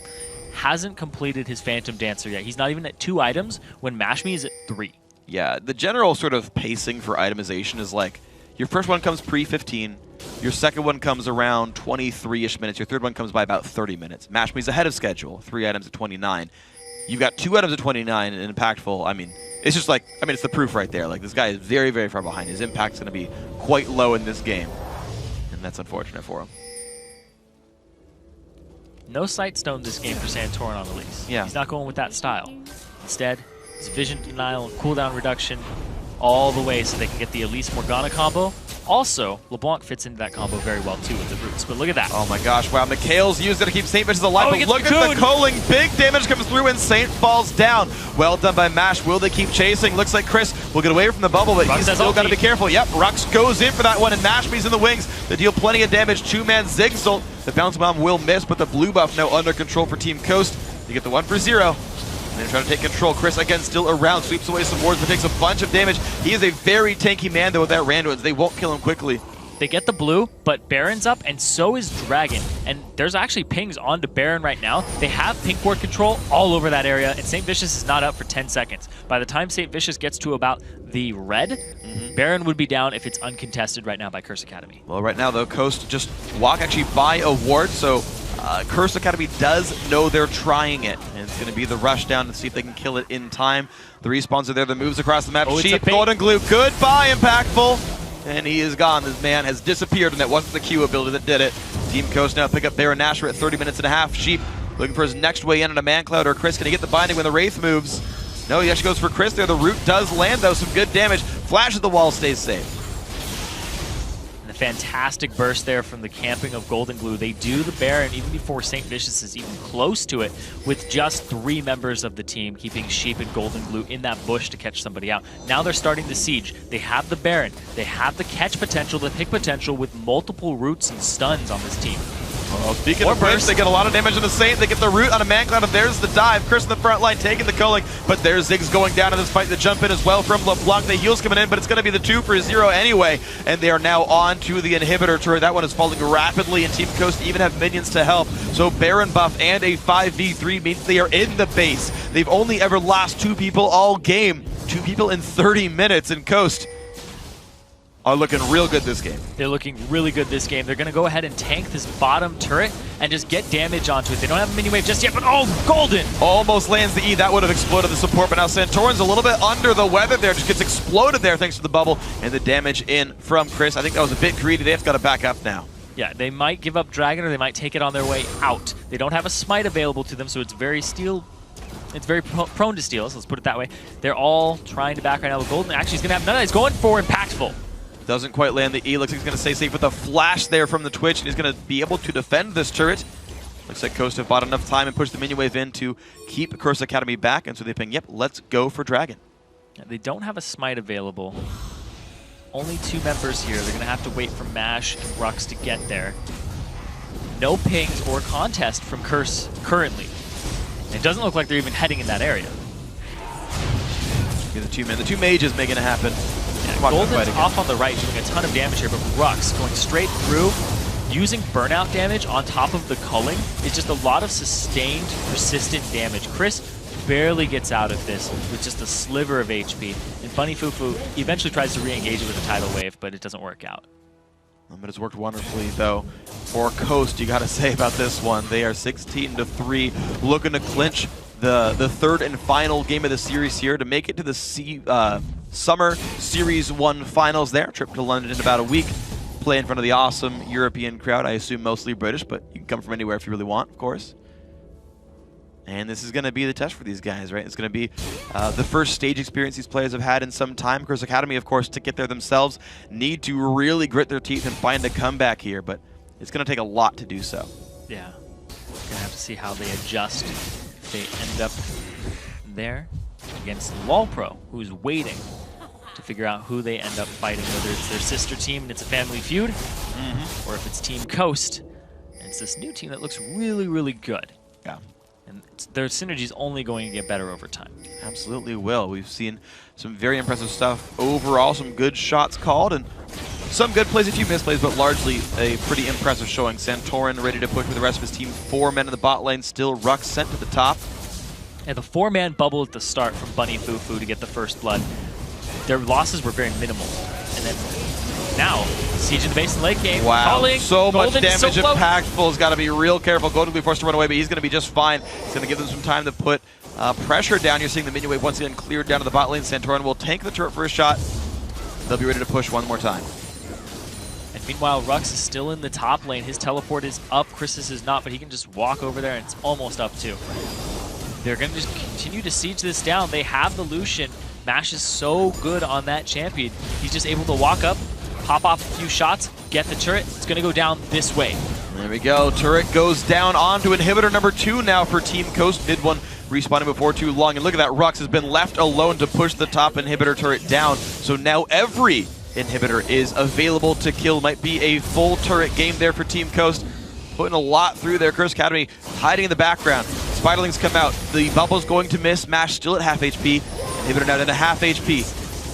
Second culling of the fight doesn't land very much of it. Cocoon's going to miss as well. Saint shows up and down goes inhibitor number 2. Top lane's still under fire as well. Explodes Impact. I didn't even see that one coming. But Golden Glue 5-0-3 in this game. Void Staff completed. Mash is low. Here comes Chris towards the front lines. Can he find anything? But he's going to be bound up. He's not going to get it. The shields come out from the jungler. Saint's going to fall on top of that one as well. Many kills picked up. Mancloud goes for it. Can't find it. And now Bunny Fufu's binded. That's going to be game. Team Coast take it to 3 games and win the series 2-1. They're going to the summer finals and they'll play Ro4 in just a week. They're going to go to London. Santorin, he just got here. Now he's going back to Europe and going to go compete on that stage in the road show. Congratulations to Team Coast. They're going to the finals up against Ro4. They look good overall. Early game moves were great. Their duo lane crushed. The Lucian first pick. You were right. He dumpstered it. I didn't think it was going to happen, but it was absolutely great from Mash and Sheep. Golden Glue held up as well. Deathless that game. Rux I thought was great every single game. A lot of Shyvana for him. Yeah. It worked out. Yeah, he swapped over to that Shyvana. He used to be a big Renekton player all throughout, and then he picked up Aatrox and he swapped it over, and he changes with the meta, you know? Yeah. He's a very, very malleable guy. You just be like, yeah, I should probably play Shyvana right now. She's really powerful in the top lane. And he's like, can I split push with her? It's like, yeah, you can. Okay, go. Yeah. He's like, Jax, okay, yeah, I can do that. So anything he can split push with and scale with. Rux typically doesn't play those early game bullies anymore. Yeah, like he's more the team fight utility. Exactly. And he's doing a fantastic job on that too. And Santorin, the new guy coming in here, came up really big every game. He had the highest skill participation on his team aside from Sheep. Yeah. Who showed up to pretty much every fight in that game. He was making picks left and right. And the fact that the first blood and the catch didn't demoralize them is really good and really telling of how much communication they have and how much morale they have. Yeah, they bounced back from it so well. And what I really liked, actually, was that it was the Sheep Golden Glue buddy system. They actually were the 2 roamers that went around saying, Look for the jump over the wall from LeBlanc. If you land the chain, let the bind hit, and then hit the dark binding afterwards. And these guys would kind of go together and find these individual picks. The wards that were deep in the jungle would find people like Impactful or people like Chris, and they'd get those pickoffs. So very impressed by the gameplay of Coast. The comp worked out. The fact that they could take their support in their mid laner and they could go do things. I like the malleability of that. So very impressed with these guys. So after that well-deserved win, here's what the bracket looks like heading into the last week of Summer Series 1. Team Coast advances to the finals at Wembley Arena in London to battle Team LOL-Pro in front of a huge sold-out crowd. That best-of-3 match will take place live on Sunday, June 22nd, before the EU LCS. And even though they lost, Curse Academy will go toe-to-toe with Frank Fang Gaming Thursday, June 19th, with points and automatic entry into Summer Series 2 on the line. And so that match will take place after the NALCS on Thursday, June 19th. Our coverage begins that day at 11:30 a.m. Pacific Daylight Time, 8:30 p.m. Central European Summer Time with the LCS preview show. Then, of course, Curse takes on Cloud9 and Team Solo Mid matches up with Dignitas. And after that, LMQ battles Counterlogic Gaming, and then it's Evil Geniuses versus Complexity. So with that, we've reached the end of our time together tonight. But before we go, I want to say thanks again to our friends at Coca-Cola. Now for myself, Zyrene, and the entire live broadcast crew, thanks for watching, good night, and GG. Happy Father's Day. Tidal Wave will force a bit of a disengage, but they're still putting damage across. Mashby with the chase down, the summoner heal as well. Bunny Fufu went in from dead, and Santorin claims the kill. The leap forward and the kill picked up by Mash. Speaking of which, they get a lot of damage in the same. They get the root on a Mancloud, and there's the dive. Chris in the front line taking the culling, but there's Ziggs going down in this fight. The jump in as well from LeBlanc. The heals coming in, but it's going to be the 2 for 0 anyway. But he's going to be bound up. He's not going to get it. The shields come out from the jungler. Saint's going to fall on top of that one as well. Many kills picked up. Mancloud goes for it, can't find it, and now Bunny Fufu's binded. That's going to be game.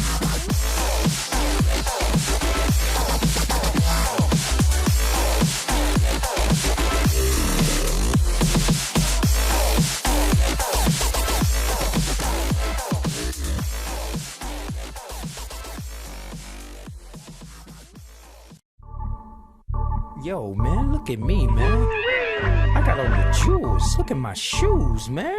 I'm sharp. Man, I look good. I look good. I look exactly the way you wish you could. I look good. I look good. Come on. I'm in love with a girl that I call old school. Sipping on my brandy, I'm feeling brand new. Got the feather in my hat because I'm just that cool. You peeping at my alligators bent kinda slew. They peeping at me pimping cause I got all the game. And even if the day changed, it's all the same. You rolling up the block, but you in the wrong lane. You hating on a brother, man, you must be insane. I look good. I look good. I look exactly the way you wish you could. I look good. I look good. Come on. I look good, I look good, I look exactly the way you wish you could. I look good, I look good, come on. Joe said that I'm the best in the West. I got the girl singing, damn, look at how he dressed. No need to guess, just bless my finesse. I keep him in a mess, all up in this caress.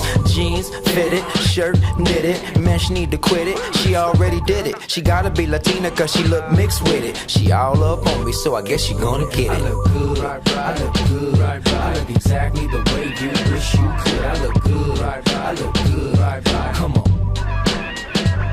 I look good, I look good, I look exactly the way you wish you could. I look good, I look good, come on.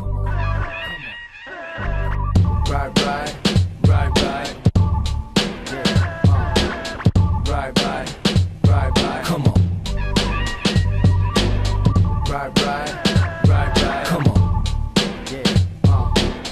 Right, come on. I look good, right.